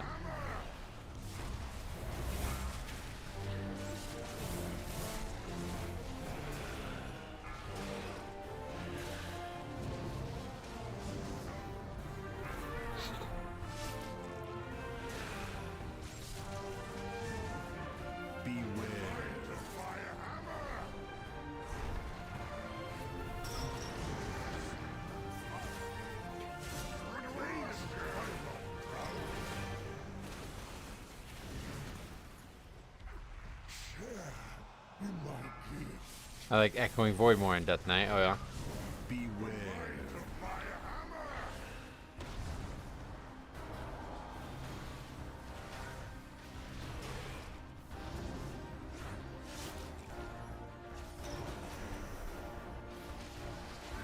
I don't know if there's any other cool visuals out there besides Twilight Dev, but Twilight Dev, irreplaceable.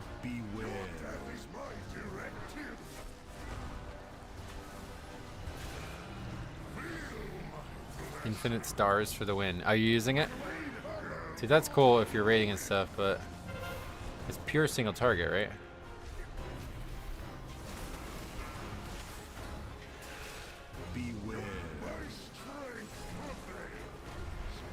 Oh, that's a stupid res. He takes it too, jeez. That was dumb on my part, I shouldn't have did that.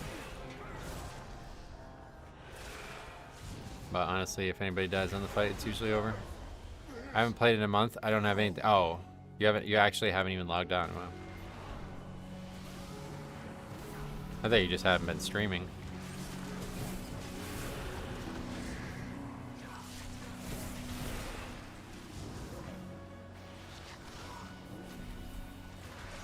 I'm using the boring one, Void Ritual. Oh yeah.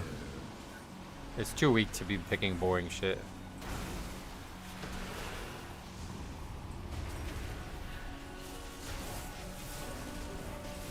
Are you parasol skipping? Yep.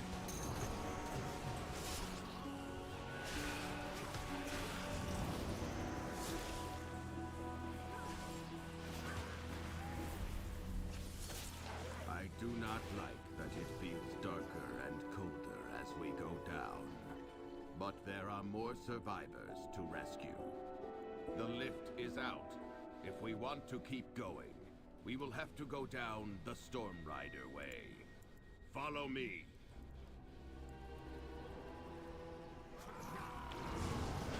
What the fuck was that? Did he click it off or something? Why did he just like fall?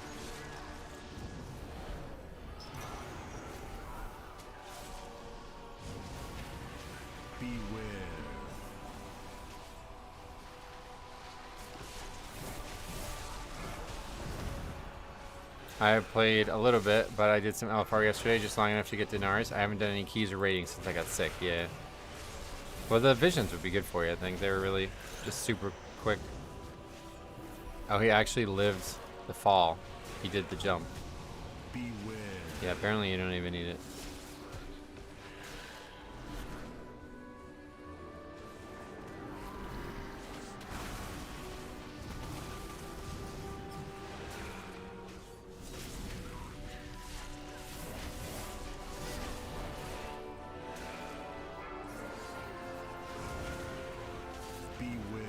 That's weird. That guy didn't have the parasol and he didn't make a bunch of bullshit up about why he failed.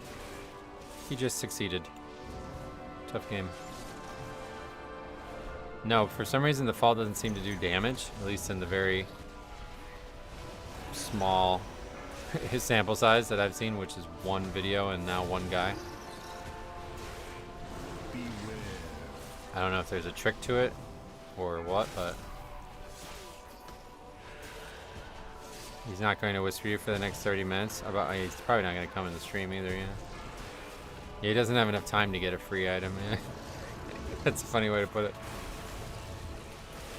Doesn't have enough time to figure out how to get to Revendreth. Although maybe if you've never entered Shadowlands content before ever, it's like hard to get to. I doubt it, but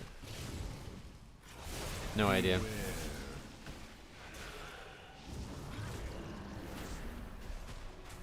That warlock, no, he's that kind of guy isn't ever going to get a parasol either.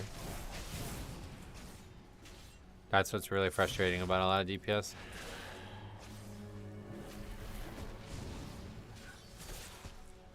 Is it near theater? No, it's in Revendreth. Which is maybe confusing if you've never played Shadowlands, but even though they're in the same expansion, they can't be traveled to from each other.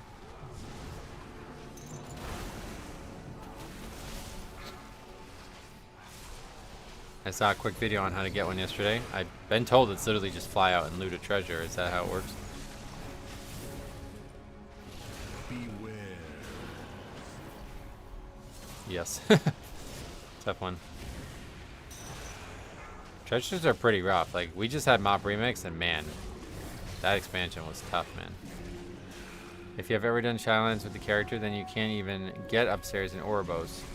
Would need to test how it works from theater, if that works. Beware. Oh, straight up. So you wouldn't... Okay, so maybe that's a bit of a better excuse then.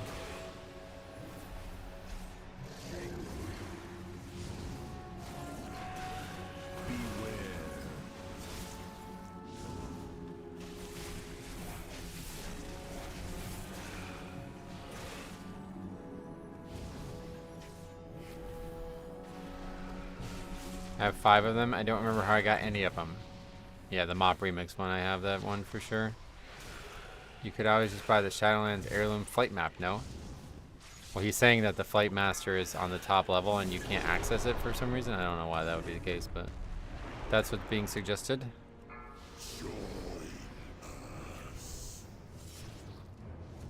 Okay, 6 minutes should definitely, unless we somehow wipe, should definitely be in time at least. And then tomorrow we'll have a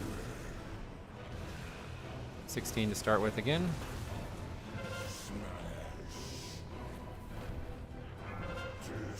Shadowlands wormhole generator. This guy is not going to be doing any of these things. If it's not literally fly and click, then he's not going to do it. And even then, I think he probably wouldn't do it, but... There's a whole generation of people who play this game who are not interested in solving their own problems. And that is probably the clearest example I've ever seen of it. What's your key? What's your key resilient? I have 15 resilience if that's what you're asking, yeah.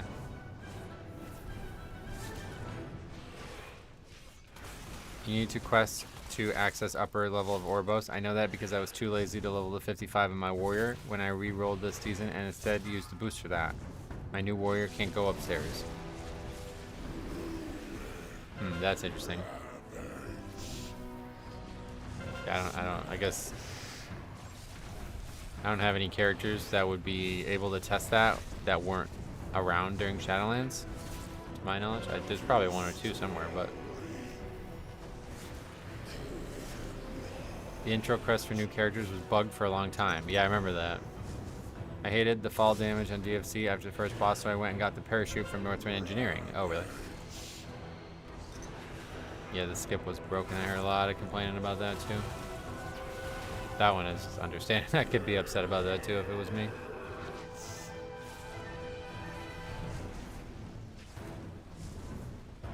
You gonna time this? Oh, yeah.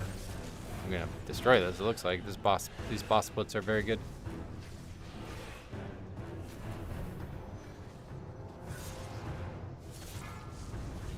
Probably 2 full minutes left.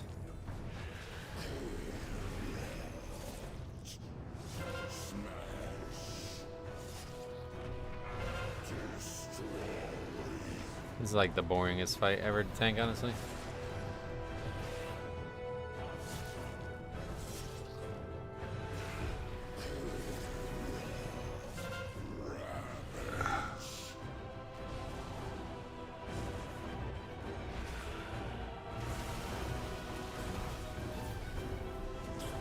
There's still time to brick it. I could run off if you think, yeah.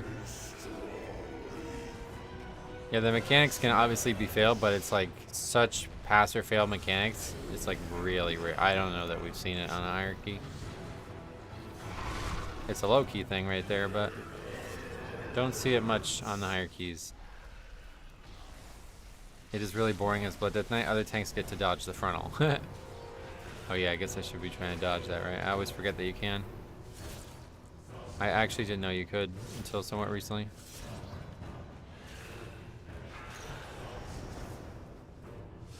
No mobs to get mind control in here, unlike that Dragonflight one. What was that?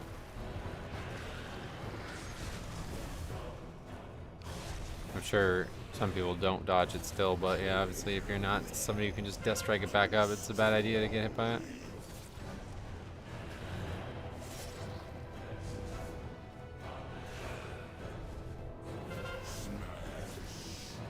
It's pretty easy to dodge. Why take the damage? Yeah, that's what I mean. Like, it's actually very easy to dodge.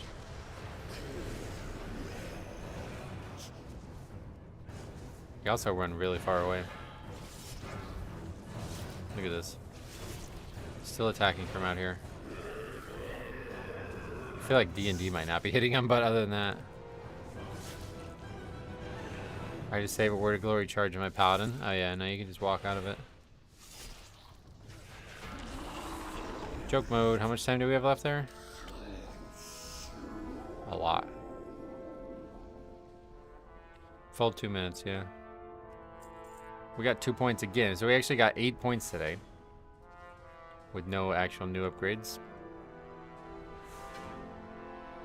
When Metro threw a perfect game. Do you remember that? 15 straight disbands. Last boss in Eltheris, a priest can mind control some mobs on the upper platform and cause a wipe. Eltheris. Oh, of course. Featured in the video. Yeah, I forgot about that. Alright. No, that's all the time we have for today, unfortunately. Let's get it on the sheet. Yeah, we'll see what the key is as well. Then tomorrow we'll open with that 16.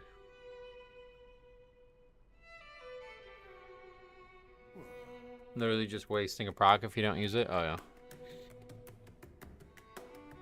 Well, either way. You can do it however you like. I just stand there because it's so boring. I don't care.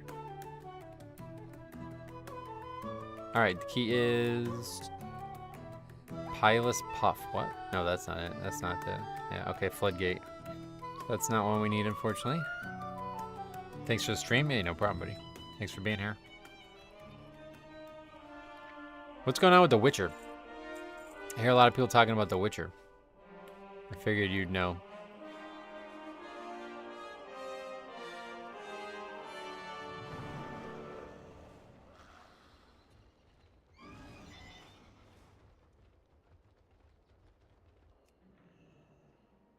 I have many lucky doos. You like? Should keep that honey, right? Someday I'll use it. I would argue to heal someone else, but that does so little, so yeah, free wog, might as well just eat it. Henry Cavill stopped watching. Now, something about the game, I thought there was some announcement. I've heard people talking about the game recently, I don't know why.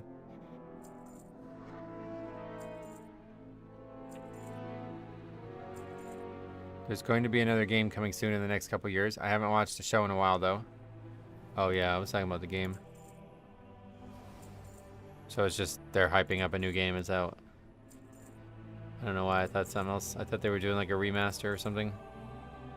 I heard it around people talking about Oblivion. But maybe it was just a coincidence.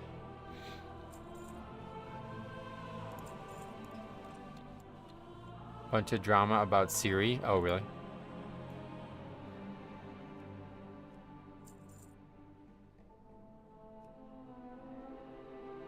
Alright, well, I will be back tomorrow morning. So stay tuned. Otherwise, we will be... Yeah, that will be it for the week. Friday, I have some real life stuff I need to take care of anyway, so... I'm going to try to get some videos made this weekend. I honestly don't know what's going to happen this weekend, so... Hopefully, it's going to be a good weekend and we'll get stuff done. But I don't know. Thanks for watching. We'll see you guys in the next one.